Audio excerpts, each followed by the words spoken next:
August 1662. August 1st. Up, my head aching, and to my office, where Cooper read me another lecture upon my model, very pleasant. So to my business all the morning, which increases by people coming now to me to the office.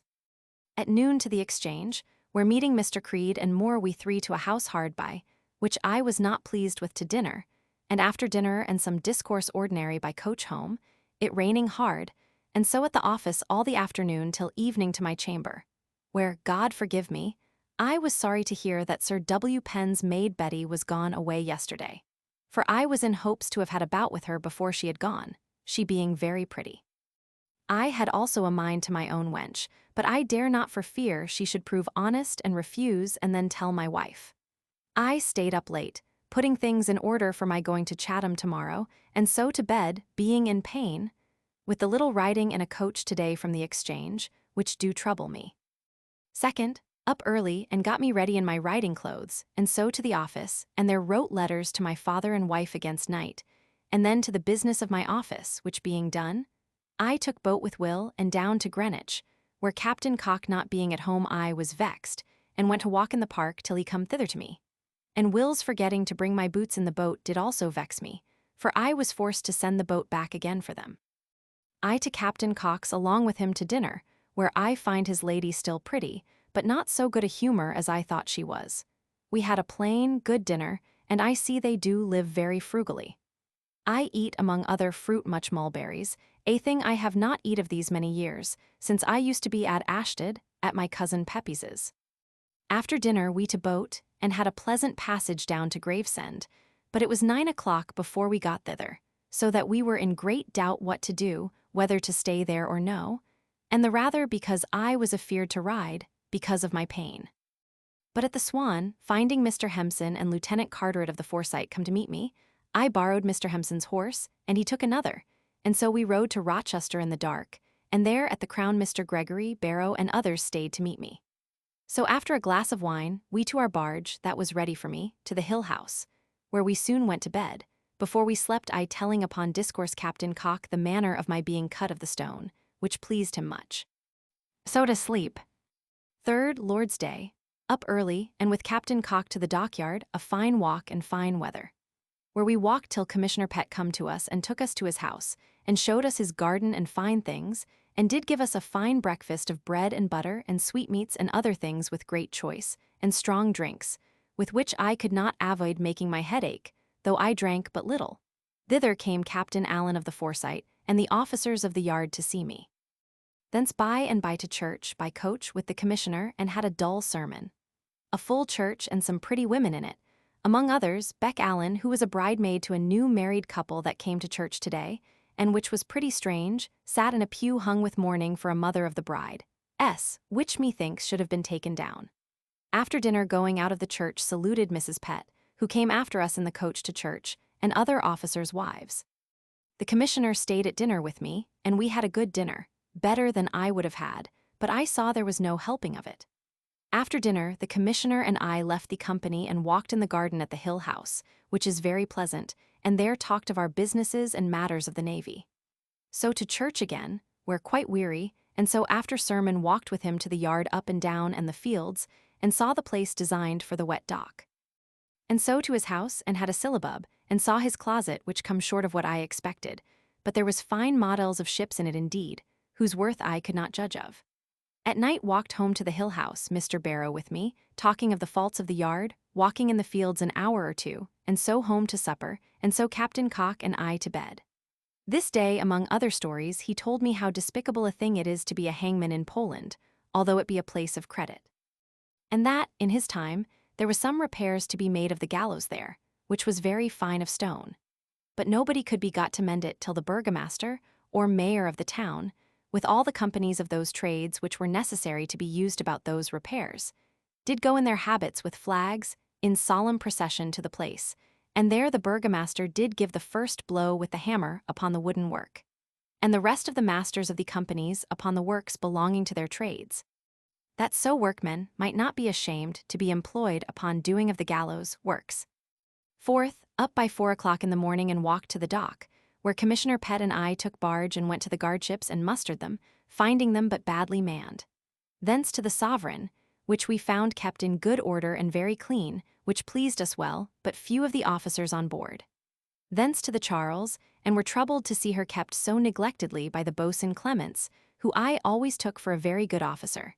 It is a very brave ship. Thence to Upnor Castle, and there went up to the top, where there is a fine prospect, but a very small force.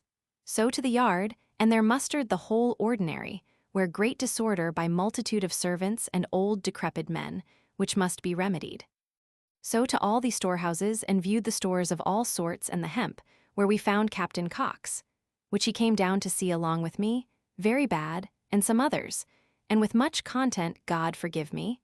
I did hear by the clerk of the rope yard how it was by Sir W. Batten's private letter that one parcel of Alderman Barker, S., was received. At 2 o'clock to dinner to the Hill House, and after dinner dispatched many people's business, and then to the yard again, and looked over Mr. Gregory's and Barrow's houses to see the matter of difference between them concerning an alteration that Barrow would make, which I shall report to the board. But both their houses very pretty, and deserve to be so, being well kept. Then to a trial of several sorts of hemp, but could not perform it here so well as at Woolwich, but we did do it pretty well. So took barge at the dock and to Rochester, and their Captain Cock and I and our 2 men took coach about 8 at night and to Gravesend, where it was very dark before we got thither to the Swan. And there, meeting with Doncaster, an old waterman of mine above bridge, we eat a short supper, being very merry with the drolling, drunken coachman that brought us, and so took water. It being very dark, and the wind rising, and our watermen unacquainted with this part of the river, so that we presently cast upon the Essex shore, but got off again, and so, as well as we could, went on, but I in such fear that I could not sleep till we came to Erith, and there it begun to be calm, and the stars to shine, and so I began to take heart again, and the rest too, and so made shift to slumber a little. Above Woolwich we lost our way, and went back to Blackwall, and up and down, being guided by nothing but the barking of a dog, which we had observed in passing by Blackwall, and so. 5th, got right again with much ado, after 2 or 3 circles and so on, and at Greenwich set in Captain Cock, and I set forward, hailing to all the king's ships at Deptford, but could not wake any man, so that we could have done what we would with their ships. At last waked one man, but it was a merchant ship, the Royal Catharine, so to the Tower Dock and home, where the girl sat up for me. It was about 3 o'clock, and putting Mr. Bottom out of my bed, went to bed, and lay till 9 o'clock, and so to the office, where we sat all the morning, and I did give some accounts of my service. Dined alone at home, and was glad my house is begun tiling. And to the office again all the afternoon, till it was so dark that I could not see hardly what it is that I now set down when I write this word, and so went to my chamber and to bed, being sleepy. 6th, up early, and going to my office, met Sir G. Carteret in coming through the yard, and so walked a good while talking with him about Sir W. Batten, and find that he is going down the wind in every body's esteem, and in that of his honesty by this letter that he wrote to Captain Allen concerning Alderman Barker's hemp, thence by water to Whitehall, and so to St. James, S., but there found Mr. Coventry gone to Hampton Court. So to my Lord S., and he is also gone, this being a great day at the council about some business at the council before the king. Here I met with Mr. Pierce, the chirurgeon, who told me how Mr. Edward Montagu hath lately had a duel with Mr. Comely, that is first gentleman usher to the queen, and was a messenger from the king to her in Portugal, and is a fine gentleman, but had received many affronts from Mr. Montagu, and some unkindness from my lord, upon his score, for which I am sorry. He proved too hard for Montagu, and drove him so far backward that he fell into a ditch and dropped his sword, but with honor would take no advantage over him, but did give him his life. And the world says Mr. Montagu did carry himself very poorly in the business, and hath lost his honor for ever with all people in it, of which I am very glad, in hopes that it will humble him. I hear also that he hath sent to my lord to borrow L400, giving his brother Harvey's security for it, and that my lord will lend it him, for which I am sorry. Thence home, and at my office all the morning, and dined at home, and can hardly keep myself from having a mind to my wench, but I hope I shall not fall to such a shame to myself. All the afternoon also at my office, and did business. In the evening came Mr. Bland the merchant to me, who has lived long in Spain, and is concerned in the business of Tangier, who did discourse with me largely of it, and after he was gone, did send me 3 or 4 printed things that he hath wrote of trade in general and of Tangier particularly, but I do not find much in them. This afternoon Mr. Waith was with me, and did tell me much concerning the chest, which I am resolved to look into, and I perceive he is sensible of Sir W. Batten's carriage, and is pleased to see anything work against him, who, poor man, is, I perceive, much troubled, and did yesterday morning walk in the garden with me, did tell me he did see there was a design of bringing another man in his room, and took notice of my sorting myself with others, and that we did business by ourselves without him. Part of which is true, but I denied, and truly, any design of doing him any such wrong as that. He told me he did not say it particularly of me, but he was confident there was somebody intended to be brought in, nay, that the train was laid before Sir W. Penn went, which I was glad to hear him say. Upon the whole I see he perceives himself tottering, and that he is suspected, and would be kind to me, but I do my business in the office and neglect him. At night writing in my study, a mouse ran over my table, which I shut up fast under my shelf, upon my table till tomorrow, and so home and to bed. 7th, up by 4 o'clock into my office, and by Mr. Cooper comes and to our model, which pleases me more and more. At this till 8 o'clock, and so we sat in the office and stayed all the morning, my interest still growing, for which God be praised. This morning I got unexpectedly the reserve for Mr. Cooper to be master of, which was only by taking an opportune time to motion, which is one good effect of my being constant at the office, that nothing passes without me, and I have the choice of my own time to propose anything I would have. Dined at home, and to the office again at my business all the afternoon till night, and so to supper and to bed. It being become a pleasure to me nowadays to follow my business, and the greatest part may be imputed to my drinking no wine and going to no plays. 8th, up by 4 o'clock in the morning, and at 5 by water to Woolwich, there to see the manner of tarring, and all the morning looking to see the several proceedings in making of cordage, and other things relating to that sort of works, much to my satisfaction. At noon came Mr. Coventry on purpose from Hampton Court to see the same, and dined with Mr. Falconer, and after dinner to several experiments of hemp, and particularly some Milan hemp that is brought over ready dressed. Thence we walked talking, very good discourse all the way to Greenwich, and I do find most excellent discourse from him. Among other things, his rule of suspecting every man that proposes anything to him to be a knave, or, at least, to have some ends of his own in it. Being led thereto by the story of Sir John Millicent, that would have had a patent from King James for every man to have had leave to have given him a shilling, and that he might take it of every man that had a mind to give it, and being answered that that was a fair thing, but what needed he a patent for it, and what he would do to them that would not give him?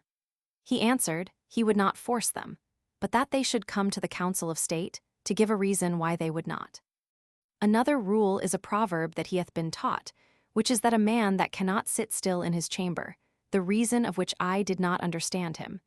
And he that cannot say no, that is of so good a nature that he cannot deny anything or cross another in doing anything, is not fit for business. The last of which is a very great fault of mine, which I must amend in. Thence by boat, I being hot, he put the skirt of his cloak about me, and it being rough, he told me the passage of a Frenchman through London Bridge, where, when he saw the great fall, he began to cross himself and say his prayers in the greatest fear in the world, and soon as he was over, he swore morbleu. C'est le plus grand plaisir du monde, being the most like a French humor in the world. When the first editions of this diary were printed, no note was required here. Before the erection of the present London Bridge, the fall of water at the ebb tide was great, and to pass at that time was called shooting the bridge. It was very hazardous for small boats. The ancient mode, even in Henry Roman VIII's time, of going to the Tower and Greenwich, was to land at the Three Cranes, in Upper Thames Street, suffer the barges to shoot the bridge, and to enter them again at Billingsgate. See Cavendish's Walsey, p. 40 ed. To dipped Ford, and there surprised the yard, and called them to a muster, and discovered many abuses, which we shall be able to understand hereafter and amend. Thence walked to Redriff, and so to London Bridge, where I parted with him and walked home and did a little business, and to supper and to bed. 9th, Up by 4 o'clock or a little after, and to my office, whither by and by comes Cooper, to whom I told my getting for him the reserve, for which he was very thankful, and fell to work upon our model, and did a good morning's work upon the rigging, and am very sorry that I must lose him so soon. By and by comes Mr. Coventry, and he and I alone sat at the office all the morning upon business. And so to dinner to Trinity House, and thence by his coach towards Whitehall, but there being a stop at the Savoy, we light and took water, and my Lord Sandwich being out of town, we parted there, all the way having good discourse, and in short I find him the most ingenuous person I ever found in my life, and am happy in his acquaintance and my interest in him. Home by water, and did business at my office. Writing a letter to my brother John to dissuade him from being moderator of his year, which I hear is proffered him, of which I am very glad. By and by comes Cooper, and he and I by candlelight at my model, being willing to learn as much of him as is possible before he goes. So home and to bed. 10th Lord's Day. Being to dine at my brother's, I walked to St. Dunstan's, the church being now finished, and here I heard Dr. Bates, who made a most eloquent sermon, and I am sorry I have hitherto had so low an opinion of the man, for I have not heard a neater sermon a great while, and more to my content. So to Tom S., where Dr. Fairbrother, newly come from Cambridge, met me, and Dr. Thomas Pepys. I framed myself as pleasant as I could, but my mind was another way. Hither came my uncle Fenner, hearing that I was here, and spoke to me about Peg Kite's business of her portion, which her husband demands, but I will have nothing to do with it. I believe he has no mind to part with the money out of his hands, but let him do what he will with it. He told me the new service book, which is now lately come forth, was laid upon their desk at St. Sepulchre's for Mr. Gouge to read, but he laid it aside, and would not meddle with it. And I perceive the presbyters do all prepare to give over all against Bartholomew Tide. Thomas Gouge, 1609–1681, an eminent Presbyterian minister, son of William Gouge, D.D. Lecturer at and afterwards rector of St. Anne's, Blackfriars. He was vicar of the parish of St. Sepulchre from 1638 until the Act of Uniformity, in 1662, forced him to resign his living. Mr. Herring, being lately turned out at St. Bride, S., did read the psalm to the people while they sung at Dr. Bates's, which methought is a strange turn. After dinner to St. Bride, S., and there heard one carpenter, an old man, who, they say, hath been a Jesuit priest, and is come over to us, but he preaches very well. So home with Mrs. Turner, and there hear that Mr. Calamy hath taken his farewell this day of his people, and that others will do so the next Sunday.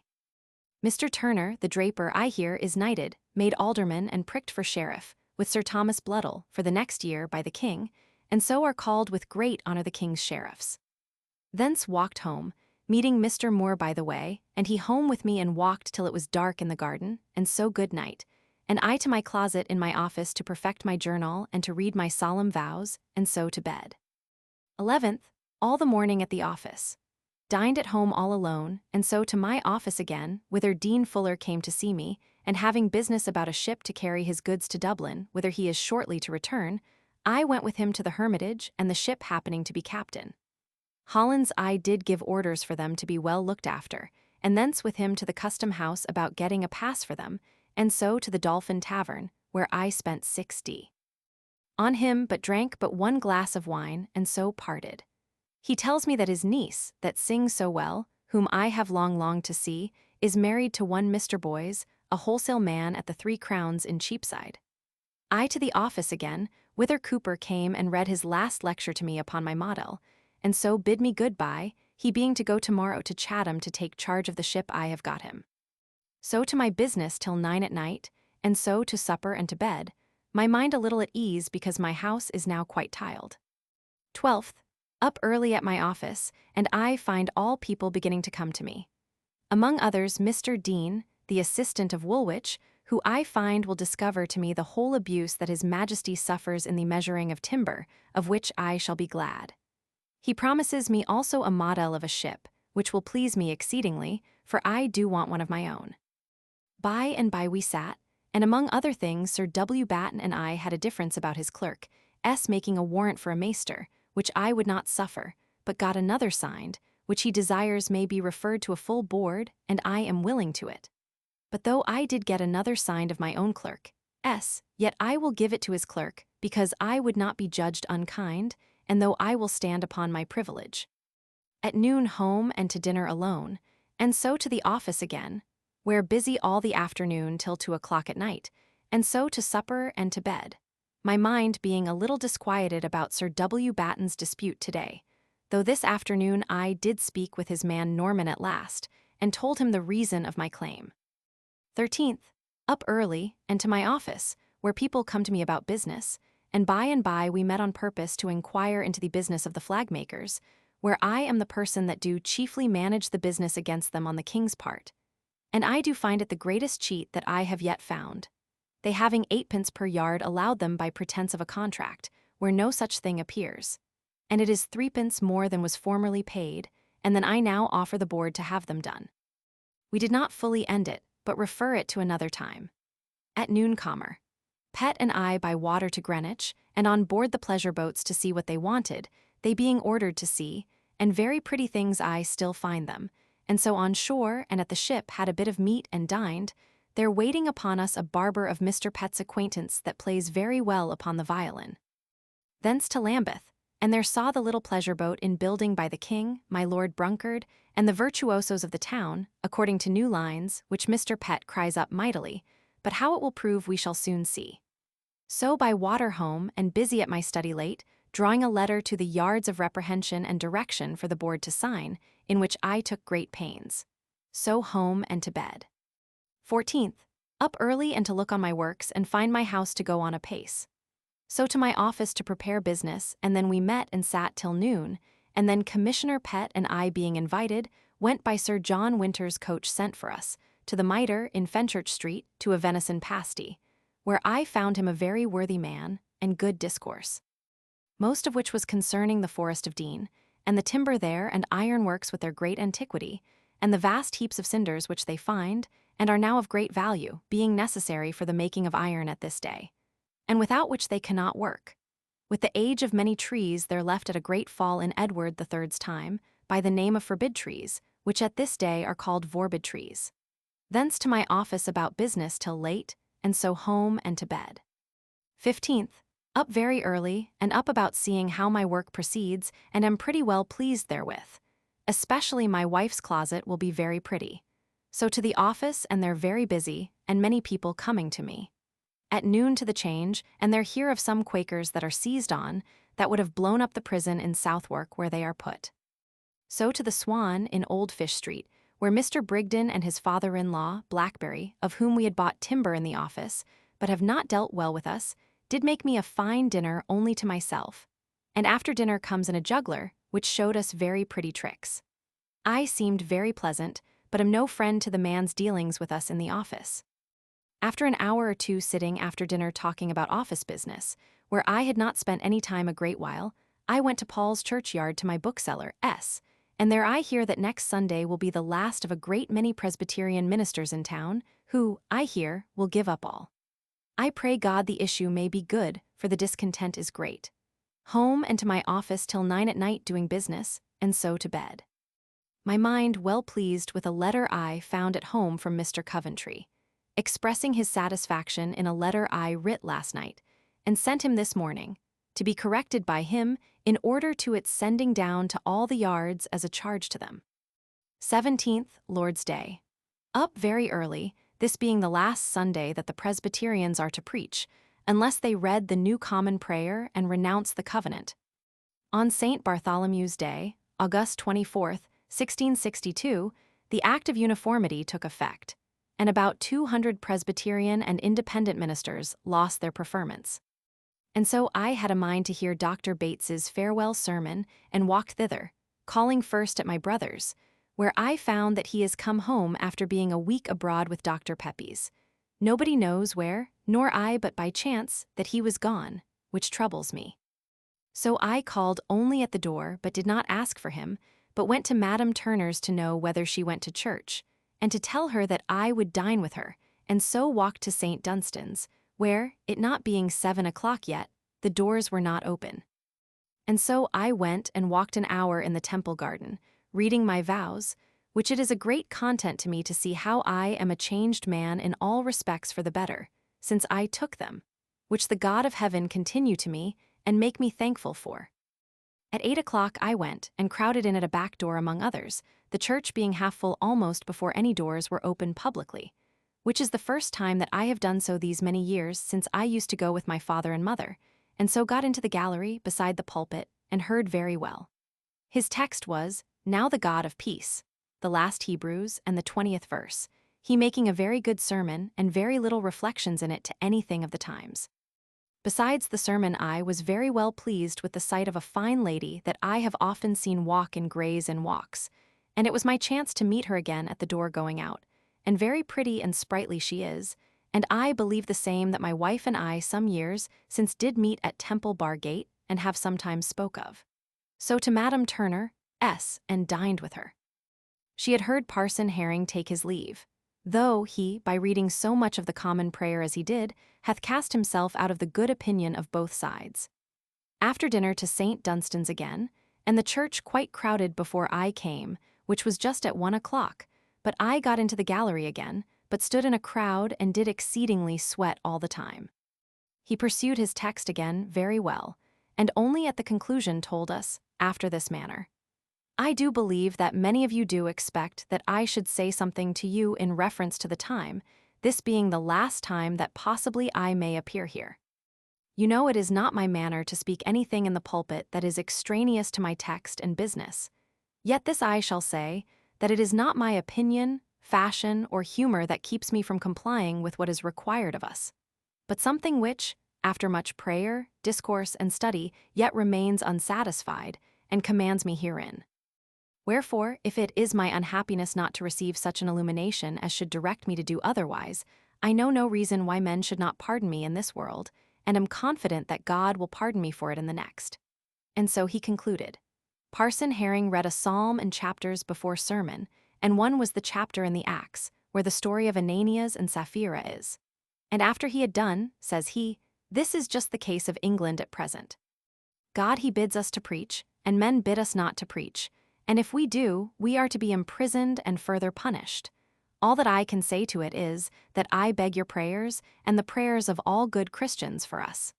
This was all the exposition he made of the chapter in these very words, and no more. I was much pleased with Dr. Bates's manner of bringing in the Lord's Prayer after his own, thus, in whose comprehensive words we sum up all our imperfect desires, saying, Our Father, and see church being done, and it raining I took a hackney coach and so home, being all in a sweat and fearful of getting cold. To my study at my office, and thither came Mr. Moore to me and walked till it was quite dark. Then I wrote a letter to my Lord Privy Seal, as from my Lord for Mr. to be sworn directly by deputy to my Lord, he denying to swear him as deputy together with me, so that I am now clear of it, and the profit is now come to be so little that I am not displeased at my getting off so well. He being gone I to my study and read, and so to eat a bit of bread and cheese, and so to bed. I hear most of the presbyters took their leaves today, and that the city is much dissatisfied with it. I pray God keep peace among us, and make the bishops careful of bringing in good men in their rooms, or else all will fly a pieces, for bad ones will not down with the city. 18th.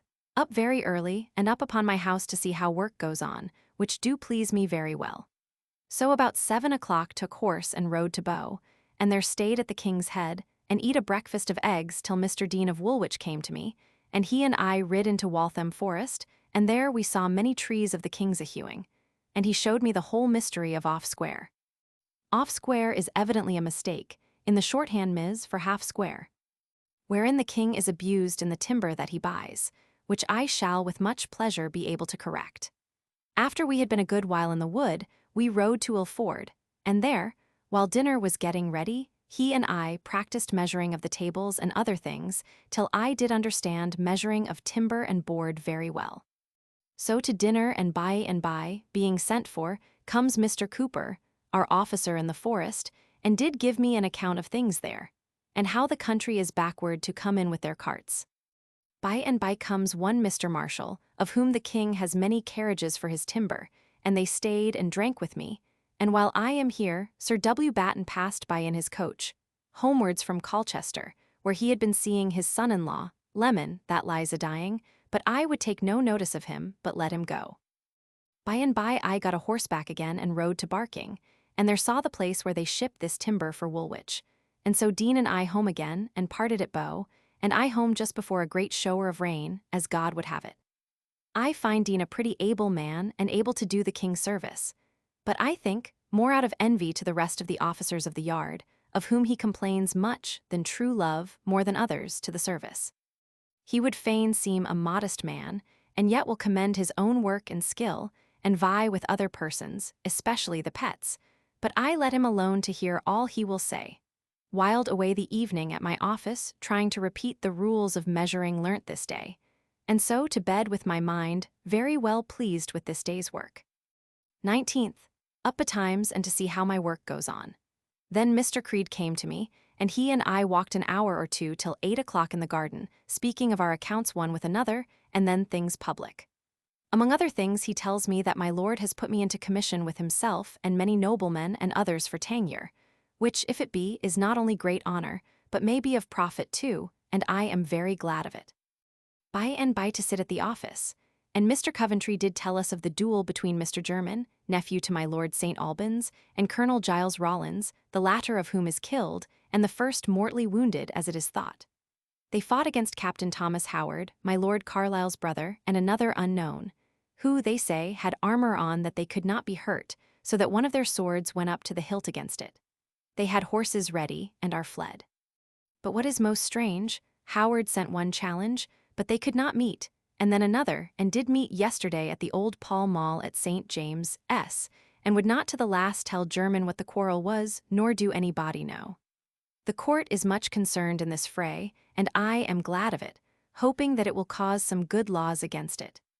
After sitting, Sir G. Carteret and I walked a good while in the garden, who told me that Sir W. Batten had made his complaint to him that some of us had a mind to do him a bad turn. But I do not see that Sir George is concerned for him at all, but rather against him. He professes all love to me, and did tell me how he had spoke of me to my Lord Chancellor, and that if my Lord Sandwich would ask my Lord Chancellor, he should know what he had said of me to him to my advantage, of which I am very glad, and do not doubt that all things will grow better and better every day for me.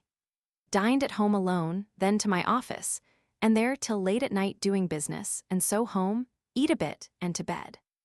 20th, up early, and to my office, and thence to my Lord Sandwich, whom I found in bed, and he sent for me in. Among other talk, he do tell me that he hath put me into commission with a great many great persons in the business of Tangier, which is a very great honor to me, and may be of good concernment to me. By and by comes in Mr. Coventry to us, whom my lord tells that he is also put into the commission, and that I am there, of which he said he was glad. And did tell my lord that I was indeed the life of this office, and much more to my commendation beyond measure.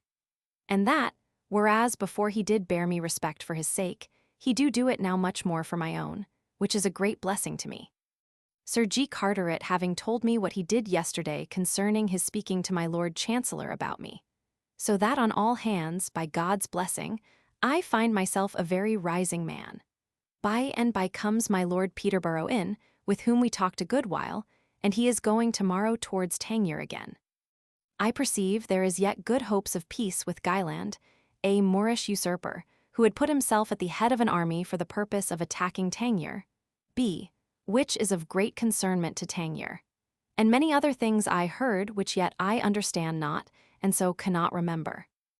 My lord and Lord Peterborough going out to the Solicitor General about the drawing up of this commission, I went to Westminster Hall with Mr. Moore, and there meeting Mr. Townsend, he would needs take me to Fleet Street, to one Mr. Barwell, Squire Sadler to the King, and there we and several other wardrobe men dined.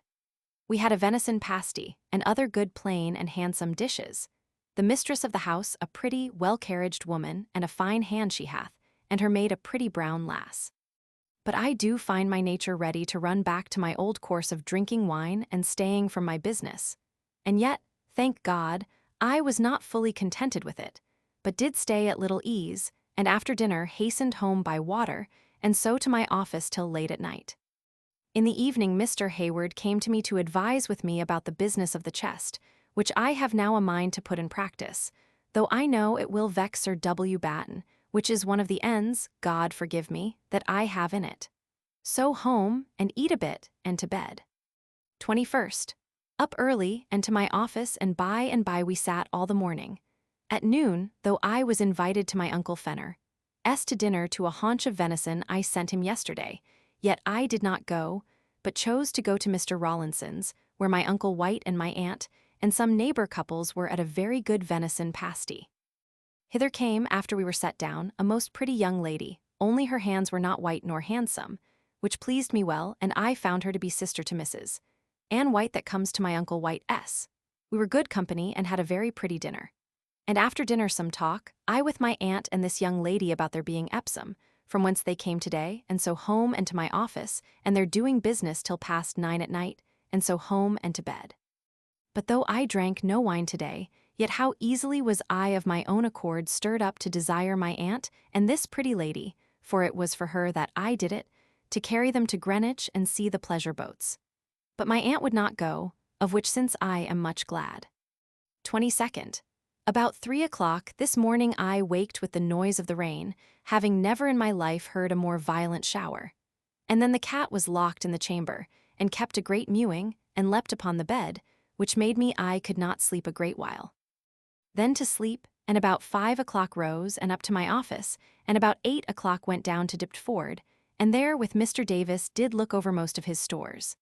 By the same token in the great storehouse, while Captain Baddeley was talking to us, one from a trapdoor above let fall unawares a coil of cable, that it was 10,000 to 1 it had not broke Captain Baddeley's neck, it came so near him, but did him no hurt.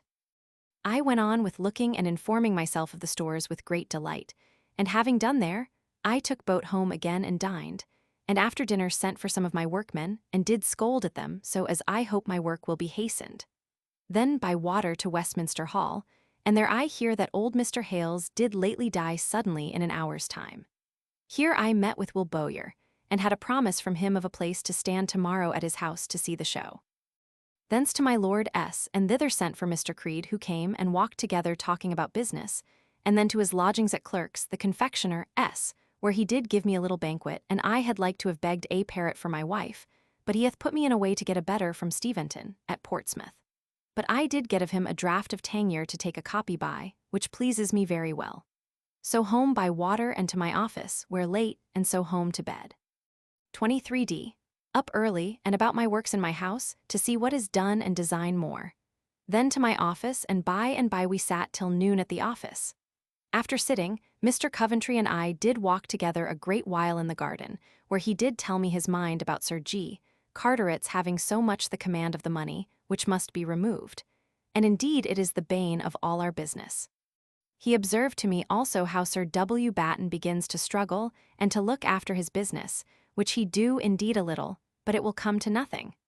I also put him upon getting an order from the Duke for our inquiries into the chest, which he will see done. So we parted, and Mr. Creed by appointment being come, he and I went out together, and at an ordinary in Lombard Street dined together, and so walked down to the Style Yard, and so all along Thames Street, but could not get a boat. I offered 8 shillings for a boat to attend me this afternoon, and they would not, it being the day of the Queen's coming to town from Hampton Court. So we fairly walked it to Whitehall, and through my lord's lodgings we got into Whitehall Garden, and so to the Bowling Green, and up to the top of the new banqueting house there, over the Thames, which was a most pleasant place as any eye could have got. And all the show consisted chiefly in the number of boats and barges, and 2 pageants, one of a king and another of a queen, with her maids of honor sitting at her feet very prettily, and they tell me the queen is Sir Richard Ford's daughter. Anon come the king and queen in a barge under a canopy with 10,000 barges and boats, I think, for we could see no water for them, nor discern the king nor queen. And so they landed at Whitehall Bridge, and the great guns on the other side went off. But that which pleased me best was, that my Lady Castlemaine stood over against us upon a piece of Whitehall, where I glutted myself with looking on her. But methought it was strange to see her lord and her upon the same place walking up and down without taking notice one of another. Only at first entry he put off his hat, and she made him a very civil salute, but afterwards took no notice one of another. But both of them now and then would take their child, which the nurse held in her arms, and dandle it. One thing more, there happened a scaffold below to fall, and we feared some hurt, but there was none. but she of all the great ladies only run down among the common rabble to see what hurt was done, and did take care of a child that received some little hurt, which methought was so noble. Anon there came one there booted and spurred that she talked long with, and by, she being in her hair, she put on his hat, which was but an ordinary one, to keep the wind off. But methinks it became her mightily, as everything else do. The show being over, I went away, not weary with looking on her, and to my lord's lodgings, where my brother Tom and Dr. Thomas Pepys were to speak with me. So I walked with them in the garden, and was very angry with them both for their going out of town without my knowledge. But they told me the business, which was to see a gentlewoman for a wife for Tom, of Mr. Cook's providing, worth L500, of good education, her name Hobel, and lives near Banbury, demands L40 per annum jointer. Tom likes her, and they say, had a very good reception, and that cook hath been very serviceable therein, and that she is committed to old Mr. Young, of the wardrobe's tuition. After I had told them my mind about their folly in going so unadvisedly, I then begun to inquire after the business, and so did give no answer as to my opinion till I have looked farther into it by Mr. Young. By and by, as we were walking in my lord's walk, comes my lord, and so we broke our discourse and went in with him, and after I had put them away I went into my lord, and he and I had half an hour's private discourse about the discontents of the times, which we concluded would not come to anything of difference, though the presbyters would be glad enough of it. But we do not think religion will so soon cause another war. Then to his own business. He asked my advice there, whether he should go on to purchase more land and to borrow money to pay for it, which he is willing to do, because such a bargain as that of Mr. Buggins, S. of Stukely, will not be every day to be had, and Brampton is now perfectly granted him by the king I mean the reversion of it after the Queen's death, and in the meantime he buys it of Sir Peter Ball his present right. Then we fell to talk of navy business, and he concludes, as I do, that he needs not put himself upon any more voyages abroad to spend money, unless a war comes, and that by keeping his family a while in the country, he shall be able to gather money. He is glad of a friendship with Mr. Coventry, and I put him upon increasing it, which he will do.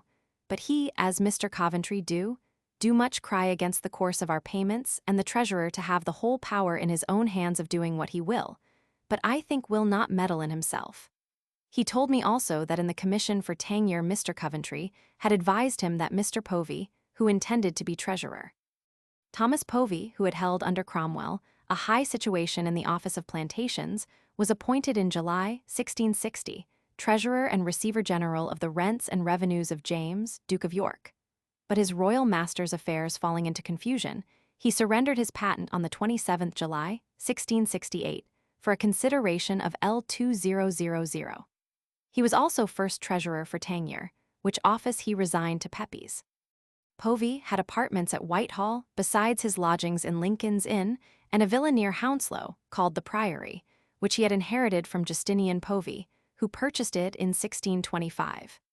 He was one of the sons of Justinian Povey, Auditor General to Queen Anne of Denmark in 1614, whose father was John Povey, citizen and embroiderer of London.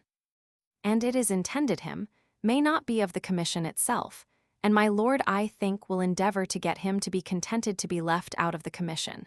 And it is a very good rule indeed that the treasurer in no office ought to be of the commission. Here we broke off, and I bid him good night, and so with much ado, the streets being at 9 o'clock at night crammed with people going home to the city. For all the borders of the river had been full of people, as the king had come, to a miracle got to the palace yard, and there took boat, and so to the Old Swan, and so walked home, and to bed very weary. 24th, Lord's Day. Slept till 7 o'clock, which I have not done a very great while, but it was my weariness last night that caused it. So rose and to my office till church time, writing down my yesterday's observations, and so to church, where I all alone, and found Will Griffin and Thomas Hewitt got into the pew next to our backs, where our maids sit, but when I come they went out, so forward some people are to outrun themselves. Here we had a lazy, dull sermon. So home to dinner, where my brother Tom came to me, and both before and after dinner he and I walked all alone in the garden, talking about his late journey and his mistress, and for what he tells me, it is like to do well. He being gone, I to church again, where Mr. Mills, making a sermon upon confession, he did endeavor to pull down auricular confession, but did set it up by his bad arguments against it, and advising people to come to him to confess their sins when they had any weight upon their consciences, as much as is possible, which did vex me to hear. So home, and after an hour, being in my office alone, looking over the plates and globes, I walked to my Uncle White's. The truth is, in hopes to have seen and been acquainted with the pretty lady that came along with them to dinner the other day to Mr. Rawlinson, but she is gone away. But here I stayed supper, and much company there was. Among others, Dr. Burnett, Mr. Cole the lawyer, Mr. Rawlinson, and Mr. Sutton, a brother of my aunt's, that I never saw before. Among other things, they tell me that there hath been a disturbance in a church in Friday Street, a great many young people nodding together and crying out porridge, a nickname given by the dissenters to the prayer book. In Mrs. Bain's City Heiress, 1682, Sir Anthony says to Sir Timothy, "You come from church too." Sir Timothy replies, "I needs must when the devil drives I go to save my bacon, as they say, once a month, and that too after the porridge is served up." Scott quotes in his notes to Woodstock a pamphlet entitled Vindication of the Book of Common Prayer against the contumelious slanders of the fanatic party terming it porridge.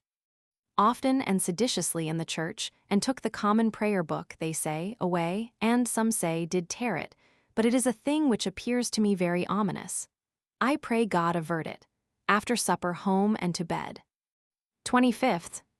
Up early and among my workmen when they came, and set them in good order at work on all hands, which, though it at first began angrily, yet I pleased myself afterwards in seeing it put into a good posture.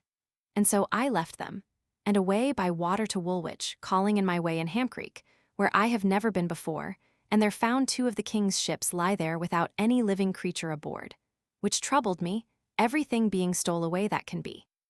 Where I stayed, seeing a cable of 14 inches laid, in which there was good variety.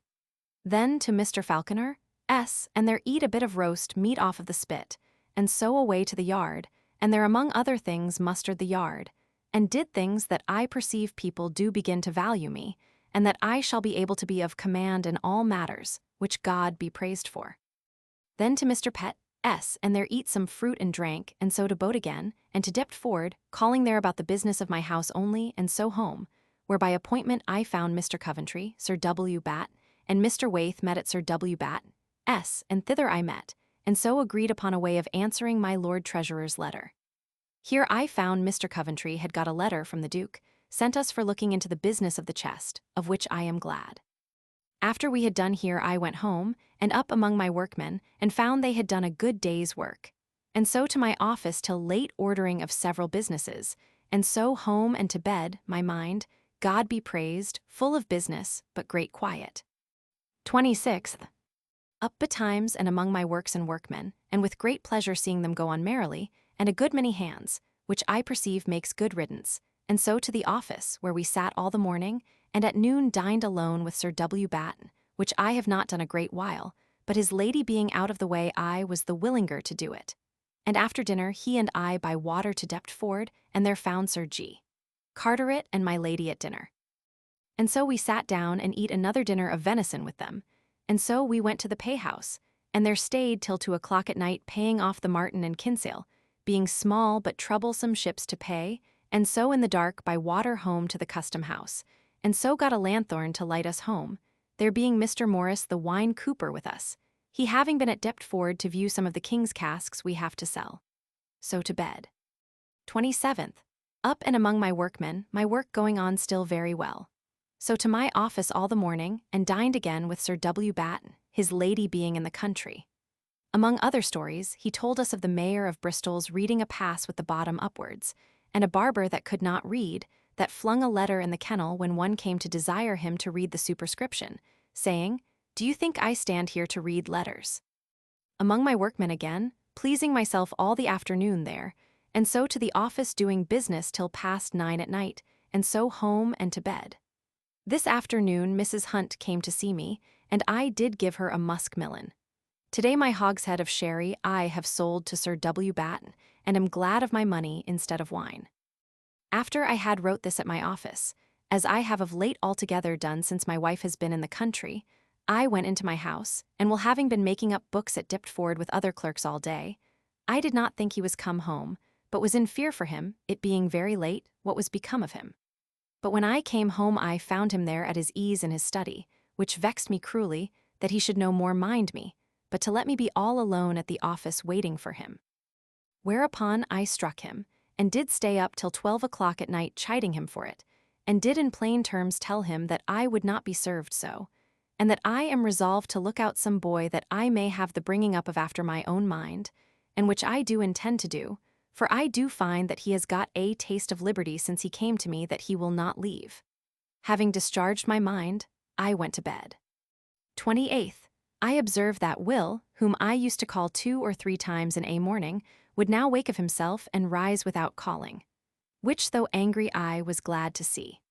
So I rose, and among my workmen in my gown, without a doublet, an hour or 2 or more, till I was afraid of getting an ague, and so to the office, and there we sat all the morning. And at noon Mr. Coventry and I dined at Sir W. Batt's, where I have now dined 3 days together, and so in the afternoon again we sat, which we intend to do 2 afternoons in a week besides our other sitting. In the evening we rose, and I to see how my work goes on, and so to my office, writing by the post and doing other matters, and so home and to bed late. 29th. Up betimes and among my workmen, where I did stay with them the greatest part of the morning, only a little at the office, and so to dinner alone at home, and so to my workmen again, finding my presence to carry on the work both to my mind and with more haste, and I thank God I am pleased with it. At night, the workmen being gone, I went to my office, and among other businesses did begin tonight with Mr. Lewes to look into the nature of a purser's account, and the business of victualling, in which there is great variety. But I find I shall understand it, and be able to do service there also. So being weary and chill, being in some fear of an ague, I went home and to bed. 30th. Up betimes among my workmen, and so to the office, where we sat all the morning, and at noon rose and had news that Sir W. Penn would be in town from Ireland, which I much wonder at, he giving so little notice of it, and it troubled me exceedingly what to do for a lodging, and more what to do with my goods, that are all in his house. But at last I resolved to let them lie there till Monday, and so got Griffin to get a lodging as near as he could, which is without a door of our back door upon Tower Hill, a chamber where John Pavis, one of our clerks, do lie in, but he do provide himself elsewhere, and I am to have his chamber. So at the office all the afternoon and the evening till past 2 at night, expecting Sir W. Penn's coming. But he not coming tonight I went thither, and there lay very well, and like my lodging well enough. My man Will after he had got me to bed did go home and lay there, and my maid Jane lay among my goods at Sir W. Penn's. 31st, Lord's Day. Waked early, but being in a strange house, did not rise till 7 o'clock almost, and so rose and read over my oaths and whiled away an hour thinking upon businesses till Will came to get me ready, and so got ready and to my office, and thence to church. After sermon home and dined alone. News is brought me that Sir W. Penn is come, but I would take no notice thereof till after dinner, and then sent him word that I would wait on him, but he is gone to bed. So to my office, and there made my monthly accounts, and find myself worth in money about L 686/19s. 212d, for which God be praised, and indeed greatly I hope to thank Almighty God, who do most manifestly bless me in my endeavors to do the duties of my office, I now saving money, and my expenses being little. My wife is still in the country, my house all in dirt, but my work in a good forwardness, and will be much to my mind at last. In the afternoon to church, and there heard a simple sermon of a stranger upon David's words, "Blessed is the man that walketh not in the way of the ungodly." And see, and the best of his sermon was the degrees of walking, standing, and sitting, showing how by steps and degrees sinners do grow in wickedness. After sermon to my brother Tom's, who I found has taken physic today, and I talked with him about his country mistress, and read Cook's letter, wherein I am well satisfied and will appear in promoting it. So back and to Mr. Rawlinson S., and there supped with him, and in came my uncle White and my aunt. Our discourse of the discontents that are abroad, among, and by reason of the presbyters. Some were clapped up today, and strict watch is kept in the city by the train bands, and letters of a plot are taken. God preserve us, for all these things bode very ill. So home, and after going to welcome home Sir W. Penn, who was unready, going to bed, I stayed with him a little while, and so to my lodging and to bed.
September 1662. September 1st. Up betimes at my lodging and to my office and among my workmen, and then with Sir W. Batten and Sir W. Penn by coach to St. James's, this being the first day of our meeting there by the Duke's order. But when we come, we found him going out by coach with his Duchess, and he told us he was to go abroad with the Queen today, to Durden's, it seems, to dine with my Lord Berkeley, where I have been very merry when I was a little boy. So we went and stayed a little at Mr. Coventry's chamber, and I to my Lord Sandwich, S., who is gone to wait upon the King and Queen today. And so Mr. Paget being there, Will Howe and I, and he played over some things of Locke's that we used to play at sea. That pleased us three well, it being the first music I have heard a great while. So much has my business of late taken me off from all my former delights. By and by water home, and there dined alone, and after dinner with my brother Tom, two men I removed all my goods out of Sir W. Penn's house into one room that I have with much ado got ready at my house, and so I am to be quit of any further obligation to him. So to my office, but missing my key, which I had in my hand just now, makes me very angry and out of order, it being a thing that I hate in others and more in myself to be careless of keys, I thinking another not fit to be trusted that leaves a key behind their hole.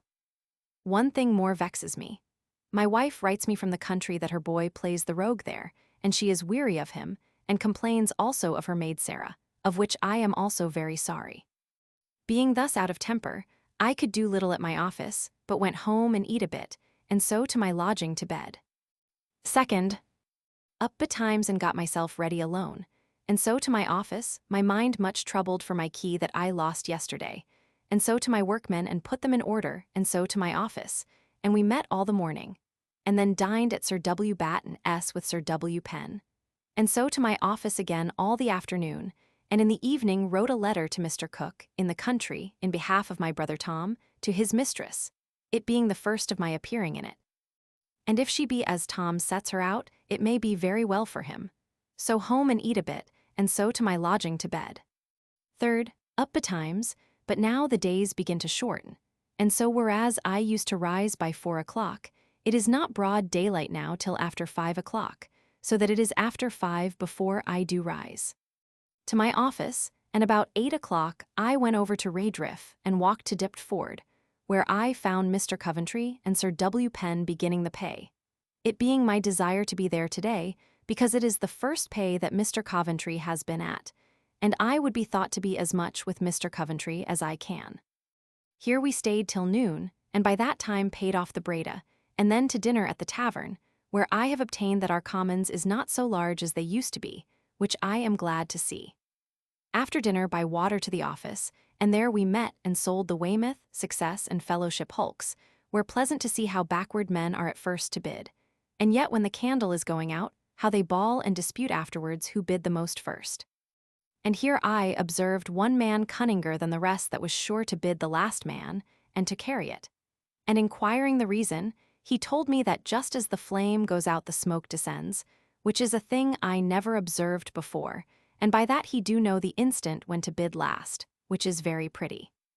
In our discourse in the boat Mr. Coventry told us how the fanatiques and the presbyters, that did intend to rise about this time, did choose this day as the most auspicious to them in their endeavours against monarchy, it being fatal twice to the king, and the day of Oliver's death.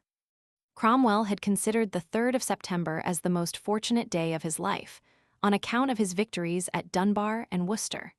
It was also remarkable for the great storm that occurred at the time of his death, and as being the day on which the fire of London, in 1666, burnt with the greatest fury be.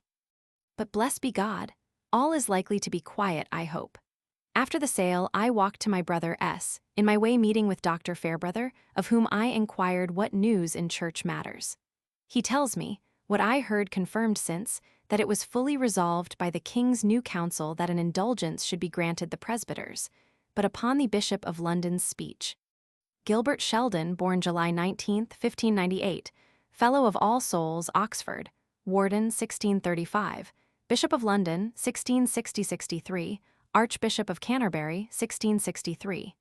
Died November 9, 1677. Who is now one of the most powerful men in England with the king, their minds were wholly turned. And it is said that my Lord Albemarle did oppose him most, but that I do believe is only an appearance.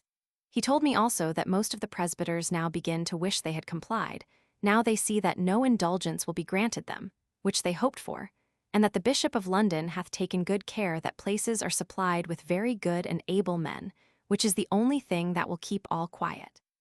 I took him in the tavern at Puddle Dock, but neither he nor I drank any of the wine we called for, but left it, and so after discourse parted, and Mr. Townsend not being at home, I went to my brother S., and there heard how his love matter proceeded, which do not displease me, and so by water to Whitehall to my lord's lodgings, where he being to go to Hinchingbroke tomorrow morning, I stayed and fiddled with Will.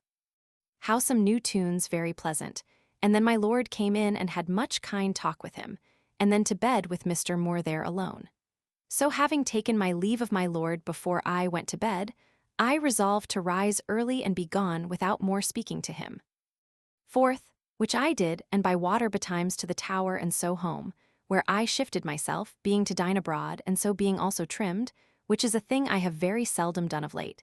I gat to my office and then met and sit all the morning, and at noon we all to the Trinity House, where we treated very dearly, I believe, the officers of the ordnance where was Sir W. Compton and the rest and the lieutenant of the Tower. We had much and good music, which was my best entertainment. Sir W.M. Compton I heard talk with great pleasure of the difference between the fleet now and in Queen Elizabeth's days, where, in 88, she had but 36 sail great and small, in the world, and 10 rounds of powder was their allowance at that time against the Spaniard. After Sir W. Compton and Mr. Coventry and some of the best of the rest were gone, I grew weary of staying with Sir Williams both, and the more for that my Lady Batten and her crew, at least half a score, come into the room, and I believe we shall pay size for it. But 'tis very pleasant to see her and her hair under her hood, and how by little and little she would fain be a gallant. But, Lord, the company she keeps about her are like herself, that she may be known by them what she is. Being quite weary I stole from them, and to my office, where I did business till 9 at night, and so to my lodgings to bed. 5th, up by break of day at 5 o'clock, and down by water to Woolwich.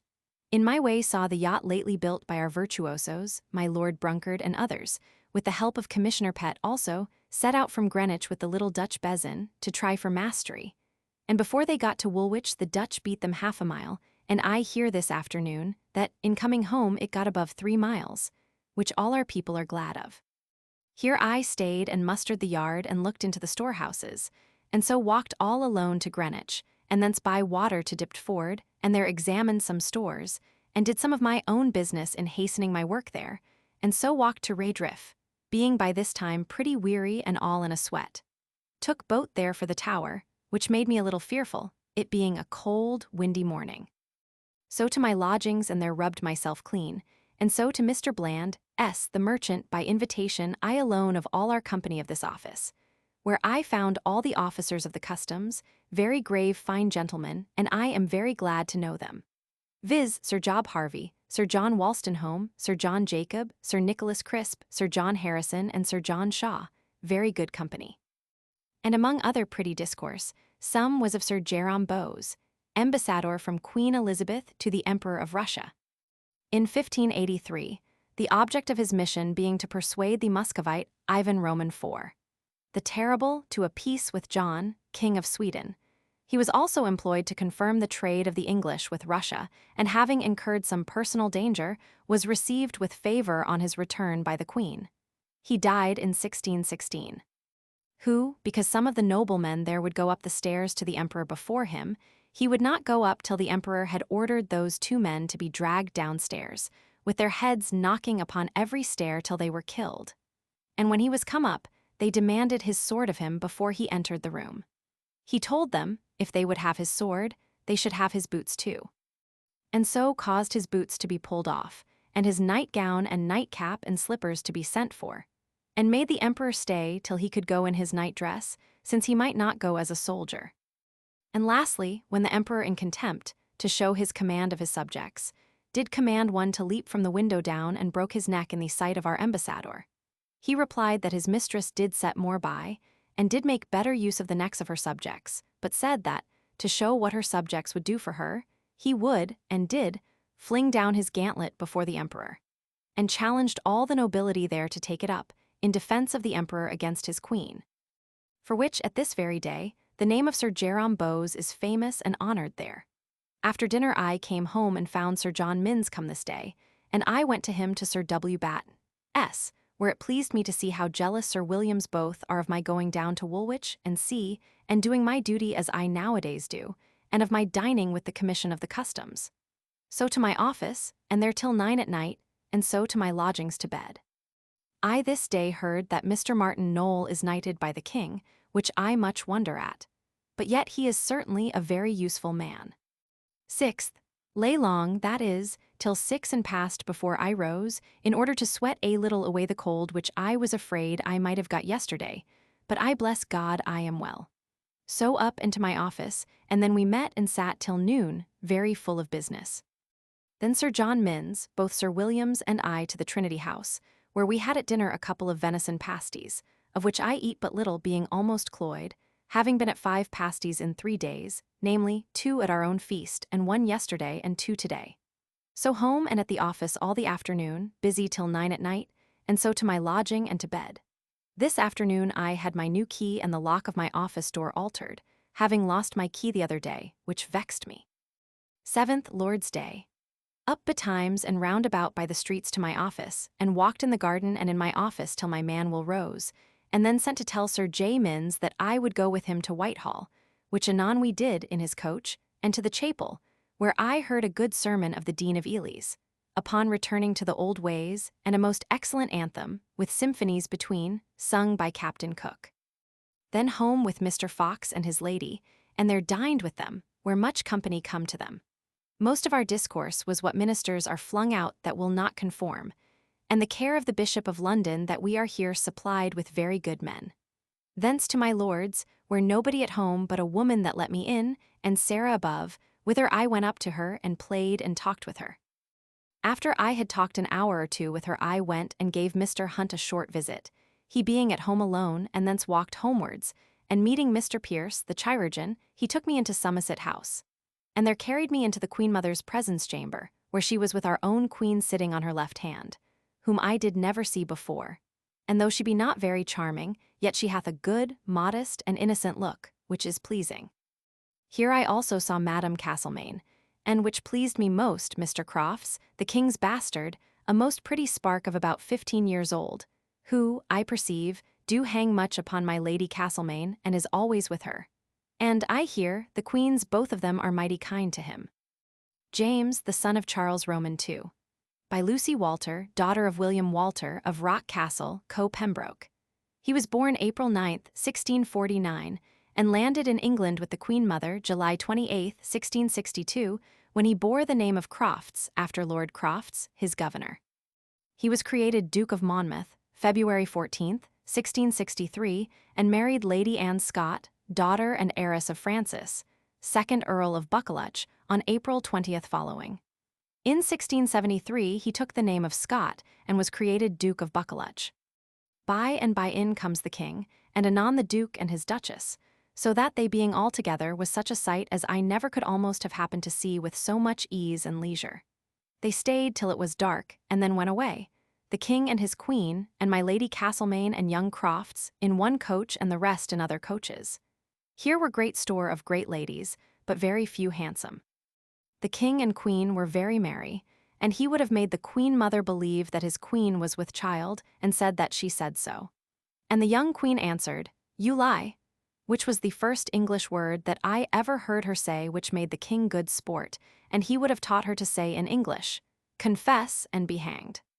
The company being gone, I walked home with great content, as I can be in for seeing the greatest rarity, and yet a little troubled that I should see them before my wife's coming home, I having made a promise that I would not, nor did I do it industriously and by design, but by chance only.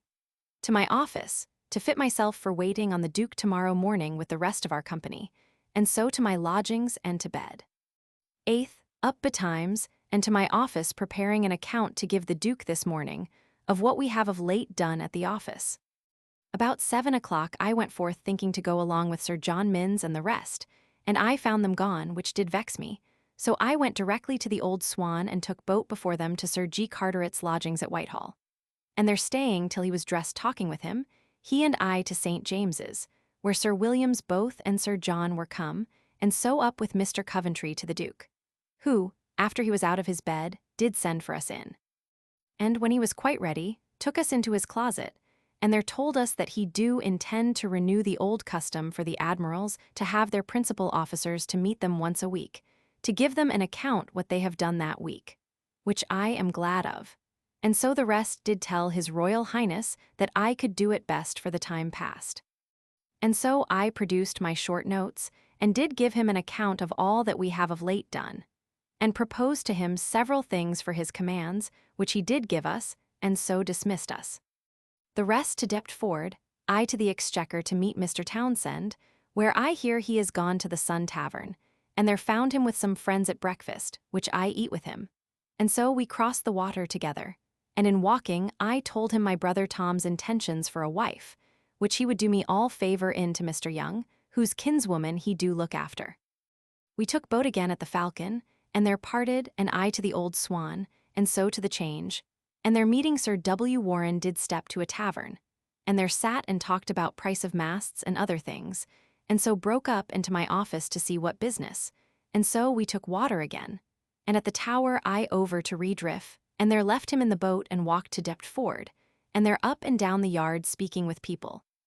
And so Sir W. Penn coming out of the payhouse did single me out to tell me Sir J. Minns' dislike of my blinding his lights over his stairs, which indeed is very bad, and blocking up the house of office on the leads, which did trouble me.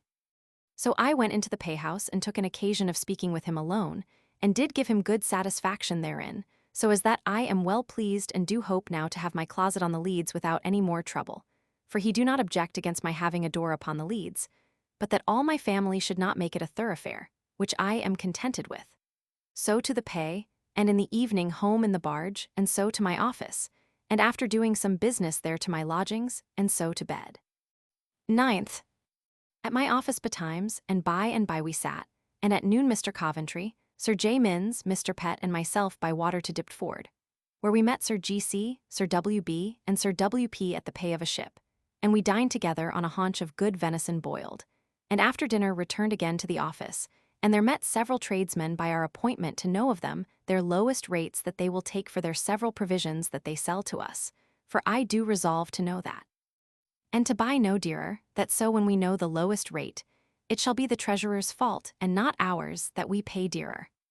This afternoon Sir John Minns, Mr. Coventry, and I went into Sir John's lodgings, where he showed us how I have blinded all his lights, and stopped up his garden door, and other things he takes notice of that he resolves to abridge me of, which do vex me so much that for all this evening and all night in my bed, so great a fool I am, and little master of my passion, that I could not sleep for the thoughts of my losing the privilege of the leads, and other things which in themselves are small and not worth half the trouble. The more fool am I, and must labor against it for shame, especially I that used to preach up Epictetus's rule. Some things are in our power, others are not, Pepys means. I ought not to vex myself about what I cannot control. Late at my office, troubled in mind, and then to bed, but could hardly sleep at night. 10th, up into my house, and there contrived a way how Sir John Minns shall come into the Leads, and yet I save part of the closet I hoped for, which, if it will not please him, I am a madman to be troubled at it. To my office, and then at my house among my lazy workmen all day. In the afternoon to the wardrobe to speak with Mr. Townsend, who tells me that he has spoke with Mr. Young about my brother Tom's business, and finds that he has made inquiry of him, and do hear him so well spoken of that he doubts not that the business will take with ordinary endeavors. So to my brother S., and their finding both door and hatch open, I went in and knocked 3 or 4 times, and nobody came to me, which troubled me mightily. At last came Margaret, who complained of Peter, who by and by came in, and I did rattle him soundly for it. I did afterwards take occasion to talk seriously alone with Margaret, who I find a very discreet, good woman, and tells me, upon my demand, that her master is a very good husband and minds his business well. But his fault is that he has not command over his 2 men, but they do what they list and care not for his commands, and especially on Sundays they go whither they please, and not to church, which vexes me mightily, and I am resolved to school soundly for it. It being so much unlike my father, that I cannot endure it in myself or him. So walked home, and in my way at the Exchange found my Uncle White, and he and I to an alehouse to drink a cup of beer, and so away, and I home and at the office till 9 o'clock and past, and so to my lodgings. I forgot that last night Mr. Cook came to me to make his peace for inviting my brother lately out of town without my leave. But he do give me such a character of the lady that he has found out for him that I do much rejoice at, and did this night write a letter to her, which he enclosed in one of his, and by the report that I hear of her I confess, I am much pleased with the match. 11th, up but not so soon as I have of late practiced, my little trouble of mind, and the shortness of the days making me to lie a little longer than I used to do, but I must make it up by sitting up longer of nights. To my office, whither my brother Tom, whom I chide sufficiently for yesterday's work. So we sat at the office all the morning, some of us at Deptford paying the ordinary there. At noon Sir W. Penn took me to his lodgings to dinner, and after dinner I to my office again, and now and then to see how my work goes on, and so to my office late, and so to my lodgings, and after staying up till past 12 at night, at my musique upon my lute, to bed. This night Tom came to show me a civil letter sent him from his mistress. I am pleased well enough with the business. 12th, up betimes and to my office, and up to my workmen, which goes on slowly and troubles me much. Besides, my mind is troubled till I see how Sir John Minns will carry himself to me about my lodgings, for all my fear is that he will get my best chamber from me, for as for the Leads I care not a farthing for them. At my office all the morning, Mr. Lewes teaching me to understand the method of making up pursers' accounts, which is very needful for me and very hard. Dined at home all in dirt, and my mind weary of being thus out of order, but I hope in God it will away, but for the present I am very melancholy, as I have been a great while. All the afternoon till 9 at night at my office, and then home and eat an egg or 2, and so to my lodgings and to bed. This day, by letters from my father, I hear that Captain Ferrers, who is with my lord in the country, was at Brampton with Mr. Creed to see him, and that a day or 2 ago, being provoked to strike one of my lord's footmen, the footman drew his sword, and hath almost cut the fingers of one of his hands off, which I am sorry for. But this is the vanity of being apt to command and strike. 13th, up betimes and to my office, and we sat all the morning, and then at noon dined alone at home, and so among my work folks studying how to get my way sure to me to go upon the Leads, which I fear at last I must be contented to go without, but however my mind is troubled still about it. We met again in the afternoon to set accounts even between the king and the masters of ships hired to carry provisions to Lisbon, and in the evening Mr. Moore came to me and did lie with me at my lodgings.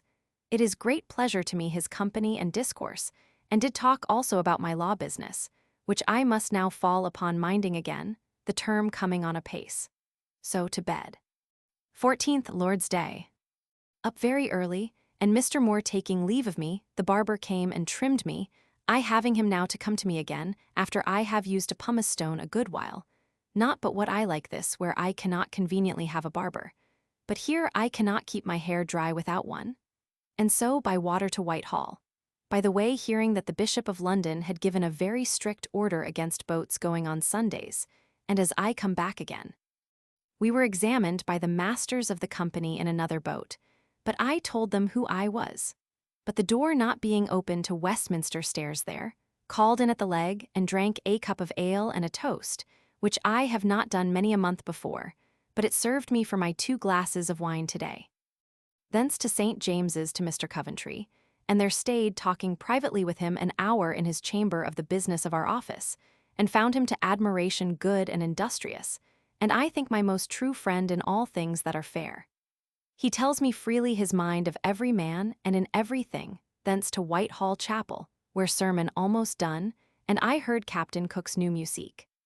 This the first day of having viols and other instruments to play a symphony between every verse of the anthem, but the musique more full than it was the last Sunday, and very fine it is. Charles Roman II, determined to form his own chapel on the model of that at Versailles. 24 instrumentalists were engaged, and this was the first day upon which they were brought into requisition. Evelyn alludes to the change in his diary, but he puts the date down as the 21st instead of the 14th. Instead of the anteent, grave and solemn wind music accompanying the organ, was introduced a concert of 24 violins between every pause after the French fantastical light way, better suiting a tavern or playhouse than a church. This was the first time of change, and now we no more heard the cornet which gave life to the organ, that instrument quite left off in which the English were so skillful. A list of the 24 fiddlers in, taken from an exchequer document, the names of the gents of His Majesty's private music paid out of the exchequer, is printed in North's Memoirs of Music, ed. Rimbault, 1846, p. 98, note. But yet I could discern Captain Cook to overdo his part at singing, which I never did before. Thence up into the Queen's presence, and there saw the Queen again as I did last Sunday, and some fine ladies with her, but my troth not many. Thence to Sir G. Carteret S., and find him to have sprained his foot and is lame, but yet hath been at chapel, and my lady much troubled for one of her daughters that is sick. I dined with them, and a very pretty lady, their kinswoman, with them. My joy is, that I do think I have good hold on Sir George and Mr. Coventry. Sir George told me of a chest of drawers that were given Sir W.B. by Hughes the rope maker, whom he has since put out of his employment, and now the fellow do cry out upon Sir W. for his cabinet. So home again by water and to church, and from church Sir Williams both and Sir John Minns into the garden, and anon Sir W. Penn and I did discourse about my lodgings and Sir J. Minns, and I did open all my mind to him, and he told me what he had heard. And I do see that I shall hardly keep my best lodging chamber, which troubles me, but I did send for Goodenough the plasterer, who tells me that it did ever belong to my lodgings, but lent by Mr. Pales to Mr. Smith. And so I will strive hard for it before I lose it. So to supper with them at Sir W. Batt's, and do counterfeit myself well pleased, but my heart is troubled and offended at the whole company. So to my office to prepare notes to read to the Duke tomorrow morning, and so to my lodgings and to bed, my mind a little eased, because I am resolved to know the worst concerning my lodgings tomorrow. Among other things, Sir W. Penn did tell me of one of my servants looking into Sir J. Minns' window when my Lady Batten lay there, which do much trouble them, and me also, and I fear will wholly occasion my loosing the leads. One thing more he told me of my Jane's cutting off a carpenter's long mustachio, and how the fellow cried, and his wife would not come near him a great while, believing that he had been among some of his wenches. At which I was merry, though I perceive they discourse of it as a crime of hers, which I understand not. 15th, up betimes to meet with the plasterer and bricklayer that did first divide our lodgings, and they do both tell me that my chamber now in dispute did ever belong to my lodgings, which do put me into good quiet of mind. So by water with Sir W.M. Penn to Whitehall, and, with much ado, was fain to walk over the piles through the bridge, while Sir W. Batten and Sir J. Minns were aground against the bridge, and could not in a grate while get through. At Whitehall we hear that the Duke of York is gone a-hunting today, and so we returned, they going to the Duke of Albemarle's, where I left them, after I had observed a very good picture or two there, and so home, and there did resolve to give up my endeavors for access to the leads, and to shut up my doors lest the being open might give them occasion of longing for my chamber, which I am in most fear about. So to dipped forward, and took my Lady Batten and her daughter and Mrs. Turner along with me, they being going through the garden thither, they to Mr. Unthwaite's and I to the pay. And then about 3 o'clock went to dinner, Sir W. Penn and I, and after dinner to the pay again, and at night by barge home altogether, and so to my lodgings and to bed, my mind full of trouble about my house. 16th. Up into my workmen, and then to the office, and there we sat till noon, then to the exchange, and in my way met with the housekeeper of this office, and he did give me so good an account of my chamber in my house, about which I am so much troubled that I am well at ease in my mind. At my office all the afternoon alone. In the evening Sir J. M. and I walked together a good while in the garden, very pleasant, and takes no notice that he do design any further trouble to me about my house. At night eat a bit of bread and cheese, and so to my lodgings and to bed, my mind ill at ease for these particulars. My house in dirt, and like to lose my best chamber. My wife writes me from the country that she is not pleased there with my father nor mother, nor any of her servants, and that my boy is turned a very rogue. I have L30 to pay to the Cavaliers, then a doubt about my being forced to leave all my business here, when I am called to the court at Brampton. And lastly, my law businesses, which vex me to my heart what I shall be able to do next term, which is near at hand. 17th. At my office all the morning, and at noon to the exchange, where meeting Mr. Moore and Mr. Stuckey of the wardrobe, we to an ordinary to dinner, and after dinner Mr. Moore and I about 3 o'clock to Paul's school, to wait upon Mr. Crumlum, Mr. Moore having a hopeful lad, a kinsman of his there at school, who we take very luckily, and went up to his chamber with him, where there was also an old fellow-student of Mr. Crumlum, one Mr. Newell come to see him, of whom he made so much, and of me, that the truth is he with kindness did drink more than I believe he used to do, and did begin to be a little impertinent, the more when after all he would in the evening go forth with us and give us a bottle of wine abroad, and at the tavern met with an acquaintance of his that did occasion impertinent discourse, that though I honor the man, and he do declare abundance of learning and worth, yet I confess my opinion is much lessened of him. And therefore let it be a caution to myself not to love drink, since it has such an effect upon others of greater worth in my own esteem. I could not avoid drinking of 5 glasses this afternoon with him, and after I had parted with him Mr. Moore and I to my house, and after we had eaten something to my lodgings, where the master of the house, a very ordinary fellow, was ready to entertain me and took me into his dining room where his wife was, a pretty and notable lady, too fine surely for him, and too much wit too. Here I was forced to stay with them a good while and did drink again, there being friends of theirs with them. At last being weary of his idle company, I bid good night, and so to my chamber and Mr. and I to bed, neither of us well pleased with our afternoon's work, merely from our being witnesses of Mr. Crumlum's weakness.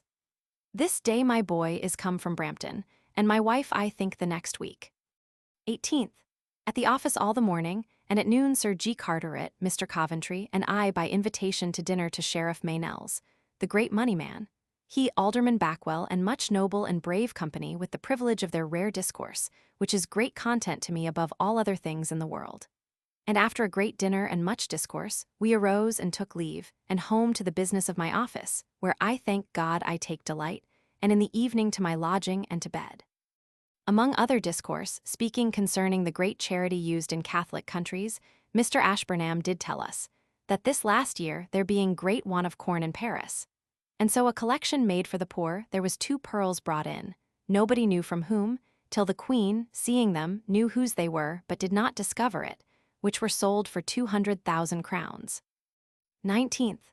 Up betimes and to my office, and at 9 o'clock, none of the rest going, I went alone to Deptford, and there went on where they left last night to pay Woolwich Yard, and so at noon dined well, being chief at the table, and do not see but every body begins to give me as much respect and honor as any of the rest.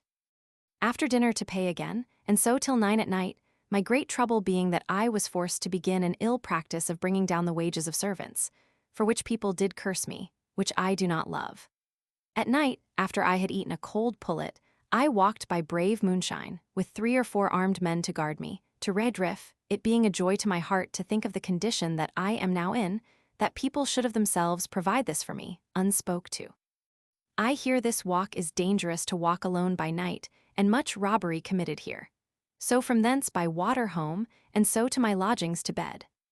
20th, up betimes and to my office, where I found my brother Tom, who tells me that his mistress's mother has wrote a letter to Mr. Lull of her full satisfaction about Tom, of which I was glad, and do think the business will take.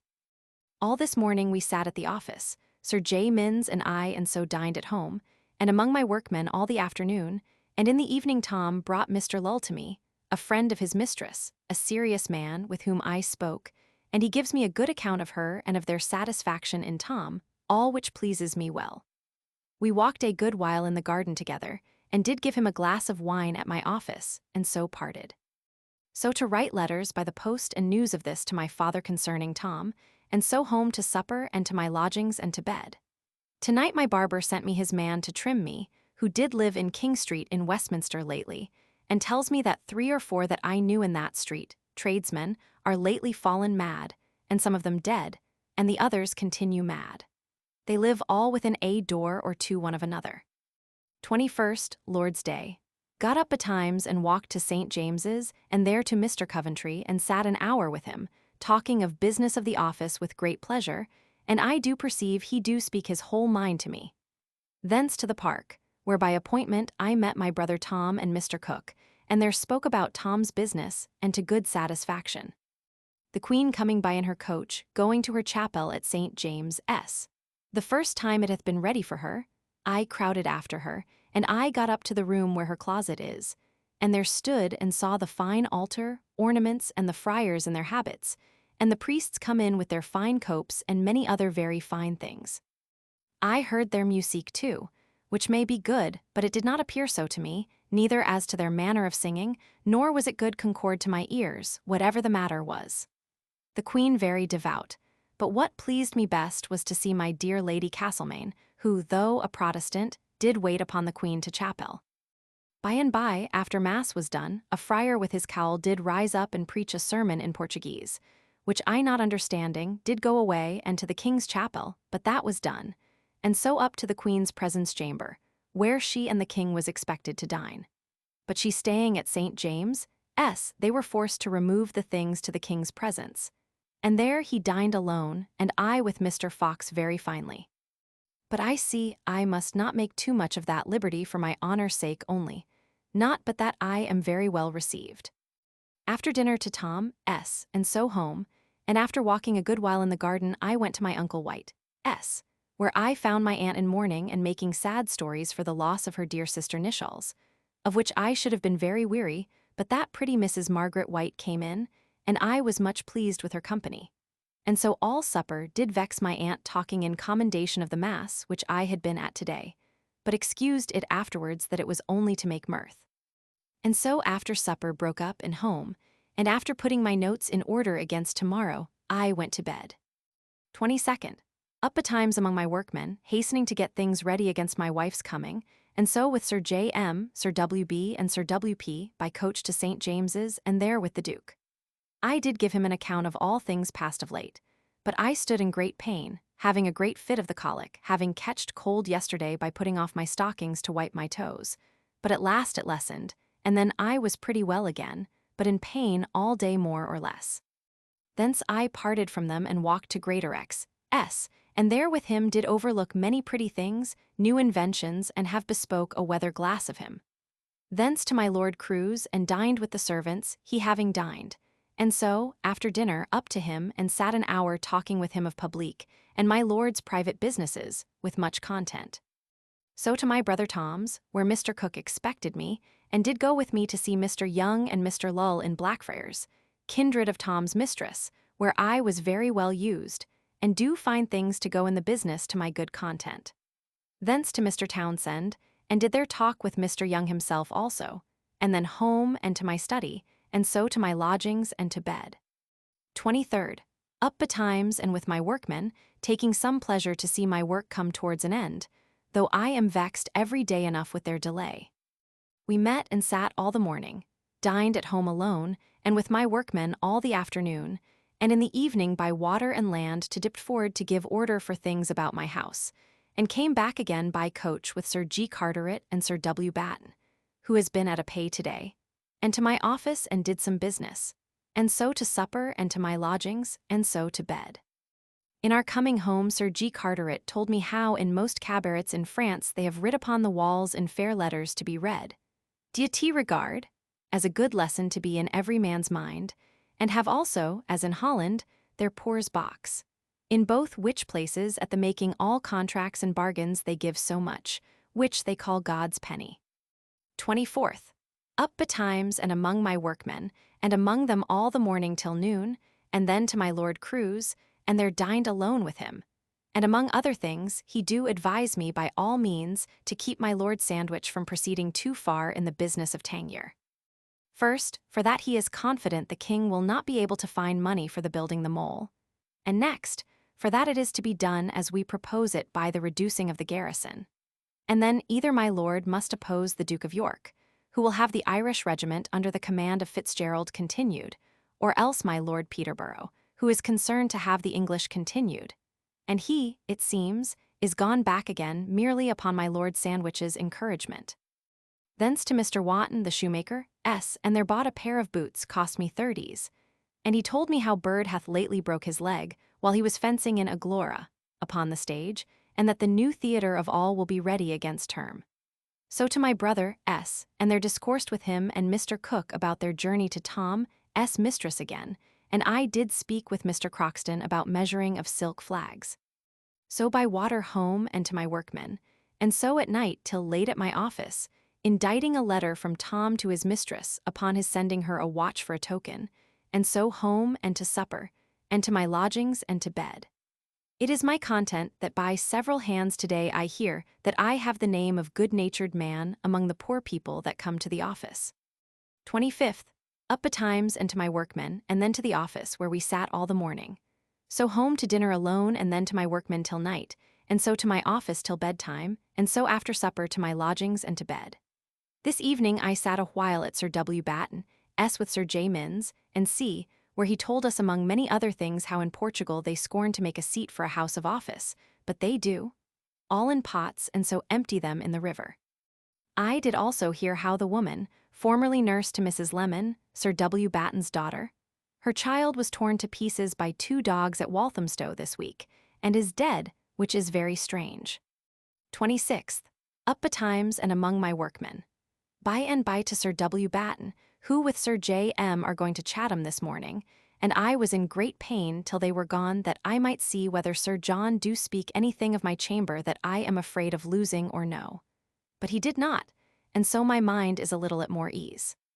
So all day long till night among my workmen, and in the afternoon did cause the partition between the entry and the boys' room to be pulled down to lay it all into one, which I hope will please me and make my coming in more pleasant. Late at my office at night, writing a letter of excuse to Sir G. Carteret, that I cannot wait upon him tomorrow morning to Chatham as I promised, which I am loth to do because of my workmen and my wife's coming to town tomorrow. So to my lodgings and to bed. 27th.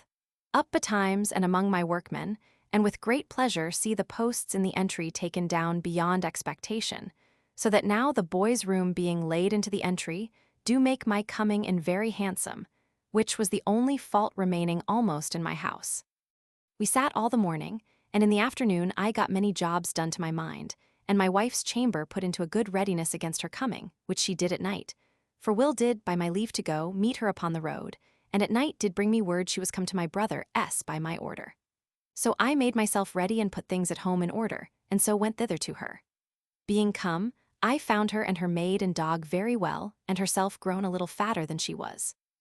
I was very well pleased to see her, and after supper to bed, and had her company with great content and much mutual love. Only I do perceive that there has been falling out between my mother and she, and a little between my father and she. But I hope all is well again, and I perceive she likes Brampton House and seat better than ever I did myself, and tells me how my lord hath drawn a plot of some alterations to be made there, and hath brought it up, which I saw and like well. I perceive my lord and lady have been very kind to her, and Captain, Furrer so kind that I perceive I have some jealousy of him, but I know what is the captain's manner of carriage, and therefore it is nothing to me. She tells me of a court like to be in a little time, which troubles me, for I would not willingly go out of town. 28th, Lord's Day. Waked early, and fell talking one with another with great pleasure of my house at Brampton and that here, and other matters. She tells me what a rogue my boy is, and strange things he has been found guilty of, not fit to name, which vexes, but most of all the unquiet life that my mother makes my father and herself lead through her want of reason. At last I rose, and with Tom to the French church at the Savoy, where I never was before. A pretty place it is, and there they have the common prayer book read in French, and which I never saw before. The minister do preach with his hat off, I suppose in further conformity with our church. So to Tom's to dinner with my wife, and there came Mr. Cook, and Joyce Norton do also dine there, and after dinner Cook and I did talk about his journey, and Tom's within a day or two about his mistress. And I did tell him my mind and give him my opinion in it. So I walked home and found my house made a little clean, and pleases me better and better, and so to church in the afternoon, and after sermon to my study, and there did some things against tomorrow that I go to the Duke's, and so walked to Tom's again, and there supped and to bed with good content of mind. 29th, Michaelmas Day. This day my oaths for drinking of wine and going to plays are out, and so I do resolve to take a liberty today, and then to fall to them again.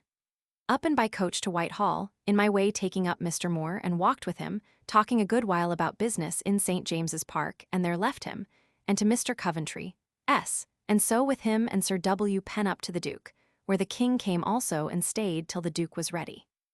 It being collar day, we had no time to talk with him about any business. They went out together.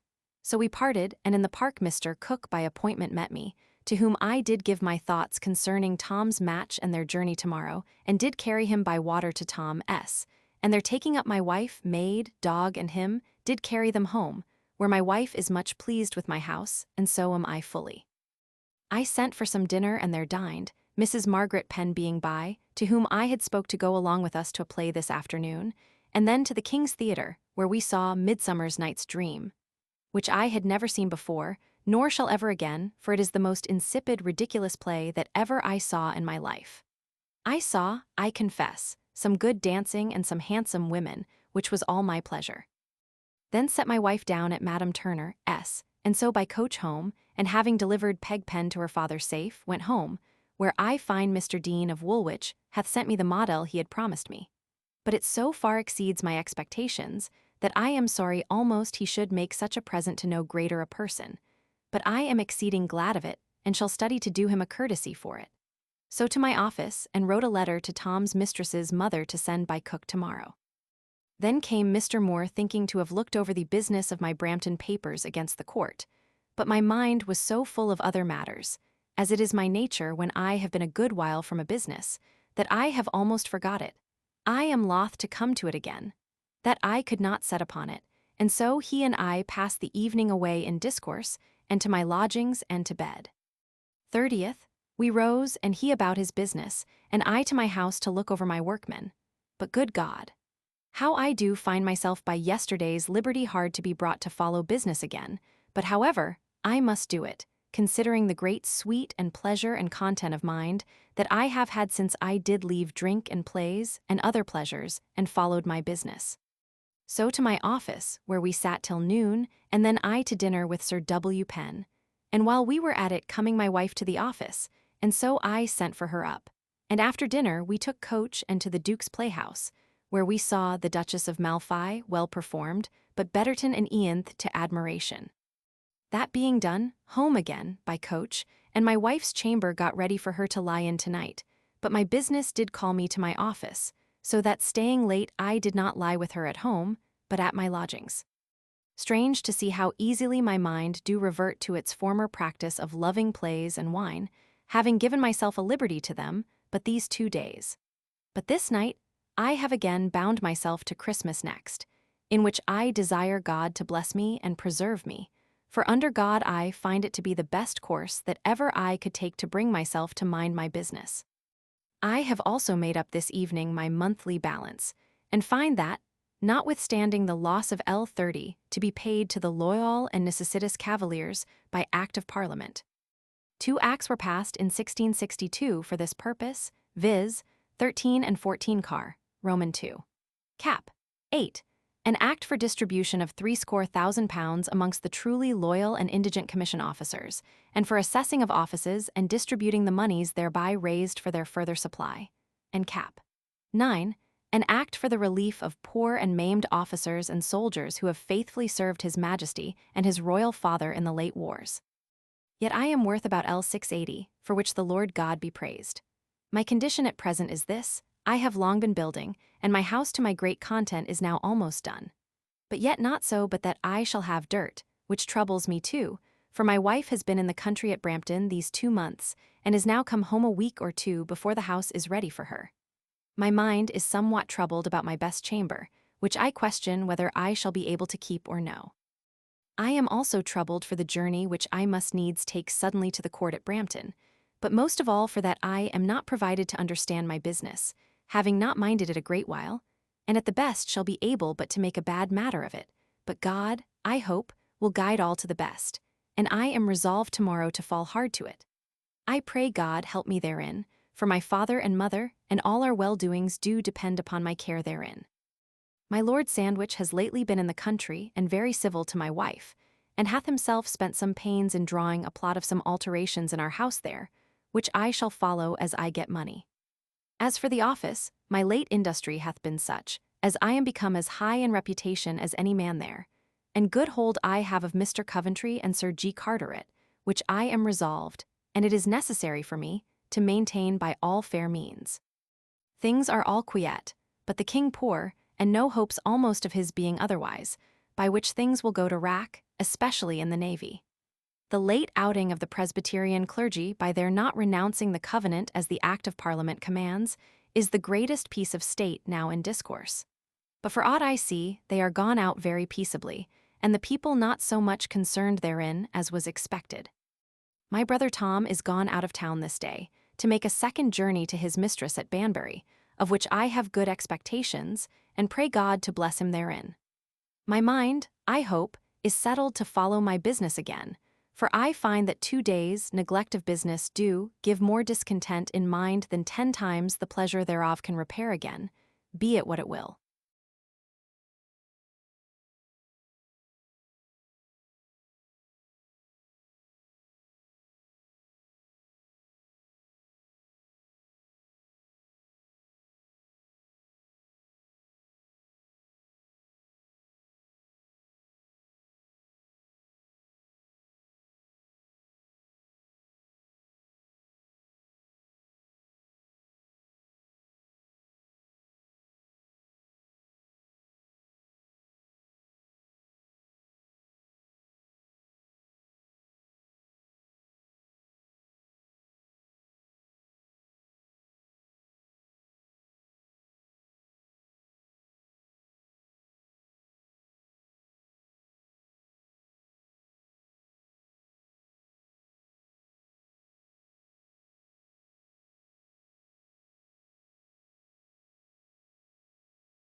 October 1662.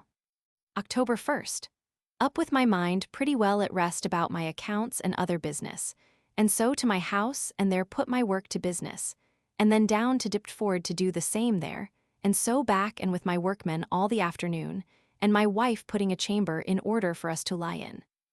At night to look over some Brampton papers against the court which I expect every day to hear of, and that done home and with my wife to bed, the first time I have lain there these 2 months and more, which I am now glad to do again, and do so like the chamber as it is now ordered, that all my fear is my not keeping it. But I hope the best, for it would vex me to the heart to lose it.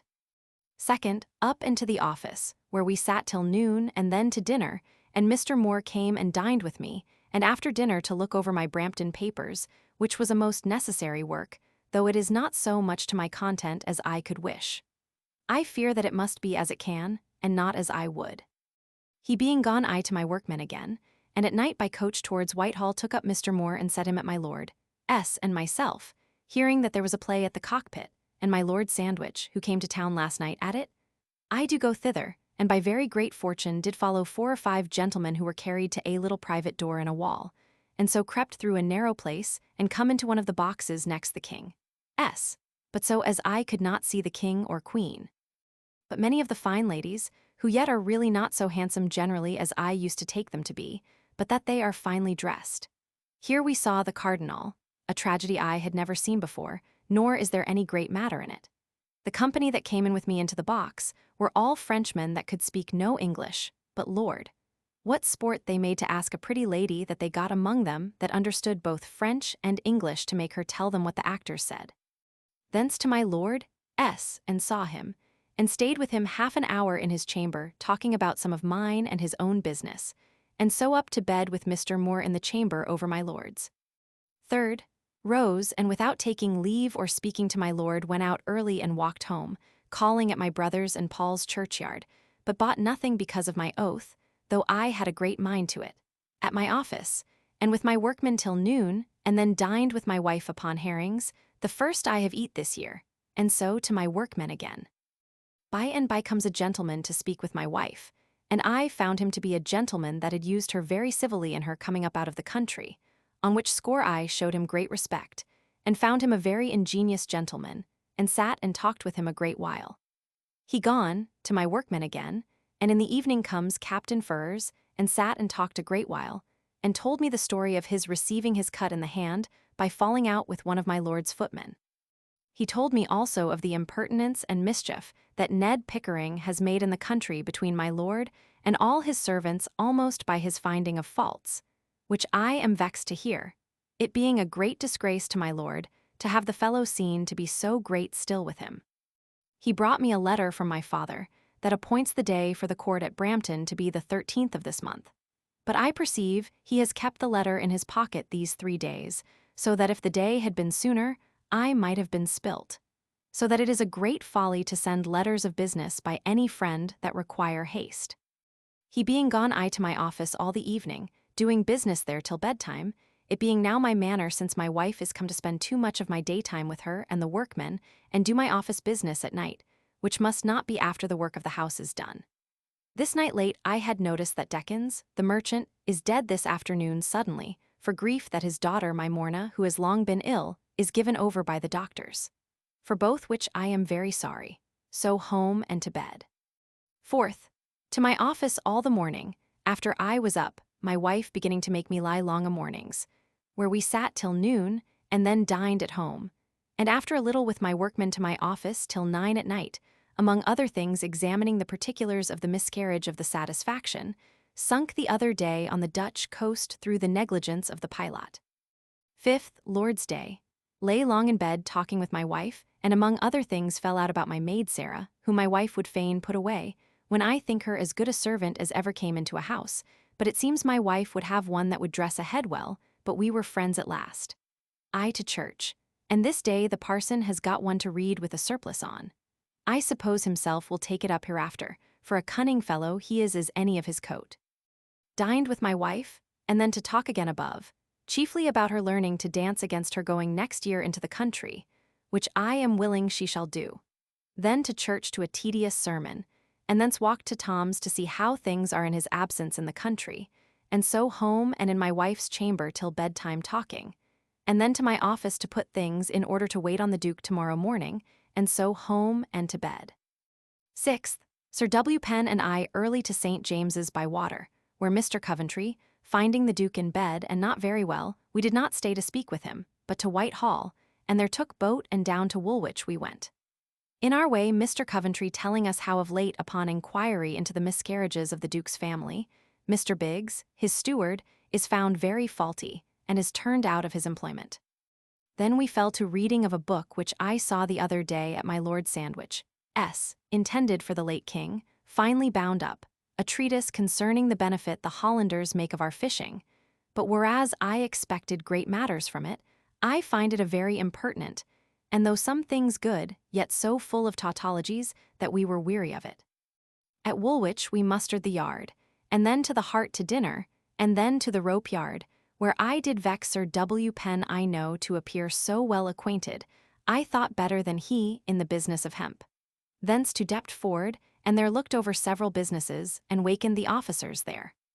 So walked to Redriff, and thence, landing Sir W. Penn at the Tower, I to Whitehall with Mr. Coventry, and so to my Lord Sandwich's lodgings, but my lord was not within, being at a ball this night with the king at my Lady Castlemaine, at next door. But here to my trouble I hear that Mr. Moore is gone very sick to the wardrobe this afternoon, which troubles me much both for his own sake and for mine, because of my law business that he does for me, and also for my lord's matters. So hence by water, late as it was, to the wardrobe, and there found him in a high fever, in bed, and much cast down by his being ill. So thought it not convenient to stay, but left him and walked home, and there weary went to supper. And then the barber came to me, and after he had done, to my office to set down my journal of this day, and so home and to bed. 7th, at the office all the morning, dined at home with my wife. After dinner with her by coach to see Mr. Moore, who continues ill. I took his books of accounts, and did discourse with him about my lord's and my own businesses, and there being Mr. Battersby by, did take notice of my having paid him the L100 borrowed of him, which they both did confess and promise to return me my bond. Thence by water with Will. How to Westminster, and there staying a little while in the hall, my wife's father and mother being abroad, and so she returning presently. Thence by coach to my Lord S., and there I left money for Captain Furze to buy me 2 bands. So towards the New Exchange, and there while my wife was buying things I walked up and down with Dr. Williams, talking about my law businesses, and thence took him to my brother S., and there gave him a glass of wine, and so parted, and then by coach with my wife home, and Sir J. M. and Sir W. B. being come from Chatham Pay, I did go see them for complaisance, and so home and to bed. 8th, up and by water to my Lord Sandwich S., and was with him a good while in his chamber, and among other things to my extraordinary joy, he did tell me how much I was beholding to the Duke of York, who did yesterday of his own accord tell him that he did thank him for one person brought into the navy, naming myself, and much more to my commendation, which is the greatest comfort and encouragement that ever I had in my life, and do owe it all to Mr. Coventry's goodness and ingenuity. I was glad above measure of this. Thence to Mr. Moore, who, I hope, is better than he was, and so home and dined at home, and all the afternoon busy at my office, and at night by coach to my lord's again, thinking to speak with him, but he is at Whitehall with the king, before whom the puppet plays I saw this summer in Covent Garden are acted this night. Hither this night my scallop. A lace band, the edges of which were indented with segments of circles, so as to resemble a scallop shell. The word scallop was used till recently for a part of a lady's dress embroidered and cut to resemble a scallop shell. Bought and got made by Captain Furze, lady, is sent, and I brought it home, a very neat one. It cost me about L3, and L3 more I have given him to buy me another. I do find myself much bound to go handsome, which I shall do in linen, and so the other things may be all the plainer. Here I stayed playing some new tunes to parts with W.M. How, and my lord not coming home, I came home late on foot, my boy carrying a link, and so eat a bit and to bed, my head full of ordering of businesses against my journey tomorrow, that there may be nothing done to my wrong in my absence. This day Sir W. Penn did speak to me from Sir J. Minns to desire my best chamber of me, and my great joy is that I perceive he do not stand upon his right, which I was much afraid of, and so I hope I shall do well enough with him for it. For I will not part with it by fair means, though I contrive to let him have another room for it. 9th, up early about my business to get me ready for my journey. But first to the office, where we sat all the morning till noon, and then broke up, and I bid them adieu for a week, having the Duke's leave got me by Mr. Coventry. To whom I did give thanks for my news yesterday of the Duke's words to my Lord Sandwich concerning me, which he took well, and do tell me so freely his love and value of me, that my mind is now in as great a state of quiet as to my interest in the office, as I could ever wish to be. I should this day have dined at Sir W. Penn's at a venison pasty with the rest of our fellows, but I could not get time, but sent for a bit home, and so between 1 and 2 o'clock got on horseback at our back gate, with my man Will with me, both well mounted on 2 gray horses. We rode and got to Ware before night, and so resolved to ride on to Puckeridge, which we did, though the way was bad, and the evening dark before we got thither by help of company riding before us, and among others, a gentleman that took up at the same in the Falcon, with me, his name Mr. Bryan, with whom I supped, and was very good company, and a scholar. He tells me that it is believed the Queen is with child, for that the coaches are ordered to ride very easily through the streets. After supper we paid the reckoning together, and so he to his chamber and I to bed, very well, but my feet being much cramped by my new hard boots that I bought the other day of Wotton were in much pain. Will lay in another bed in the chamber with me. 10th, up and between 8 and 9 mounted again, but my feet so swelled with yesterday's pain that I could not get on my boots, which vexed me to the blood, but was forced to pay 4s. For a pair of old shoes of my landlord, and so rid in shoes to Cambridge, but the way so good that but for a little rain I had got very well thither, and set up at the Bear. And there being spied in the street passing through the town, my cousin Angier came to me, and I must needs to his house, which I did, and there found Dr. Fairbrother, with a good dinner, a barrel of good oysters, a couple of lobsters, and wine. But above all, telling me that this day there is a congregation for the choice of some officers in the university, he after dinner gets me a gown, cap, and hood, and carries me to the schools, where Mr. Pepper, my brother's tutor and this day chosen proctor, did appoint a M.A. to lead me into the Regent House, where I sat with them, and did buy subscribing papers thus. Ego Samuel Pepys Eligo Magistrum Bernardum Skelton, and which was more strange, my old schoolfellow and acquaintance, and who afterwards did take notice of me, and we spoke together, alterum e taxatoribus hugis academiae in annum sequentum. The like I did for one Biggs, for the other taxer, and for other officers as the vice-proctor, Mr. Covell, for Mr. Pepper, and which was the gentleman that did carry me into the Regent House. This being done, and the congregation dissolved by the vice-chancellor, I did with much content return to my cousin Angier, being much pleased of doing this job of work, which I had long wished for, and could never have had such a time as now to do it with so much ease. Thence to Trinity Hall, and there stayed a good while with Dr. John Pepys, who tells me that brother Roger has gone out of town to keep a court. And so I was forced to go to Impington, to take such advice as my old uncle and his son Claxton could give me. Which I did, and there supped and talked with them, but not of my business till by and by after supper comes in, unlooked for, my cousin Roger, with whom by and by I discoursed largely, and in short he gives me good counsel, but tells me plainly that it is my best way to study a composition with my uncle Thomas, for that law will not help us, and that it is but a folly to flatter ourselves, with which, though much to my trouble, yet I was well satisfied, because it told me what I am to trust to. And so to bed. 11th, up betimes, and after a little breakfast, and a very poor one like our supper, and such as I cannot feed on, because of my cousin Claxton's gouty hands. And after Roger had carried me up and down his house and orchards, to show me them, I mounted and rode to Huntingdon, and so to Brampton, where I found my father and 2 brothers, and Mr. Cook, my mother and sister. So we are now all together, God knows when we shall be so again. I walked up and down the house and garden, and find my father's alterations very handsome. But not so but that there will be cause enough of doing more if ever I should come to live there. But it is, however, very well for a country being as any little thing in the country. So to dinner, where there being nothing but a poor breast of mutton, and that ill-dressed, I was much displeased, there being Mr. Cook there, who I invited to come over with my brother thither, and for whom I was concerned to make much. I told my father and mother of it, and so had it very well mended for the time after, as long as I stayed, though I am very glad to see them live so frugally. But now to my business. I found my uncle Thomas come into the country, and do give out great words, and forewarns all our people of paying us rent, and gives out that he will invalidate the will, it being but conditional, we paying debts and legacies, which we have not done, but I hope we shall yet go through well enough.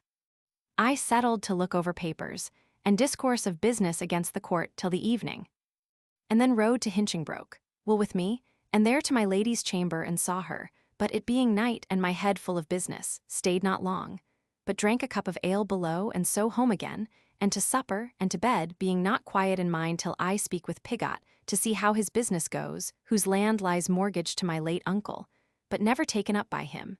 And so I fear the heir at law will do it and that we cannot. But my design is to supplant him by pretending bonds as well as a mortgage for the same money, and so, as executor, have the benefit of the bonds. 12th Lord's Day. Made myself fine with Captain Furs's lace band, being loth to wear my own new scallop. It is so fine. And after the barber had done with us, to church, where I saw most of the gentry of the parish. Among others, Mrs. Hanbury, a proper lady, and Mr. Bernard and his lady with her father, my late Lord St. John, who looks now like a very plain grave man. Mr. Wells preached a pretty good sermon, and they say he is pretty well in his wits again. So home to dinner, and so to walk in the garden, and then to church again, and so home, there coming several people about business, and among others Mr. Pigott, who gives me good assurance of his truth to me and our business, in which I am very much pleased, and tells me what my Uncle Thomas said to him and what he designs, which in fine is to be admitted to the estate as well as we, which I must endeavor to oppose as well as I can. So to supper, but my mind is so full of our business that I am no company at all, and then their drink do not please me, till I did send to Goody Stanks for some of hers, which is very small and fresh, with a little taste of wormwood, which ever after did please me very well. So after supper to bed, thinking of business, but every night getting my brother John to go up with me for discourse sake, while I was making unready. That is, undressing. So of the French lords leaping over the walls in their shirts. Alank, how now, my lords, what all unready so bast? Unready, I and glad we scaped so well. Henry Roman 6, Act 2 SC, IM, B. 13th. Up to Hinchingbroke, and there with Mr. Shepley did look all over the house, and I confess, like well of the alterations, and do like the staircase. But there being nothing to make the outside more regular and modern, I am not satisfied with it, but do think it to be too much to be laid out upon it. Thence with Shepley to Huntingdon to the Crown, and there did sit and talk, and eat a breakfast of cold roast beef, and so he to St. Ives Market, and I to Sir Robert Bernard, S. for counsel, having a letter from my Lord Sandwich to that end. He do give it me with much kindness in appearance, and upon my desire do promise to put off my uncle's admittance, if he can fairly, and upon the whole do make my case appear better to me than my cousin Roger did, but not so but that we are liable to much trouble, and that it will be best to come to an agreement if possible.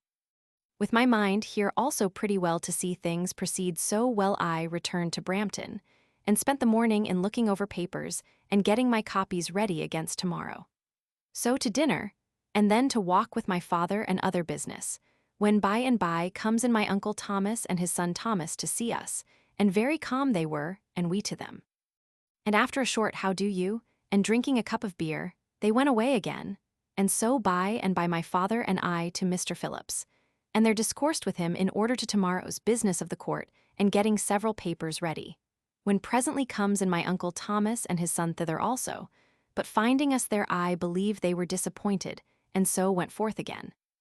And went to the house that Prior has lately bought of us, which was Barton's, and there did make entry and forbade paying rent to us, as now I hear they have done everywhere else, and that was their intent in coming to see us this day.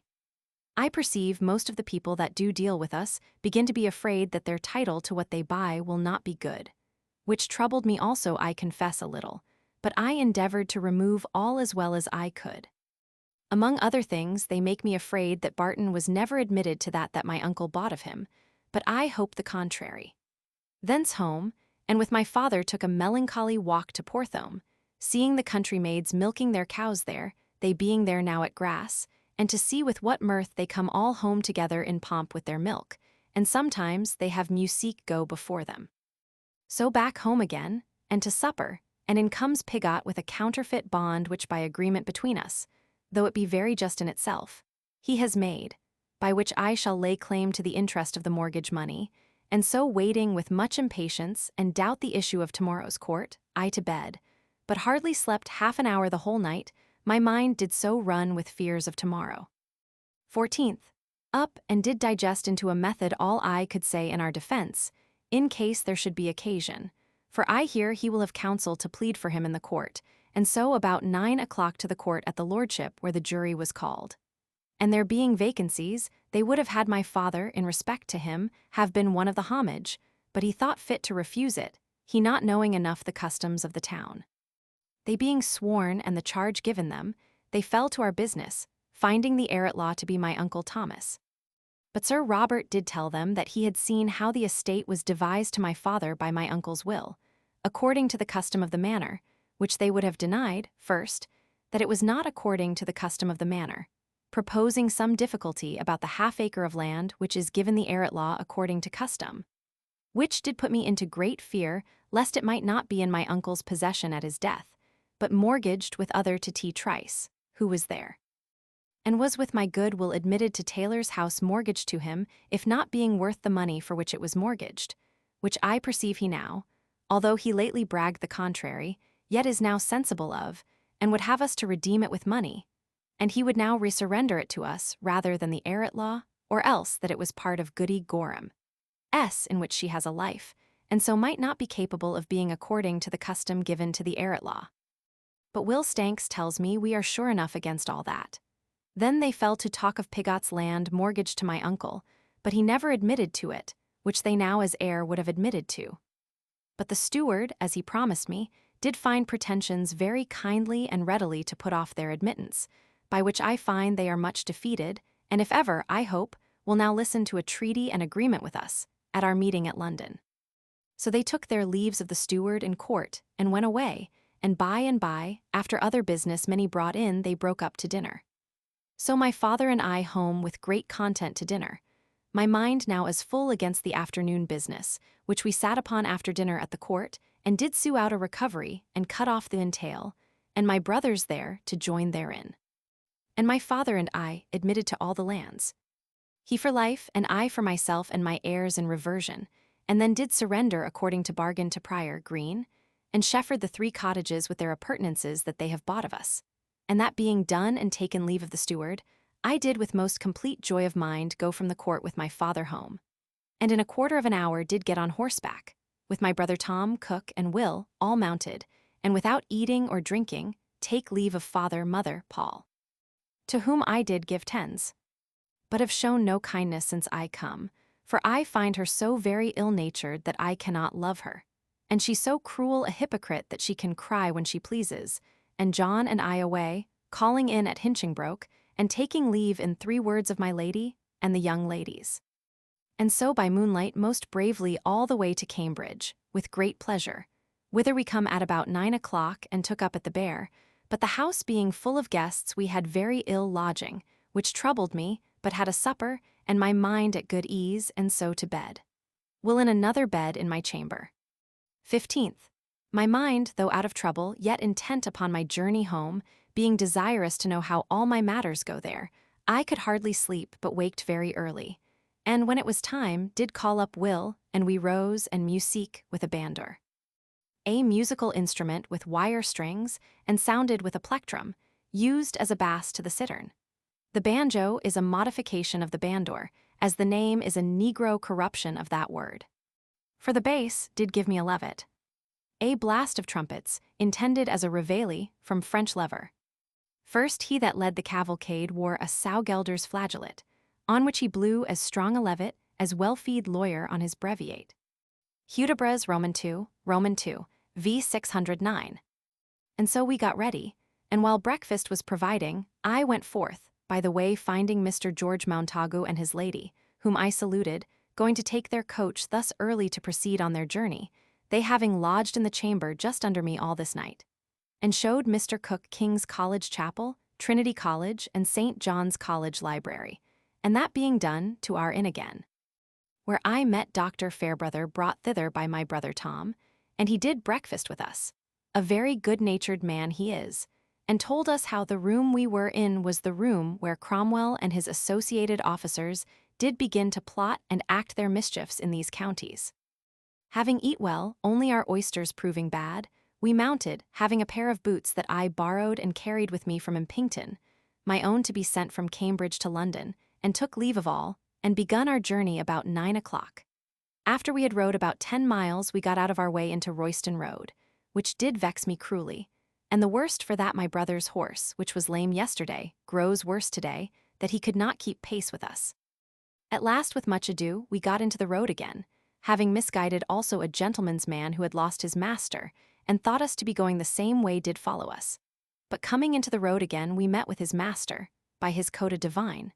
But I perceiving Tom's horse not able to keep with us, I desired Mr. Cook and him to take their own time, and Will and I we rode before them keeping a good pace, and came to where about 3 o'clock in the afternoon, the ways being everywhere but bad. Here I fell into acquaintance and eat and drank with the divine, but know not who he is, and after an hour's bait to myself and horses, he, though resolved to have lodged there, yet for company would out again, and so we remounted at 4 o'clock, and he went with me as far almost as Tybald's, and there parted with us, taking up there for all night, but finding our horses in good case and the night being pretty light, though by reason of clouds the moon did not shine out. We even made shift from one place to another to reach London, though both of us very weary.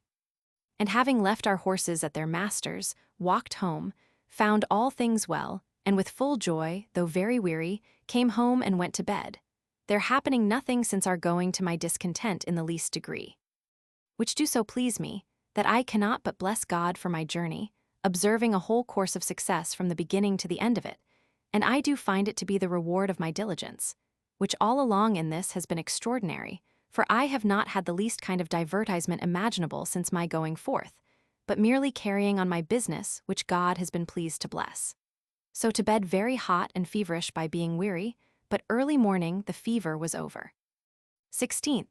And so I rose in good temper, finding a good chimney-piece made in my upper dining-room chamber, and the dining-room wainscot in a good forwardness, at which I am glad, and then to the office, where by tea, Hater I found all things to my mind, and so we sat at the office till noon, and then at home to dinner with my wife. Then coming Mr. Creed in order to some business with Sir J. Minns about his accounts. This afternoon I took him to the Treasury office, where Sir John and I did stay late paying some money to the men that are saved out of the satisfaction that was lost the other day.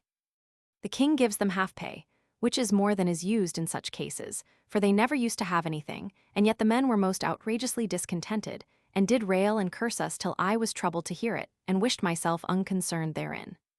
Mr. Creed, seeing us engaged, took leave of us. Here late, and so home, and at the office set down my journey journal to this hour, and so shut up my book, giving God thanks for my good success therein, and so home, and to supper, and to bed. I hear Mr. Moore is in a way of recovery. Sir H. Bennet made Secretary of State in Sir Edward Nicholas's stead, not known whether by consent or not.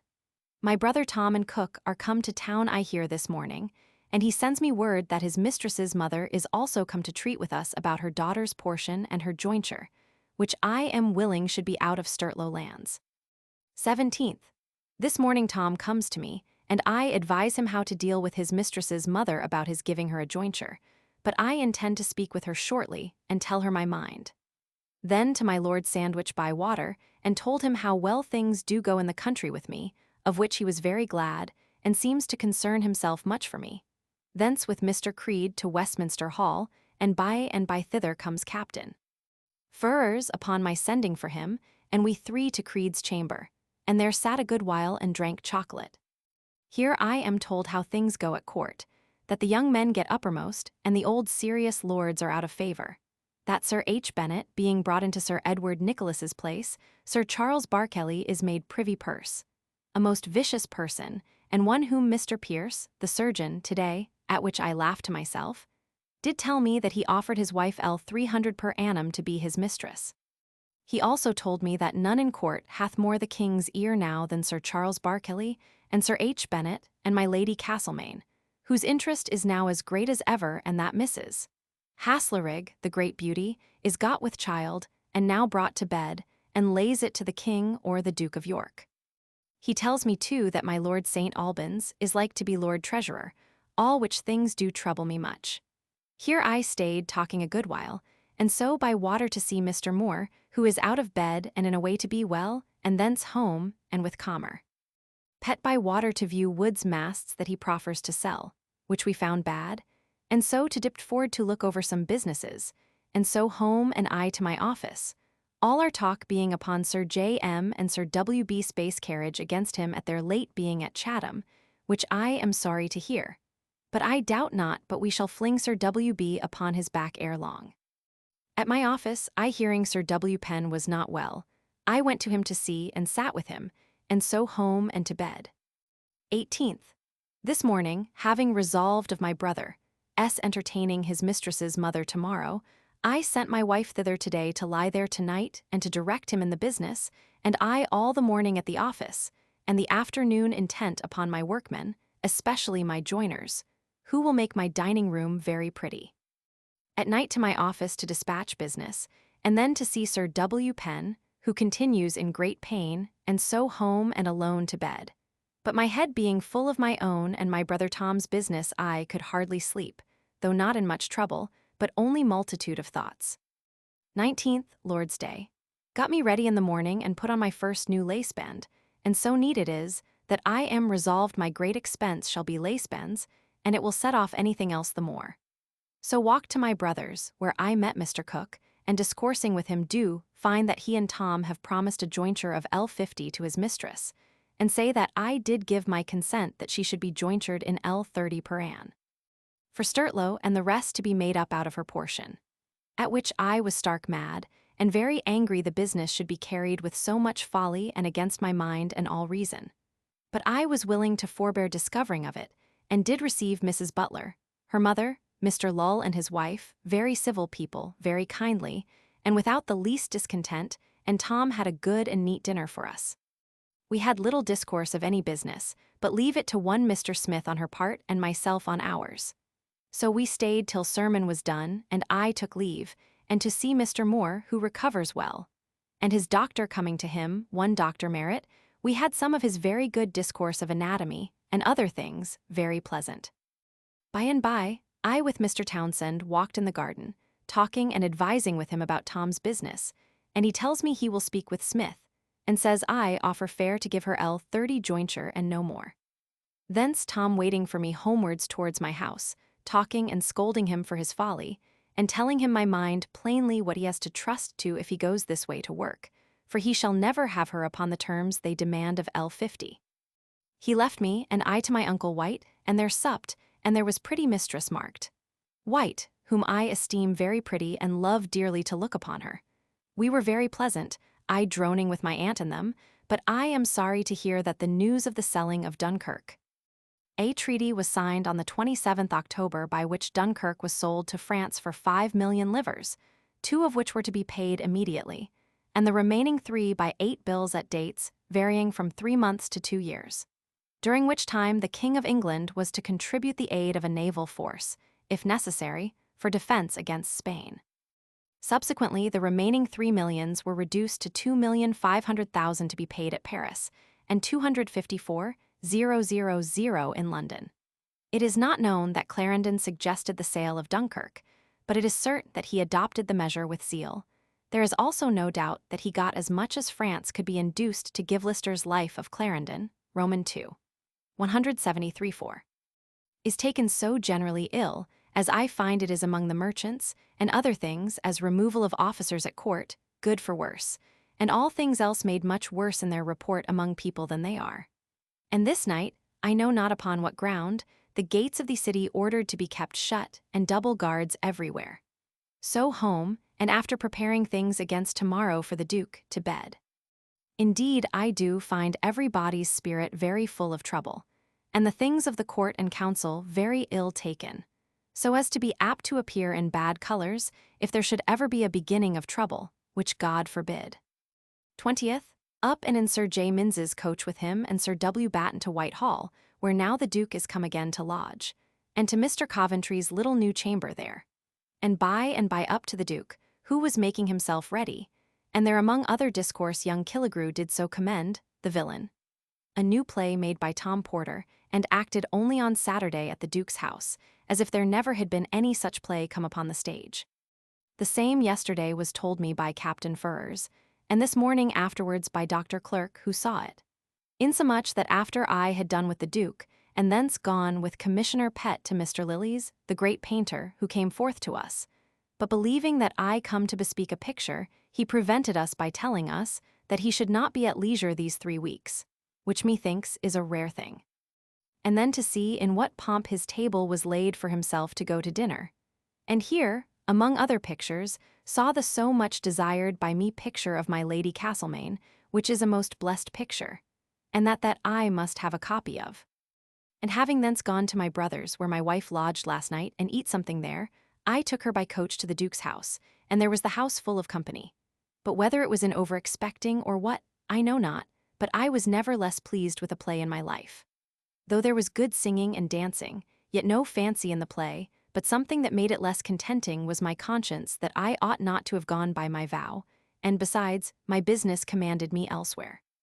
But however, as soon as I came home I did pay my crown to the poor's box, according to my vow, and so no harm as to that is done, but only business lost and money lost, and my old habit of pleasure wakened, which I will keep down the more hereafter, for I thank God these pleasures are not sweet to me now in the very enjoying of them.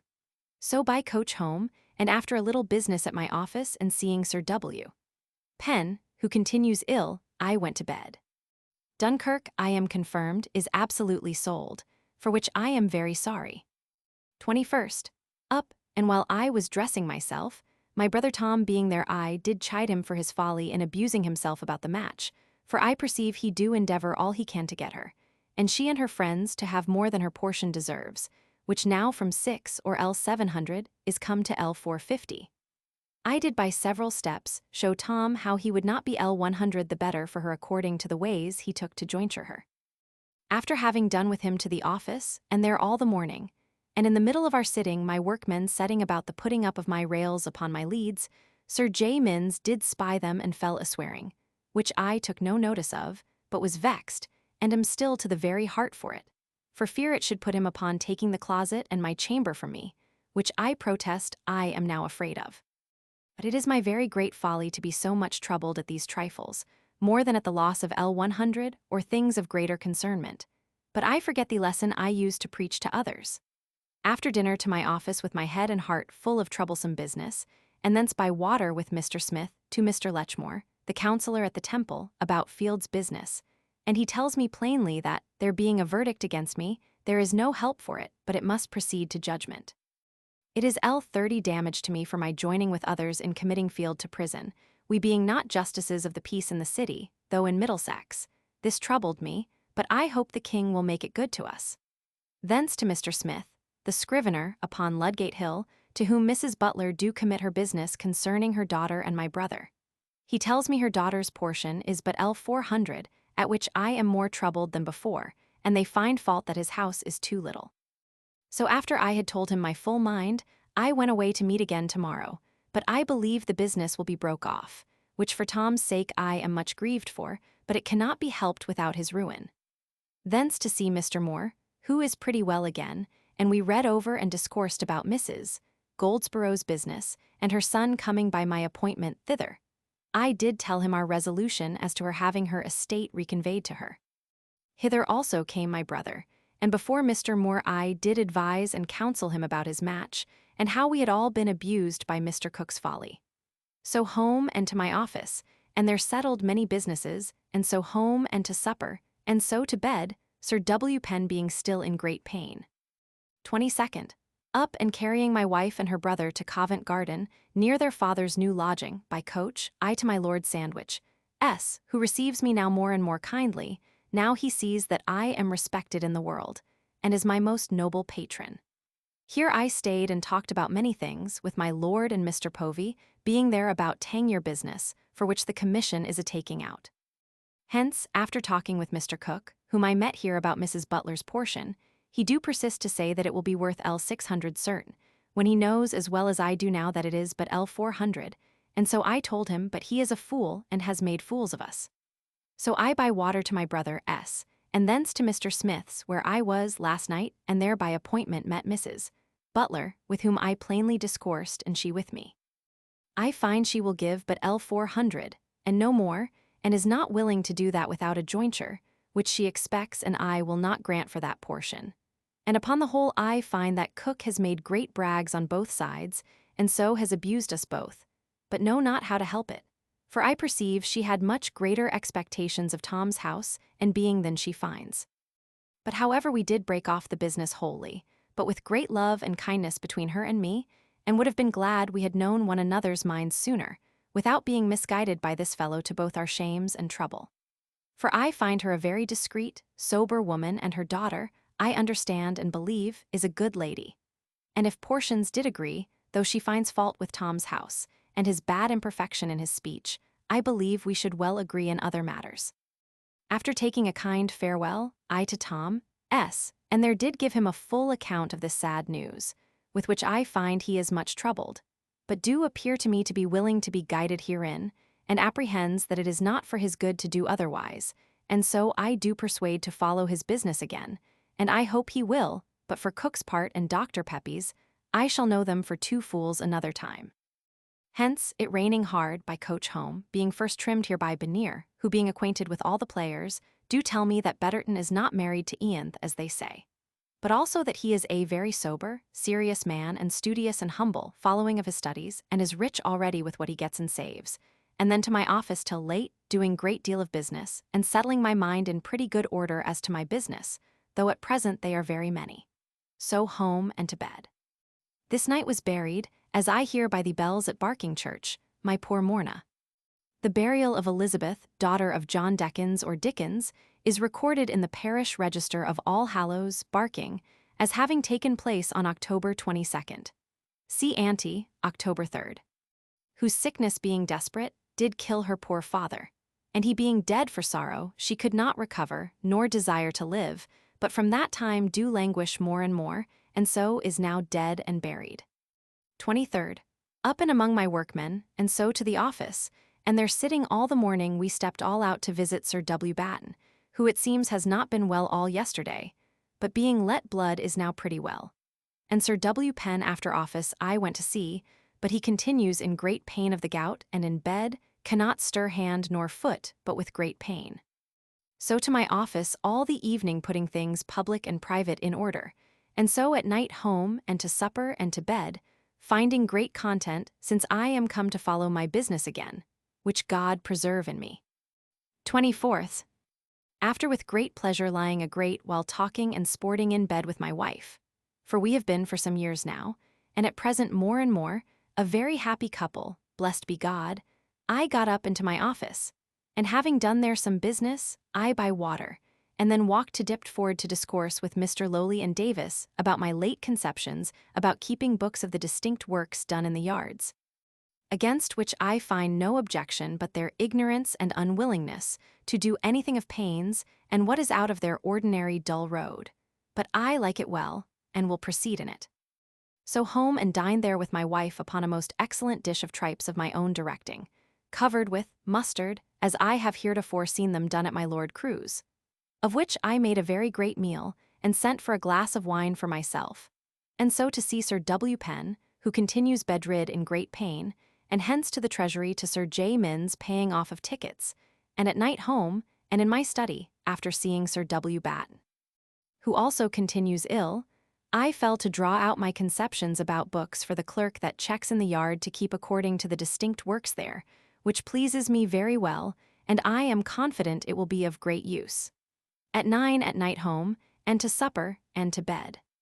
This noon came to see me, and sat with me a little after dinner Mr. Pierce, the chirurgeon, who tells me how ill things go at court, that the king do show no countenance to any that belong to the queen, nor above all to such English as she brought over with her, or hath here since, for fear they should tell her how he carries himself to Mrs. Palmer, insomuch that though he has a promise, and is sure of being made her chirurgeon, he is at a loss what to do in it, whether to take it or no, since the king's mind is so altered in favor to all her dependents, whom she is fain to let go back into Portugal, though she brought them from their friends against their wills with promise of preferment, without doing anything for them. But he tells me that her own physician did tell him within these 3 days that the queen do know how the king orders things, and how he carries himself to my Lady Castlemaine and others, as well as any body. But though she hath spirit enough, yet seeing that she do no good by taking notice of it, for the present she forbears it in policy, of which I am very glad. But I pray God keep us in peace, for this, with other things, do give great discontent to all people. 25th. Up into the office, and there with Mr. Coventry sat all the morning, only we two, the rest being absent or sick.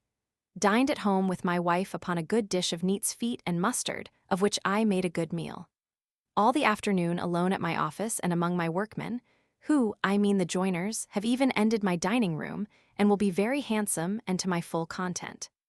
In the evening at my office about one business or another, and so home and to bed, with my mind every day more and more quiet since I come to follow my business, and shall be very happy indeed when the trouble of my house is over. 26th, Lord's Day, up and put on my new scallop and is very fine.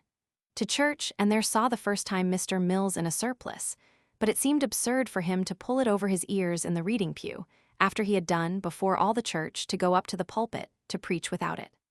Home and dined, and Mr. Simpson, my joiner that do my dinning groom, and my brother Tom with me to a delicate fat pig. Tom takes his disappointment of his mistress to heart, but all will be well again in a little time. Then to church again, and heard a simple Scot preach most tediously. So home, and to see Sir W. Batten, who is pretty well again, and then to my Uncle White's to show my fine band and to see Mrs. Margaret White, but she was not there. All this day soldiers going up and down the town, there being an alarm and many Quakers and others clapped up, but I believe without any reason, only they say in Dorsetshire there hath been some rising discovered. So after supper home, and then to my study, and making up my monthly account to myself. I find myself, by my expense in bands and clothes this month, abated a little of my last, and that I am worth L679 still, for which God be praised. So home and to bed with quiet mind, blessed be God, but afeard of my candle, going out, which makes me write thus slubberingly. 27th. Up, and after giving order to the plasterer now to set upon the finishing of my house, then by water to wait upon the Duke, and walking in the matted gallery, by and by comes Mr. Coventry and Sir John Minns, and then to the Duke, and after he was ready, to his closet, where I did give him my usual account of matters, and afterwards upon Sir J. Minns, desire to have one to assist him in his employment. Sir W. Penn is appointed to be his, and Mr. Pett to be the surveyor's assistant. Mr. Coventry did desire to be excused, and so I hope, at least it is my present opinion, to have none joined with me, but only Mr. Coventry do desire that I would find work for one of his clerks, which I did not deny, but however I will think of it, whether without prejudice to mine I can do it. Thence to my Lord Sandwich, who nowadays calls me into his chamber, and alone did discourse with me about the jealousy that the court have of people's rising, wherein he do much dislike my Lord Monk's being so eager against a company of poor wretches, dragging them up and down the street, but would have him rather to take some of the greatest ringleaders of them, and punish them, whereas this do but tell the world the king's fears and doubts. For Dunkirk, he wonders any wise people should be so troubled thereat, and scorns all their talk against it, for that he says it was not Dunkirk, but the other places that did and would annoy us, though we had that, as much as if we had it not. He also took notice of the new ministers of state, Sir H. Bennet and Sir Charles Barkelly, their bringing in, and the high game that my Lady Castlemaine plays at court, which I took occasion to mention as that the people do take great notice of, all which he confessed. Afterwards he told me of poor Mr. Spung, that being with other people examined before the king and council, they being laid up as suspected persons, and it seems Spung is so far thought guilty as that they intend to pitch upon him to put to the racky or some other torture. He do take knowledge of my Lord Sandwich, and said that he was well known to Mr. Pepys. But my lord knows, and I told him that it was only in matter of musique and pipes, but that I thought him to be a very innocent fellow, and indeed I am very sorry for him. After my lord and I had done in private, we went out, and with Captain Cuttance and Bunn did look over their draft of a bridge for Tangier, which will be brought by my desire to our office by them tomorrow. Thence to Westminster Hall, and there walked long with Mr. Creed, and then to the great half-a-crown ordinary, at the King's Head, near Charing Cross, where we had a most excellent neat dinner and very high company, and in a noble manner. After dinner, he and I into another room over a pot of ale and talked. He showed me our commission, wherein the Duke of York, Prince Rupert, Duke of Albemarle, Lord Peterborough, Lord Sandwich, Sir G. Carteret, Sir William Compton, Mr. Coventry, Sir R. Ford, Sir William Ryder, Mr. Comely, Mr. Povey, myself, and Captain Cuttance, in this order are joined for the carrying on the service of Tangier, which I take for a great honor to me. He told me what great faction there is at court, and above all, what is whispered, that young Crofts is lawful son to the king being married to his mother. There has been much confusion as to the name and parentage of Charles's mistress. Lucy Walter was the daughter of William Walter of Rock Castle, Co-Pembroke, and Mr. S. Steinman, in his Althorpe Memoirs, privately printed, 1869, sets out her pedigree, which is a good one. Rock Castle was taken and burnt by the parliamentary forces in 1644, and Lucy was in London in 1648, where she made the acquaintance of Colonel Algernon Sidney. She then fell into the possession of his brother, Colonel Robert Sidney. In September of this same year, she was taken up by Charles, Prince of Wales. Charles terminated his connection with her on October 30th, 1651, and she died in 1658, as appears by a document, administration entry in the Register of the Prerogative Court, met with by the late Colonel Chester. William Erskine, who had served Charles as cupbearer in his wanderings, and was appointed master of the Charterhouse in December, 1677, had the care of Lucy Walter and buried her in Paris. He declared that the king never had any intention of marrying her, and she did not deserve it. Thomas Ross, the tutor of her son, put the idea of this claim into his head and asked Dr. Cosson to certify to a marriage. In consequence of this, he was removed from his office, and Lord Crofts took his place, Steinman's Althorpe Memoirs. Lucy Walter took the name of Barlow during her wanderings. How true this is, God knows, but I believe the Duke of York will not be fooled in this of 3 crowns. Thence to Whitehall, and walked long in the galleries till as they are commanded to all strange persons. One come to tell us, we not being known, and being observed to walk there 4 or 5 hours, which was not true, unless they count my walking there in the morning, he was commanded to ask who we were, which being told, he excused his question and was satisfied. These things speak great fear and jealousies.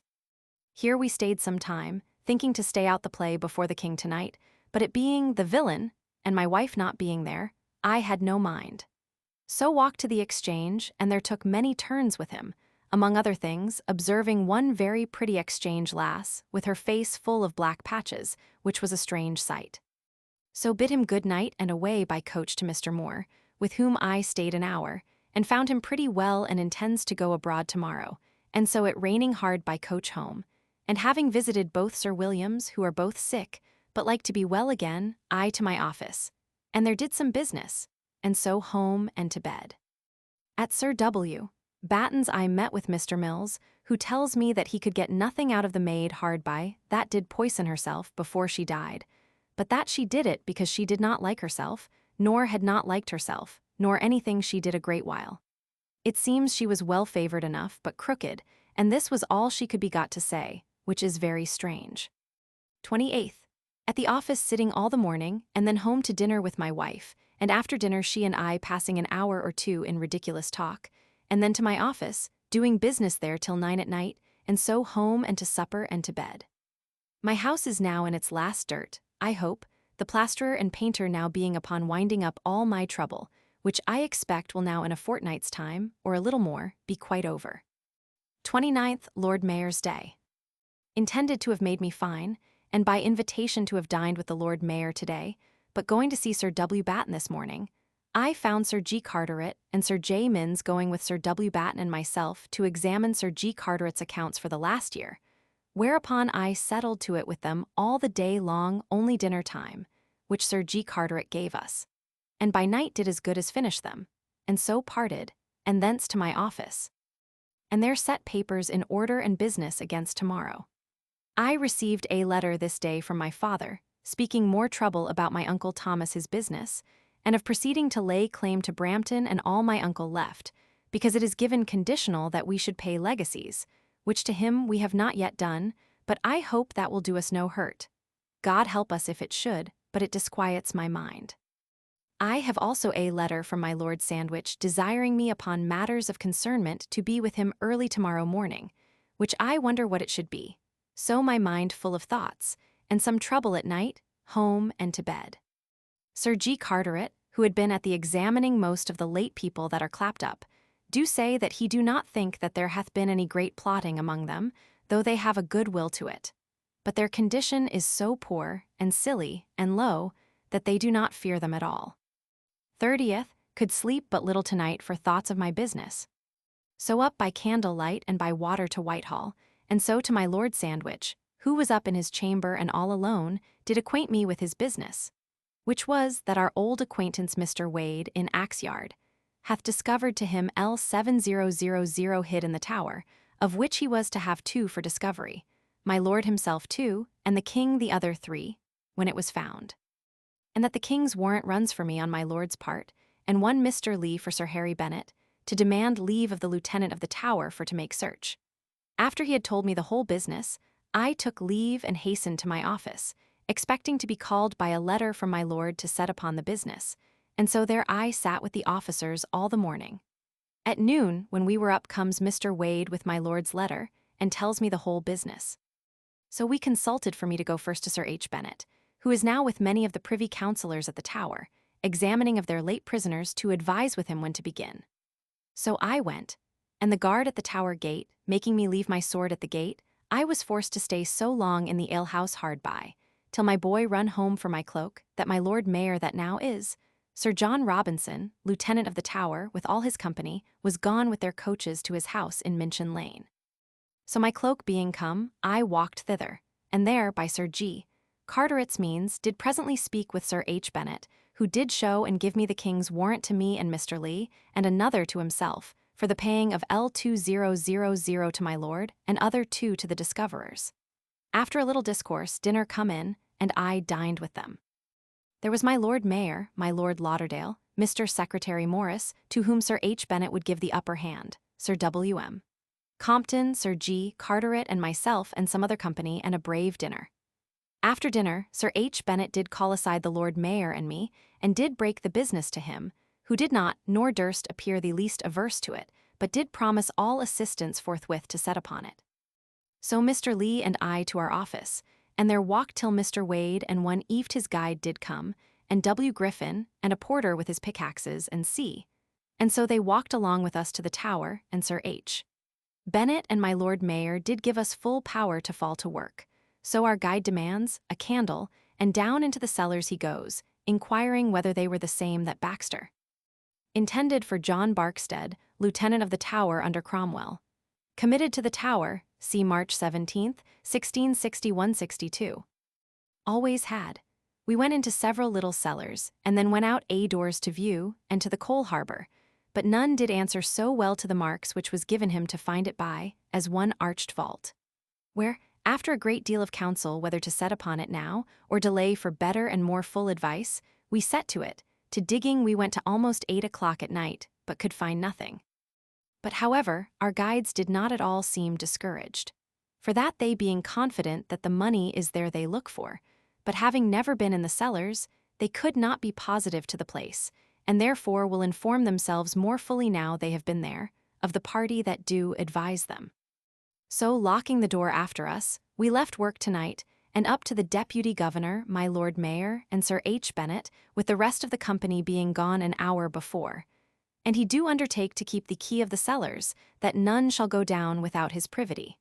But Lord, to see what a young simple fantastique coxcomb is made Deputy Governor would make one mad, and how he called out for his nightgown of silk, only to make a show to us. And yet for half an hour I did not think he was the Deputy Governor, and so spoke not to him about the business, but waited for another man. At last I broke our business to him, and he promising his care, we parted. And Mr. Lee and I by coach to Whitehall, where I did give my Lord Sandwich an account of our proceedings, and some encouragement to hope for something hereafter, and so bade him good night, and so by coach home again, where to my trouble I found that the painter had not been here today to do anything, which vexes me mightily. So to my office to put down my journal, and so home and to bed. This morning, walking with Mr. Coventry in the garden, he did tell me how Sir G. Carteret had carried the business of the victuallers, money to be paid by himself, contrary to old practice, at which he is angry I perceive, but I believe means no hurt, but that things may be done as they ought. He expects Sir George should not bespatter him privately, in revenge, but openly. Against which he prepares to bedaub him, and swears he will do it from the beginning, from Jersey to this day. And as to his own taking of 2 large fees or rewards for places that he had sold, he will prove that he was directed to it by Sir George himself, among others. And yet he did not deny Sir G. Carter at his due, in saying that he is a man that do take the most pains, and gives himself the most to do business of any man about the court, without any desire of pleasure or divertisements, which is very true. But which pleased me mightily, he said in these words that he was resolved, whatever it cost him, to make an experiment, and see whether it was possible for a man to keep himself up in court by dealing plainly and walking uprightly, with any private game a-playing. In the doing whereof, if his ground do slip from under him, he will be contented. But he is resolved to try, and never to balk taking notice of anything that is to the king's prejudice, let it fall where it will. Which is a most brave resolution. He was very free with me, and by my troth, I do see more real worth in him than in most men that I do know. I would not forget 2 passages of Sir J. Minns's at yesterday's dinner. The one, that to the question how it comes to pass that there are no boars seen in London, but many sows and pigs, it was answered that the constable gets them o' nights. The other, those, Killigrew's way of getting to see plays when he was a boy. He would go to the Red Bull, and when the man cried to the boys, "Who will go and be a devil, and he shall see the play for nothing?" Then would he go in and be a devil upon the stage, and so get to see plays. 31st. Lay pretty long in bed, and then up and among my workmen, the carpenters being this day laying of my floor of my dining room, with whom I stayed a good while, and so to my office, and did a little business, and so home to dinner. And after dinner all the afternoon with my carpenters, making them lay all my boards but one in my dining room this day, which I am confident they would have made 2 good days' work of if I had not been there, and it will be very pleasant. At night to my office, and their late doing of my office business, and so home to supper and bed. Thus ends this month, I and my family in good health, but weary heartily of dirt, but now in hopes within 2 or 3 weeks to be out of it. My head troubled with much business, but especially my fear of Sir J. Minns claiming my bedchamber of me, but I hope now that it is almost over, for I perceive he is fitting his house to go into it the next week. Then my law businesses for Brampton makes me mad almost, for that I want time to follow them, but I must by no means neglect them. I thank God I do save money, though it be but a little, but I hope to find out some job or other that I may get a sum by to set me up. I am now also busy in a discovery for my Lord Sandwich and Sir H. Bennet, by Mr. Wade's means of some of Baxter's money hid in one of his cellars in the Tower. If we get it, it may be I may be 10 or 20 the better for it. I thank God I have no crosses, but only much business to trouble my mind with. In all other things as happy a man as any in the world, for the whole world seems to smile upon me, and if my house were done that I could diligently follow my business, I would not doubt to do God, and the King, and myself good service. And all I do impute almost wholly to my late temperance, since my making of my vows against wine and plays, which keeps me most happily and contentfully to my business. Which God continue. Public matters are full of discontent, what with the sale of Dunkirk, and my Lady Castlemaine, and her faction at court, though I know not what they would have more than to debauch the king, whom God preserve from it. And then great plots are talked to be discovered, and all the prisons in town full of ordinary people, taken from their meeting places last Sunday. But for certain some plots there hath been, though not brought to a head.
November 1662. November 1st. Up and after a little while with my workmen I went to my office, and then to our sitting all the morning. At noon with Mr. Creed, whom I found at my house, to the Trinity House, to a great dinner there, by invitation and much company. It seems one Captain Evans makes his elder brother's dinner today. Among other discourses, one Mr. Audent, secretary to the late Princess of Orange, did discourse of the convenience as to keeping the highways from being deep, by their horses in Holland and Flanders where the ground is as miry as ours is, going in their carts and wagons as ours in coaches, wishing the same here as an expedient to make the ways better, and I think there is something in it, where there is breadth enough. Thence to my office, sent for to meet Mr. Lee again, from Sir H. Bennet.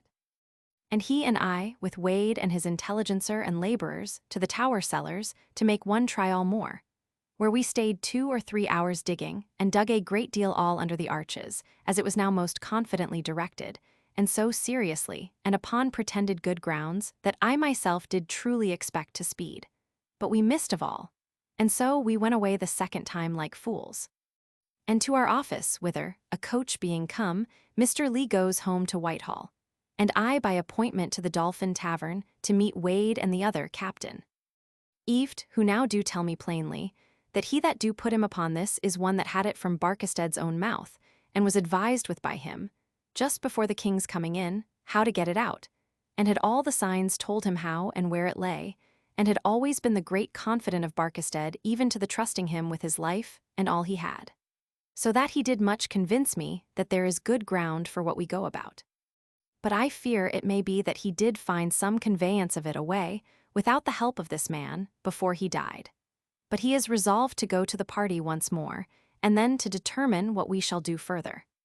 So we parted, and I to my office, where after sending away my letters to the post I do hear that Sir J. Minns is resolved to turn part of our entry into a room, and to divide the backyard between Sir W. Penn and him, which though I do not see how it will annoy me much particularly, yet it do trouble me a little for fear it should. But I do not see how it can well unless in his desiring my coming to my back stairs. But for that I shall do as well as himself or Sir W. Penn, who is most concerned to look after it. Second, Lord's Day. Lay long with pleasure talking with my wife, in whom I never had greater content, blessed be God, than now, she continuing with the same care and thrift and innocence, so long as I keep her from occasions of being otherwise, as ever she was in her life, and keeps the house as well. To church, where Mr. Mills, after he had read the service, and shifted himself as he did the last day, preached a very ordinary sermon. So home to dinner with my wife. Then up into my new rooms, which are almost finished, and there walked with great content talking with my wife till church time, and then to church, and there being a lazy preacher I slept out the sermon, and so home, and after visiting the 2 Sir Williams, who are both of them mending apace, I to my office preparing things against tomorrow for the Duke, and so home and to bed, with some pain, having taken cold this morning in sitting too long bare-legged to pare my corns. My wife and I spent a good deal of this evening in reading Du Barta's Imposture, and other parts which my wife of late has taken up to read, and is very fine as anything I meet with. 3d. Up and with Sir J. Minns in his coach to Whitehall to the Duke S., but found him gone out a-hunting. Thence to my Lord Sandwich, from whom I receive every day more and more signs of his confidence and esteem of me. Here I met with Pierce the chirurgeon, who tells me that my Lady Castlemaine is with child, but though it be the King S., yet her lord being still in town, and sometimes seeing of her, though never to eat or lie together, it will be laid to him. He tells me also how the Duke of York is smitten in love with my Lady Chesterfield. Lady Elizabeth Butler, daughter of James Butler, 1st Duke of Ormond, 2nd wife of Philip Stanhope, 2nd Earl of Chesterfield. She died July 1665. See Memoirs de Grammont, chapter Roman 8. Peter Cunningham thinks that this banishment was only temporary, for according to the Grammont Memoirs, she was in town when the Russian ambassador was in London December 1662 and January 1662. It appears from the books of the Lord Steward's office that Lord Chesterfield set out for the country on the 12th May, and from his short notes, referred to in the memoirs before his correspondence, that he remained at Bretby in Derbyshire with his wife throughout the summer of that year. Story of Nell Gwyn, p. 189. A virtuous lady, daughter to my Lord of Ormond, and so much that the Duchess of York hath complained to the king and her father about it, and my Lady Chesterfield is gone into the country for it.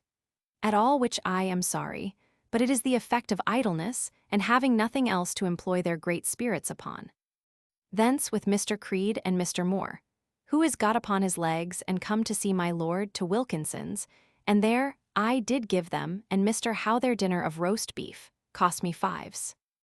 And after dinner carried Mr. Moore as far as Paul's in a coach, giving him direction about my law business, and there set him down, and I home and among my workmen, who happened of all sorts to meet to there making an end of a great many jobs, so that after tomorrow I shall have but a little plastering and all the painting almost to do, which was good content to me. At night to my office and did business, and there came to me Mr. Wade and Eve, who have been again with their prime intelligencer, a woman, I perceive. And though we have missed twice, yet they bring such an account of the probability of the truth of the thing, though we are not certain of the place, that we shall set upon it once more, and I am willing and hopeful in it.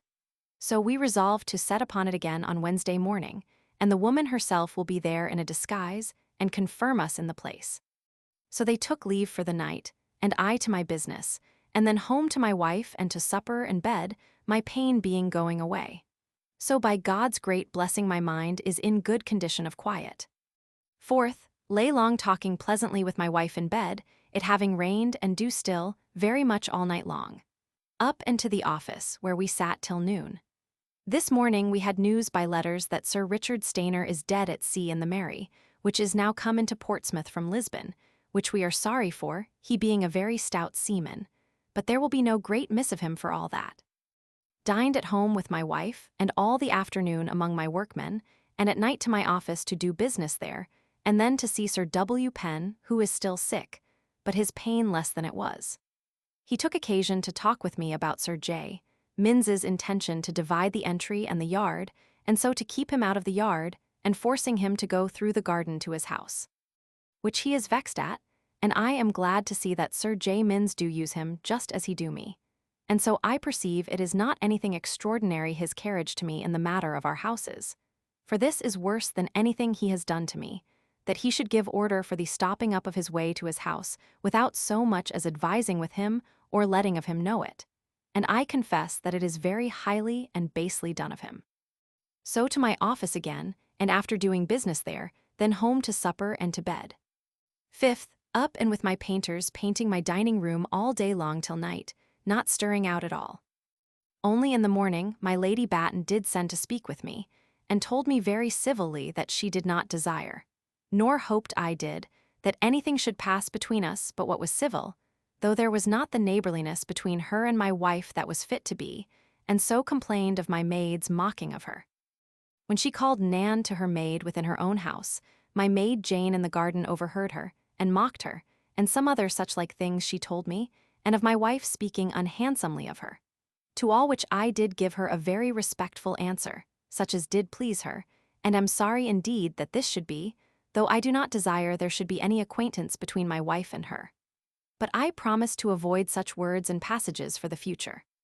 So home, and by Sir W. Penn did send for me to his bedside, and tell me how really Sir J. Minns did resolve to have one of my rooms, and that he was very angry and hot, and said he would speak to the Duke. To which, knowing that all this was but to scare me, and to get him to put off his resolution of making up the entry, I did tell him plainly how I did not value his anger more than he did mine, and that I should be willing to do what the Duke commanded, and I was sure to have justice of him, and that was all I did say to him about it, though I was much vexed, and after a little stay went home. And there telling my wife she did put me into heart, and resolved to offer him to change lodgings, and believe that that will one way or other bring us to some end in this dispute. At night I called up my maids, and schooled Jane, who did answer me so humbly and drolly about it, that though I seemed angry, I was much pleased with her and wife also. So at night to bed. Sixth, at the office forenoon and afternoon till late at night, very busy answering my Lord Treasurer's letter, and my mind troubled till we come to some end with Sir J. Minns about our lodgings, and so home.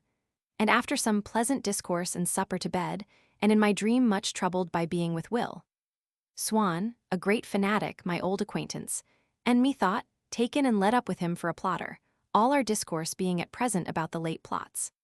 7th, up and being by appointment called upon by Mr. Lee, he and I to the Tower, to make our third attempt upon the cellar. And now privately the woman, Barkestead's great confidant, is brought, who do positively say that this is the place which he did say the money was hid in, and where he and she did put up the L50000. Thus in the Ms., although the amount was first stated as L7, 000, see October 30th, 1662. In Butter Firkins, and the very day that he went out of England, did say that neither he nor his would be the better for that money, and therefore wishing that she and hers might. And so left us, and we full of hope did resolve to dig all over the cellar, which by 7 o'clock at night we performed. At noon we sent for a dinner, and upon the head of a barrel dined very merrily, and to work again. Between times, Mr. Lee, who had been much in Spain, did tell me pretty stories of the customs and other things, as I asked him, of the country, to my great content. But at last we saw we were mistaken, and after digging the cellar quite through, and removing the barrels from one side to the other, we were forced to pay our porters, and give over our expectations, though I do believe there must be money hid somewhere by him, or else he did delude this woman in hopes to oblige her to further serving him, which I am apt to believe.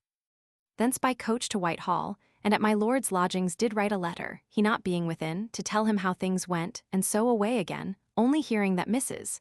Sarah is married. I did go upstairs again and joy her and kiss her, she owning of it, and it seems it is to a cook. I am glad she is disposed of, for she grows old, and is very painful, and one I have reason to wish well for her old service to me.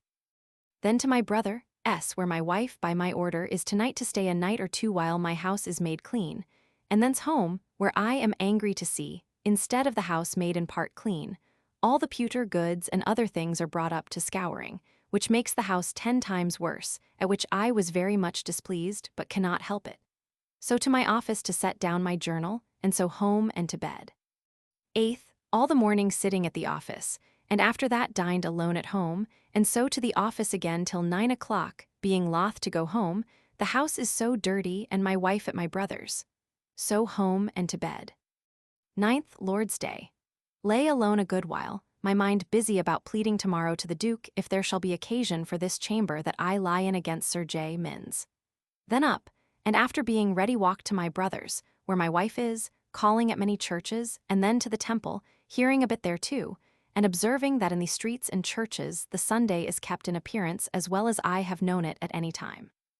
Then to dinner to my brother's, only he and my wife, and after dinner to see Mr. Moore, who is pretty well, and he and I to St. Gregory, S., where I escaped a great fall down the stairs of the gallery, so into a pew there and heard Dr. Ball make a very good sermon, though short of what I expected, as for the most part it do fall out. So home with Mr. Moore to his chamber, and after a little talk I walked home to my house and stayed at Sir W. Batten's, till late at night with him and Sir J. Minns, with whom we did abundance of most excellent discourse of former passages of sea commanders and officers of the navy, and so home and to bed, with my mind well at ease, but only as to my chamber, which I fear to lose.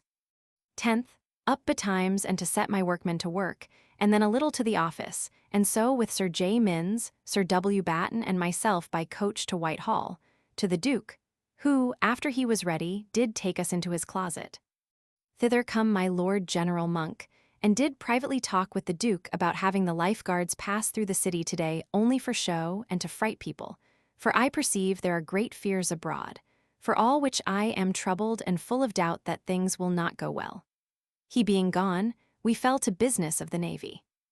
Among other things, how to pay off this fleet that is now come from Portugal, the King of Portugal sending them home, he having no more use for them, which we wonder at, that his condition should be so soon altered.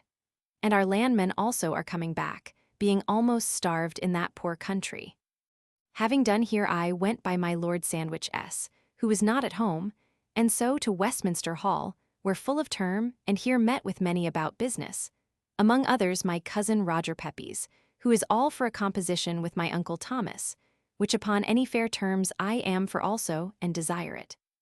Thence by water and so by land to my Lord Crew's, and dined with him and his brother, I know not his name, where very good discourse. Among others, of France's intention to make a patriarch of his own, independent from the Pope, by which he will be able to cope with the Spaniard in all councils, which hitherto he has never done. My Lord Crewe told us how he heard my Lord of Holland say that, being ambassador about the match with the Queen Mother that now is, the King of France insisted upon a dispensation from the Pope, which my Lord Holland making a question of, and that he was commanded to yield to nothing to the prejudice of our religion, says the King of France. You need not fear that, for if the Pope will not dispense with the match, my Bishop of Paris shall. By and by come in great Mr. Swinfen, the Parliament man, who, among other discourse of the rise and fall of families, told us of Bishop Bridgeman, brother of Sir Orlando, who lately hath bought a seat anciently of the Levers, and then the Ashtons, and so he hath in his great hall window, having repaired and beautified the house, caused 4 great places to be left for coats of arms. In one he hath put the Levers with this motto, Alim. In another the Ashtons with this, Harry. In the next his own with this, Hody. In the fourth nothing but this motto, Cras Nescio Cugis. Thence towards my brother S., met with Jack Cole in Fleet Street, and he and I went into his cousin Mary Cole's, whom I never saw since she was married, and drank a pint of wine and much good discourse. I found him a little conceited, but he had good things in him, and a man may know the temper of the city by him, he being of a general conversation, and can tell how matters go, and upon that score I will encourage his acquaintance. Thence to my brother S., and taking my wife up, carried her to Charing Cross, and there showed her the Italian motion, much after the nature of what I showed her a while since in Covent Garden. Their puppets here are somewhat better, but their motions not at all. Thence by coach to my Lady S., and hiding my wife with Sarah below, I went up and heard some musique with my lord, and afterwards discoursed with him alone, and so good night to him and below, having sent for Mr. Creed. Had thought to have shown my wife a play before the king, but it is so late that we could not, and so we took coach, and taking up Sarah at my brother S. with their night gear we went home, and I to my office to settle matters, and so home and to bed. This morning in the Duke's chamber Sir J. Minns did break to me his desire about my chamber, which I did put off to another time to discourse of, he speaking to me very kindly to make me the less trouble myself, hoping to save myself, and to contrive something or other to pleasure him as well, though I know not well what. The town, I hear, is full of discontents, and all know of the king's new bastard by Mrs. Haslerigg, and as far as I can hear will never be contented with episcopacy. They are so cruelly set for presbytery, and the bishops carry themselves so high, that they are never likely to gain anything upon them. 11th, all the morning sitting at the office, and then to dinner with my wife, and so to the office again, where a good while Mr. Bland was with me, telling me very fine things in merchandise, which, but that the trouble of my office do so cruelly hinder me, I would take some pains in till late at night. Towards the evening as I have done for 3 or 4 nights, studying something of arithmetic, which do please me well to see myself come forward. So home, to supper, and to bed. 12th, at my office most of the morning, after I had done among my painters, and sent away Mr. Shaw and Hawley, who came to give me a visit this morning. Shaw, it seems, is newly remarried to a rich widow. At noon dined at home with my wife, and by my wife's appointment came 2 young ladies, sisters, acquaintances of my wife's brother, S., who are desirous to wait upon some ladies, and proffer their service to my wife. The youngest, indeed, hath a good voice, and sings very well, besides other good qualities. But I fear hath been bred up with too great liberty for my family, and I fear greater inconveniences of expenses, and my wife's liberty will follow, which I must study to avoid till I have a better purse. Though, I confess, the gentlewoman, being pretty handsome, and singing, makes me have a good mind to her. Anon I took them by coach, and carried them to a friend S. of theirs, in Lincoln's Inn Fields, and there I left them, and I to the Temple by appointment to my cousin Roger's chamber, where my uncle Thomas and his son Thomas met us, I having hoped that they would have agreed with me to have had ended by my cousin Roger. But they will have 2 strangers to be for them against 2 others of mine, and so we parted without doing anything till the 2 send me the names of their arbiters. Thence I walked home, calling a little in Paul's churchyard, and I thank God can read and never buy a book, though I have a great mind to it. So to the Dolphin Tavern near home, by appointment, and there met with Wade and Eft, and have resolved to make a new attempt upon another discovery, in which God give us better fortune than in the other, but I have great confidence that there is no cheat in these people, but that they go upon good grounds, though they have been mistaken in the place of the first. From thence, without drinking a drop of wine, home to my office, and there made an end, though late, of my collection of the prices of masts for these 12 years to this day, in order to the buying of some of wood, and I bound it up in painted paper to lie by as a book for future use. So home and to supper and to bed, and a little before and after we were in bed, we had much talk and difference between us about my wife's having a woman, which I seemed much angry at, that she should go so far in it without consideration, and my being consulted with. So to bed. 13th. Up and began our discontent again, and sorely angered my wife, who indeed do live very lonely. But I do perceive that it is want of work that do make her, and all other people think of ways of spending their time worse. And this I owe to my building, that do not admit of her undertaking anything of work, because the house has been, and is still so dirty. I to my office, and there sat all the morning and dined with discontent with my wife at noon, and so to my office, and there this afternoon we had our first meeting upon our commission of inspecting the chest, and there met Sir J. Minns, Sir Francis Clerk, Mr. Heath, Attorney of the Duchy, Mr. Prynne, Sir W. Ryder, Captain, Cock, and myself. Our first work to read over the institution, which is a decree in Chancery in the year 1617, upon an inquisition made at Rochester about that time into the revenues of the chest, which had then, from the year 1588 or 1590, by the advice of the Lord High Admiral and principal officers, then being, by consent of the seamen, been settled, paying 6d. per month, according to their wages then, which was then but 10s, which is now 24s. We adjourned to a fortnight hence.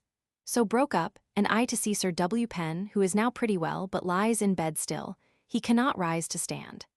Then to my office late, and this afternoon my wife in her discontent sent me a letter, which I am in a quandary what to do, whether to read it or not, but I purpose not, but to burn it before her face, that I may put a stop to more of this nature. But I must think of some way, either to find her some body to keep her company, or to set her to work, and by employment to take up her thoughts and time.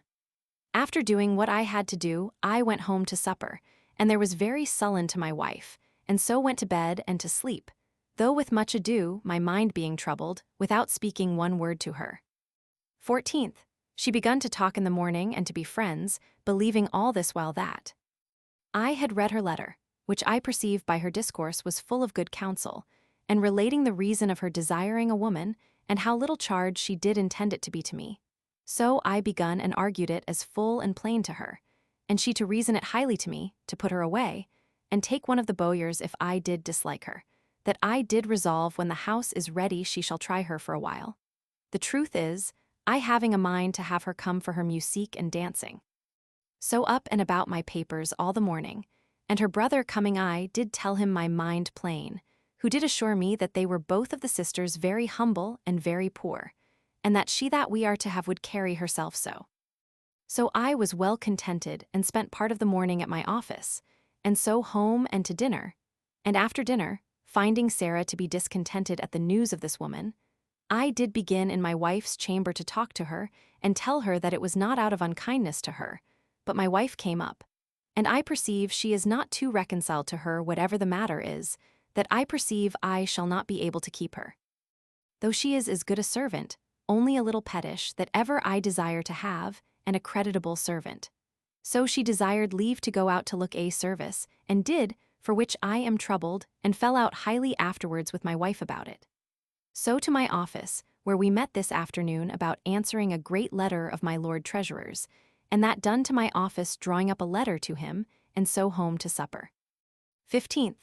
All the morning at the office sitting, dined with my wife pleasantly at home, then among my painters, and by went to my civil lawyers about my uncle's suit, and so home again and saw my painters make an end of my house this night, which is my great joy, and so to my office and did business till 10 at night, and so home and to supper, and after reading part of Bussy d'Amboise, a good play I bought today, to bed. 16th, Lord's Day. About 3 o'clock in the morning waked with a rude noise among Sir J. Minns his servants, he not being yet come to his lodgings, who are the rudest people but they that lived before, one Mrs. Davis, that ever I knew in my life. To sleep again, and after long talking pleasantly with my wife, up and to church, where Mrs. Goodhire, now Mrs. Buckworth, was churched. I love the woman for her gravity above any in the parish. So home and to dinner with my wife with great content, and after dinner walked up and down my house, which is now almost finished, there being nothing to do but the glazier and furniture to put up. By and by comes Tom, and after a little talk I with him towards his end, but seeing many strangers and coaches coming to our church, and finding that it was a sermon to be preached by a probationer for the Turkey Company. The Turkey or Levant Company was established in 1581. To be sent to Smyrna, I returned thither. And several Turkey merchants filled all the best pews, and some in ours in the church, but a most pitiful sermon it was upon a text in Zechariah, and a great time he spent to show whose son Zachary was, and to prove Malachi to be the last prophet before John the Baptist. Home and to see Sir W. Penn, who gets strength, but still keeps his bed. Then home and to my office to do some business there, and so home to supper and to bed. 17th. To the Duke S. today, but he is gone a-hunting, and therefore I to my Lord Sandwich S., and having spoke a little with him about his businesses, I to Westminster Hall and there stayed long doing many businesses, and so home by the Temple and other places doing the like. And at home I found my wife dressing by appointment by her woman Mrs. Gosnell, that I think is to be, and her other sister being here today with her and my wife's brother, I took Mr. Creed, that came to dine, to an ordinary behind the change, and there dined together, and after dinner home and there spent an hour or two till almost dark, talking with my wife, and making Mrs. Gosnell sing. And then, there being no coach to be got, by water to Whitehall. But Gosnell not being willing to go through bridge, we were forced to land and take water again, and put her and her sister ashore at the Temple. I am mightily pleased with her humor and singing. At Whitehall by appointment, Mr. Creed carried my wife and I to the cockpit, and we had excellent places, and saw the King, Queen, Duke of Monmouth, his son, and my Lady Castlemaine, and all the fine ladies, and the scornful lady, well performed. They had done by 11 o'clock, and it being fine moonshine, we took coach and home, but could wake nobody at my house, and so were fain to have my boy get through one of the windows, and so opened the door and called up the maids, and went to supper and to bed, my mind being troubled at what my wife tells me, that her woman will not come till she hears from her mother. For I am so fond of her that I am loth now not to have her, though I know it will be a great charge to me which I ought to avoid. And so will make it up in other things, so to bed. 18th. Up and to the office, where Mr. Philip the lawyer came to me, but I put him off to the afternoon. At noon I dined at Sir W. Batten, S., Sir John Minns being here, and he and I very kind, but I every day expect to pull a crow with him about our lodgings. My mind troubled about Gosnell and my law businesses. So after dinner to Mr. Phillips his chamber, where he demands an abatement for Pigot's money, which vexes me also, but I will not give it him without my father's consent, which I will write to him tonight about, and have done it. Here meeting my uncle Thomas, he and I to my cousin Roger's chamber, and there I did give my uncle him and Mr. Phillips to be my two arbiters against Mr. Cole and Punt, but I expect no great good of the matter. Thence walked home, and my wife came home, having been abroad today, laying out above L12 in linen, and a copper, and a pot, and bedstead, and other household stuff, which troubles me also, so that my mind tonight is very heavy and divided. Late at my office, drawing up a letter to my Lord Treasurer, which we have been long about, and so home, and my mind troubled to bed. 20th. All the morning sitting at the office, at noon with Mr. Coventry to the Temple to advise about fields, but our lawyers not being in the way we went to St. James's, and there at his chamber dined, and I am still in love more and more with him for his real worth. I broke to him my desire for my wife's brother to send him to sea as a midshipman, which he is willing to agree to, and will do it when I desire it. After dinner to the Temple, to Mr. Thurland, and thence to my Lord Chief Baron, Sir Edward Hales, and back with Mr. Thurland to his chamber, where he told us that field will have the better of us, and that we must study to make up the business as well as we can, which do much vex and trouble us, but I am glad the Duke is concerned in it. Thence by coach homewards, calling at a tavern in the way, being guided by the messenger in whose custody field lies, and spoke with Mr. Smith our messenger about the business, and so home, where I found that my wife had finished very neatly my study with the former hangings of the dining-room, which will upon occasion serve for a fine withdrawing room. So a little to my office and so home, and spent the evening upon my house, and so to supper and to bed. 21st, within all day long helping to put up my hangings in my house and my wife's chamber to my great content. In the afternoon, I went to speak to Sir J. Minns at his lodgings, where I found many great ladies, and his lodgings made very fine indeed. At night to supper and to bed, this night having first put up a spitting sheet, which I find very convenient. This day come the king's pleasure boats from Calais, with the Dunkirk money, being 400,000 pistols. 22nd. This morning, from some difference between my wife and Sarah, her maid, my wife and I fell out cruelly, to my great discontent. But I do see her set so against the wench, whom I take to be a most extraordinary good servant, that I was forced for the wench's sake to bid her get her another place, which shall cost some trouble to my wife, however, before I suffer to be. Thence to the office, where I sat all the morning, then dined. Mr. Moore with me, at home, my wife busy putting her furniture in order. Then he and I out, and he home and I to my cousin Roger Pepys to advise about treating with my uncle Thomas, and thence called at the wardrobe on Mr. Moore again, and so home. And after doing much business at my office, I went home and caused a new fashion knocker to be put on my door, and did other things to the putting my house in order, and getting my outward door painted, and the arch. This day I bought the book of country dances against my wife's woman Gusnell comes, who dances finely, and there meeting Mr. Playford, he did give me his Latin songs of Mr. Deering's, which he lately printed. This day Mr. Moore told me that for cert the Queen Mother is married to my Lord St. Albans, and he is like to be made Lord Treasurer. News that Sir J. Lawson hath made up a peace now with Tunis and Tripoli, as well as Argiers, by which he will come home very highly honored. 23rd, Lord's Day. Up, after some talk with my wife, soberly, upon yesterday's difference, and made good friends, and to church to hear Mr. Mills, and so home, and Mr. Moore and my brother Tom dined with me. My wife not being well today did not rise. In the afternoon to church again, and heard drowsy Mr. Graves, and so to see Sir W. Penn, who continues ill in bed, but grows better and better every day. Thence to Sir W. Batten S., and there stayed a while and heard how Sir R. Ford's daughter is married to a fellow without friends' consent, and the match carried on and made up at Will Griffin S., our doorkeepers. So to my office and did a little business, and so home and to bed. I talked to my brother today, who desires me to give him leave to look after his mistress still, and he will not have me put to any trouble or obligation in it, which I did give him leave to do. I hear today how old rich Audley is lately dead, and left a very great estate, and made a great many poor families rich, not all to one. Among others, one Davis, my old schoolfellow at Paul S., and since a bookseller in Paul's churchyard, and it seems do forgive one man L60000 which he had wronged him of, but names not his name. But it is well known to be the scrivener in Fleet Street, at whose house he lodged. There is also this week dead a poulterer, in Gracious Street, which was thought rich, but not so rich, that hath left L800 per annum, taken in other men's names, and 40,000 Jacobs in gold.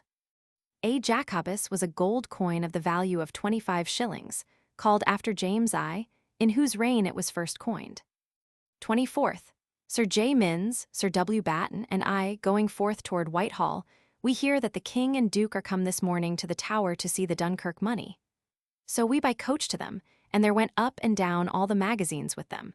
But methought it was but poor discourse and frothy that the king's companions, young Killigrew among the rest, about the codpieces of some of the men in armor there to be seen, had with him. We saw none of the money, but Mr. Slingsby did show the king, and I did see, the stamps of the new money that is now to be made by Blondow's fashion. Peter Blondow was employed by the Commonwealth to coin their money. After the Restoration, November 3rd, 1662, he received letters of denization, and a grant for being engineer of the Mint in the Tower of London, and for using his new invention for coining gold and silver with the mill and press, with the fee of L100 per annum, Walpole's Anecdotes of Painting, which are very neat and like the king. Thence the king to Woolwich, though a very cold day, and the Duke to Whitehall, commanding us to come after him, which we did by coach, and in his closet my Lord Sandwich being there, did discourse with us about getting some of this money to pay off the fleets and other matters.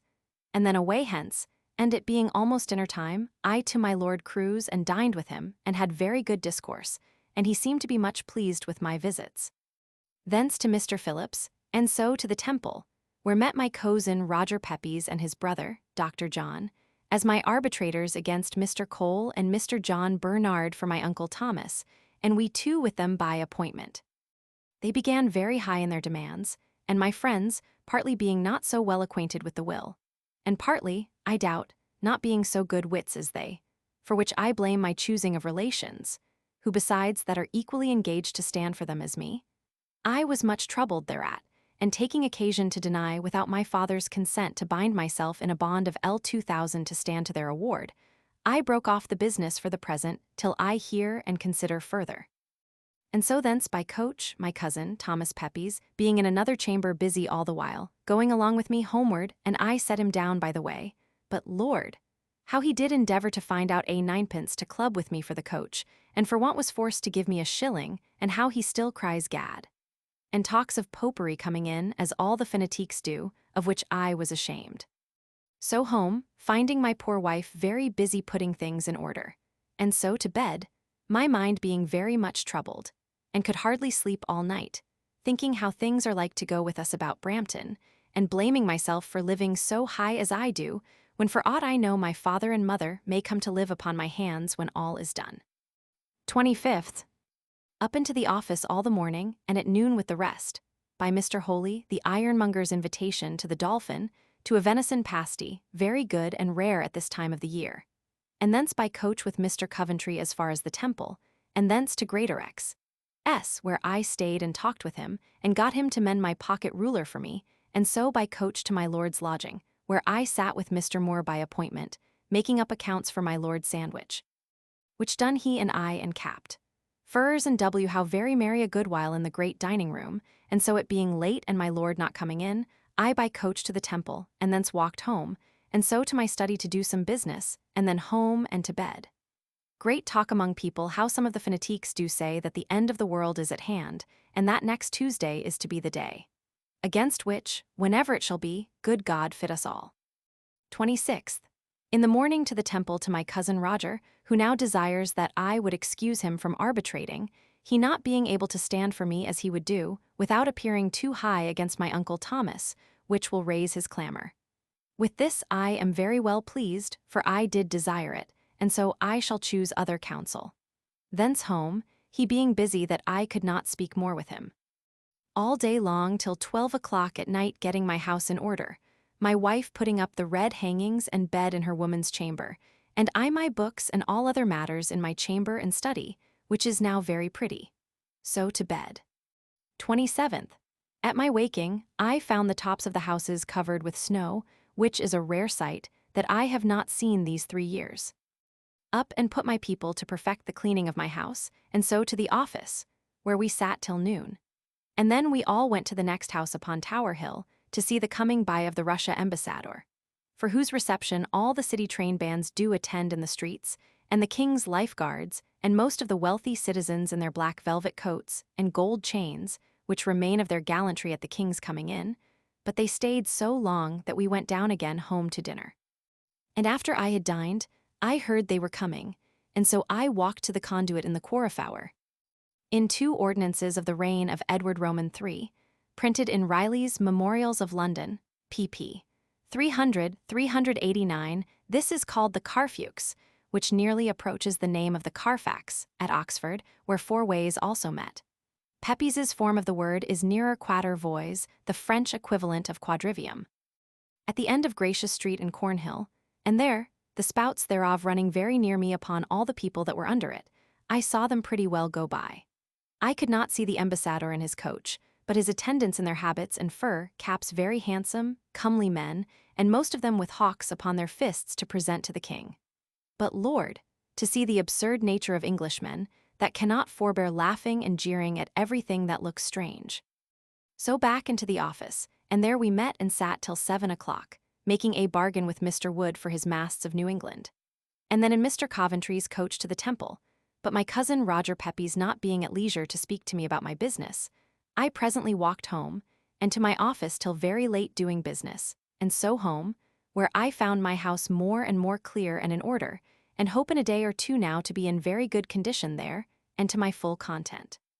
Which God grant, so to supper and to bed. 28th. A very hard frost, which is news to us after having none almost these 3 years. Up into Ironmonger's Hall by 10 o'clock to the funeral of Sir Richard Stainer. Here we were, all the officers of the Navy, and my Lord Sandwich, who did discourse with us about the fishery, telling us of His Majesty's resolution to give L200 to every man that will set out a bus, and advising about the effects of this encouragement, which will be a very great matter certainly. Here we had good rings, and by were to take coach, and I being got in with Mr. Creed into a 4-horse coach, which they come and told us were only for the mourners, I went out, and so took this occasion to go home, where I stayed all day expecting Gosnell's coming, but there came an excuse from her that she had not heard yet from her mother, but that she will come next week, which I wish she may, since I must keep one that I may have some pleasure therein. So to my office till late writing out a copy of my uncle's will, and so home and to bed. 29th. Before I went to the office my wife's brother did come to us, and we did instruct him to go to Gosnell, and to see what the true matter is of her not coming, and whether she do intend to come or no, and so I to the office. And this morning come Sir G. Carteret to us, being the first time we have seen him since his coming from France. He tells us that the silver which he received for Dunkirk did weigh 120,000 weight. Here all the morning upon business, and at noon, not going home to dinner, though word was brought me that will. Joyce was there, whom I had not seen at my house nor anywhere else these 3 or 4 months, with Mr. Coventry by his coach as far as Fleet Street, and there stepped into Madame Turner, where was told I should find my cousin Roger Pepys, and with him to the Temple, but not having time to do anything I went towards my Lord Sandwich, In my way went into Captain Cuttance's coach, and with him to my lord's. But the company not being ready I did slip down to Wilkinson's, and having not eat anything today, did eat a mutton pie and drank, and so to my lord's, where my lord and Mr. Coventry, Sir W.M. Darcy, one Mr. Parham, a very knowing and well-spoken man in this business, with several others, did meet about stating the business of the fishery, and the manner of the king's giving of this L200 to every man that shall set out a new-made English bus by the middle of June next. In which business we had many fine pretty discourses, and I did here see the great pleasure to be had in discoursing of publique matters with men that are particularly acquainted with this or that business. Having come to some issue, wherein a motion of mine was well received, about sending these invitations from the king to all the fishing ports in general, with limiting so many busses to this and that port, before we know the readiness of subscribers, we parted, and I walked home all the way, and having wrote a letter full of business to my father, in my way calling upon my cousin Turner and Mr. Calthrop at the Temple, for their consent to be my arbitrators, which they are willing to. My wife and I to bed pretty pleasant, for that her brother brings word that Gosnell, which my wife and I in discourse do pleasantly call our Marmot, will certainly come next week without fail, which God grant may be for the best. 30th, Lord's Day, to church in the morning, and Mr. Mills made a pretty good sermon. It is a bitter cold frost today. Dined alone with my wife today with great content, my house being quite clean from top to bottom. In the afternoon, I to the French church here. The French Protestant church was founded by Edward Roman VI, in the church of St. Anthony's Hospital in Threadneedle Street. This was destroyed in the Great Fire and rebuilt, but demolished for the approaches of the new Royal Exchange. The church was then removed to St. Martin's-le-Grand, but this was also removed in 1888 to make room for the new post office buildings. In the city, and stood in the aisle all the sermon, with great delight hearing a very admirable sermon, from a very young man, upon the article in our creed, in order of catechism, upon the resurrection. Thence home, and to visit Sir W. Penn, who continues still bedrid. Here was Sir W. Batten and his lady, and Mrs. Turner, and I very merry, talking of the confidence of Sir R. Ford's new married daughter, though she married so strangely lately, yet appears at church as brisk as can be, and takes place of her elder sister, a maid. Thence home and to supper, and then cold as it is to my office to make up my monthly accounts, and I do find that, through the fitting of my house this month, I have spent in that and kitchen L50 this month, so that now I am worth but L660 or thereabouts. This being done and fitted myself for the Duke tomorrow, I went home, and to prayers and to bed. This day I first did wear a muff, being my wife's last year's muff. The fashion of men wearing muffs appears to have been introduced from France in this reign. And now I have bought her a new one. This serves me very well. Thus ends this month, in great frost, myself and family all well, but my mind much disordered about my uncle's law business, being now in an order of being arbitrated between us, which I wish to God it were done. I am also somewhat uncertain what to think of my going about to take a woman servant into my house, in the quality of a woman for my wife. My wife promises it shall cost me nothing but her meat and wages, and that it shall not be attended with any other expenses, upon which terms I admit of it. For that it will, I hope, save me money in having my wife go abroad on visits and other delights, so that I hope the best, but am resolved to alter it, if matters prove otherwise than I would have them. Public matters in an ill condition of discontent against the height and vanity of the court, and their bad payments. But that which troubles most is the clergy, which will never content the city, which is not to be reconciled to bishops. The more the pity that differences must still be. Dunkirk newly sold, and the money brought over, of which we hope to get some to pay the navy, which by Sir J. Lawson's having dispatched the business in the Straits by making peace with Argier, the ancient name for Algiers, Tunis, and Tripoli, and so his fleet will also shortly come home, will now every day grow less, and so the king's charge be abated, which God send.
December 1662. December 1st. Up and by coach with Sir John Minns and Sir W. Batten to Whitehall to the Duke's chamber, where, as is usual, my Lord Sandwich and all of us, after his being ready, to his closet, and there discoursed of matters of the navy. And here Mr. Coventry did do me the great kindness to take notice to the Duke of my pains in making a collection of all contracts about masts, which have been of great use to us. Thence I to my Lord Sandwich, to Mr. Moore, to talk a little about business, and then over the park, where I first in my life, it being a great frost, did see people sliding with their skeets.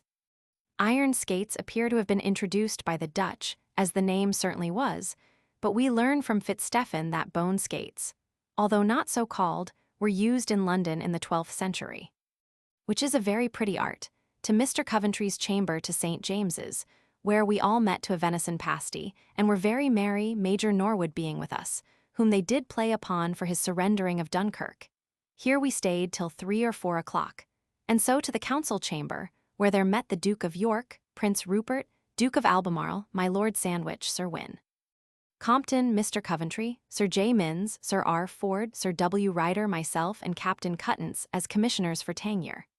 And after our commission was read by Mr. Creed, who I perceive is to be our secretary, we did fall to discourse of matters.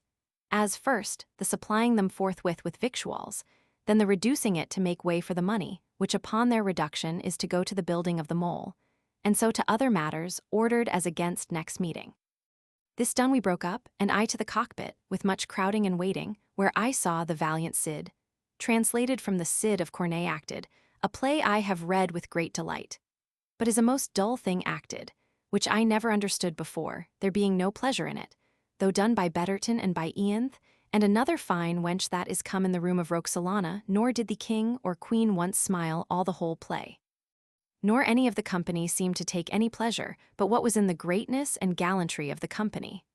Thence to my Lord S., and Mr. Moore being in bed I stayed not, but with a link walked home and got thither by 12 o'clock, knocked up my boy, and put myself to bed. Second, before I went to the office my wife and I had another falling out about Sarah, against whom she has a deadly hate, I know not for what, nor can I see but she is a very good servant. Then to my office, and there sat all the morning, and then to dinner with my wife at home, and after dinner did give Jane a very serious lesson, against we take her to be our chambermaid, which I spoke so to her that the poor girl cried and did promise to be very dutiful and careful. So to the office, where we sat as commissioners for the chest, and so examined most of the old accountants to the chest about it, and so we broke up, and I to my office till late preparing business, and so home, being cold, and this night first put on a waistcoat. So to bed. Third, called up by Commissioner Pett, and with him by water, much against my will, to dipped ford, and after drinking a warm morning draught, with Mr. Wood and our officers measuring all the morning his New England masts, with which sight I was much pleased for my information, though I perceive great neglect and indifference in all the king's officers in what they do for the king. That done, to the Globe, and there dined with Mr. Wood, and so by water with Mr. Pett home again, all the way reading his chest accounts, in which I did see things did not please me, as his allowing himself 1,300 for 1 year's looking to the business of the chest, and L 150 per annum for the rest of the years. But I found no fault to him himself, but shall when they come to be read at the board.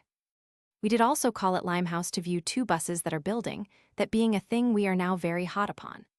Our call was to see what dimensions they are of, being 50 feet by the keel and about 60 tons.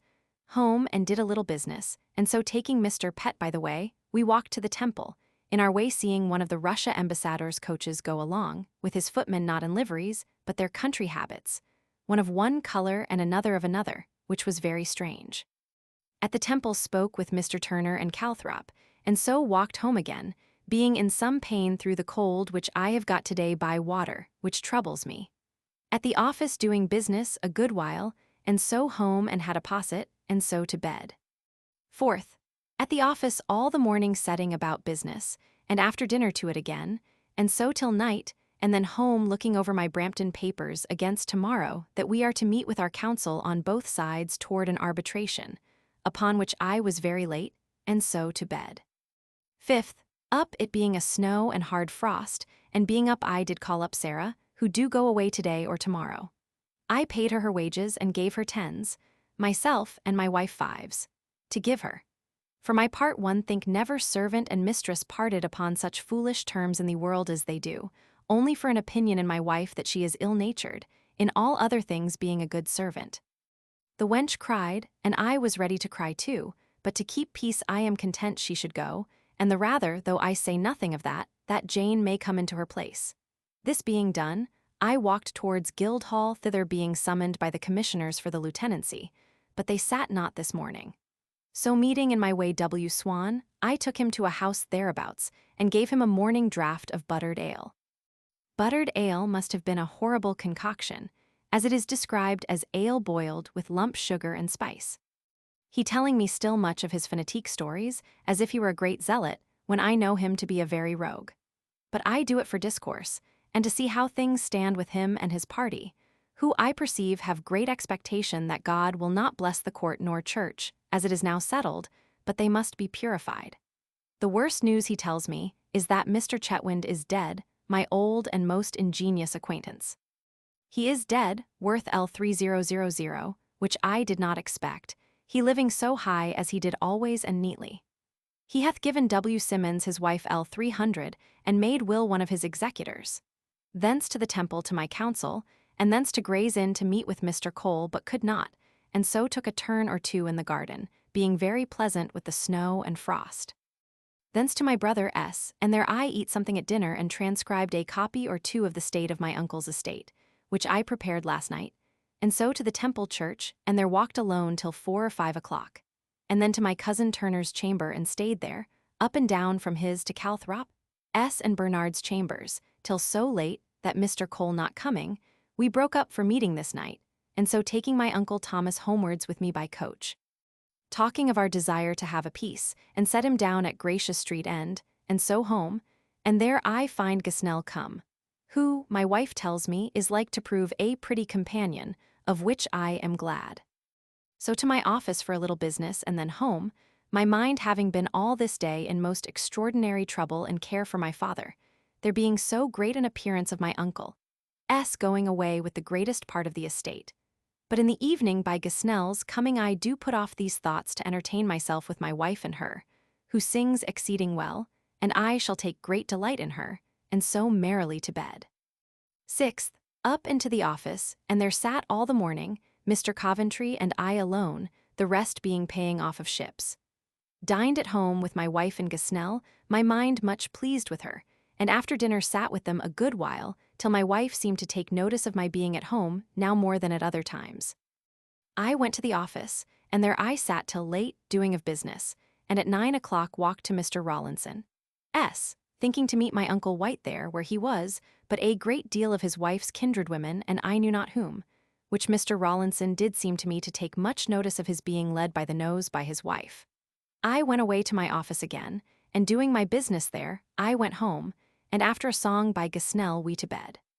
7th, Lord's Day. A great snow, and so to church this morning with my wife, which is the first time she hath been at church since her going to Brampton, and Gosnell attending her, which was very graceful. So home, and we dined above in our dining room, the first time since it was new done, and in the afternoon I thought to go to the French church. But finding the Dutch congregation there, and then finding the French congregation's sermon begun in the Dutch, I returned home and up to our gallery, where I found my wife and Gosnell, and after a drowsy sermon, we all three to my Aunt White's, where great store of her usual company, and here we stayed a pretty while talking, I differing from my aunt, as I commonly do, in our opinion of the handsomeness of the Queen, which I oppose mightily, saying that if my nose be handsome, then is hers, and such like. After much discourse, seeing the room full and being unwilling to stay all three, I took leave, and so with my wife only to see Sir W. Penn, who is now got out of his bed and sits by the fireside. And after some talk, home and to supper, and after prayers to bed. This night came in my wife's brother, and talked to my wife and Gosnell about his wife, which they told me afterwards of, and I do smell that he I doubt is overreached in thinking that he has got a rich wife, and I fear she will prove otherwise. So to bed. 8th, up and carrying Gosnell by coach, set her down at Temple Bar, she going about business of hers today. By the way she was telling me how Balty did tell her that my wife did go every day in the week to court and plays, and that she should have liberty of going abroad as often as she pleased, and many other lies, which I am vexed at, and I doubt the wench did come in some expectation of, which troubles me. So to the Duke and Mr. Coventry, and alone, the rest being at a pay and elsewhere, and alone with Mr. Coventry I did read over our letter to my Lord Treasurer, which I think now is done as well as it can be. Then to my Lord Sandwich S., and there spent the rest of the morning in making up my Lord's accounts with Mr. Moore, and then dined with Mr. Moore and Battersby his friend, very well and merry, and good discourse. Then into the park, to see them slide with their skeets, which is very pretty, and so to the Duke S., where the committee for Tangier met. And here we sat down all with him at a table, and had much good discourse about the business, and is to my great content.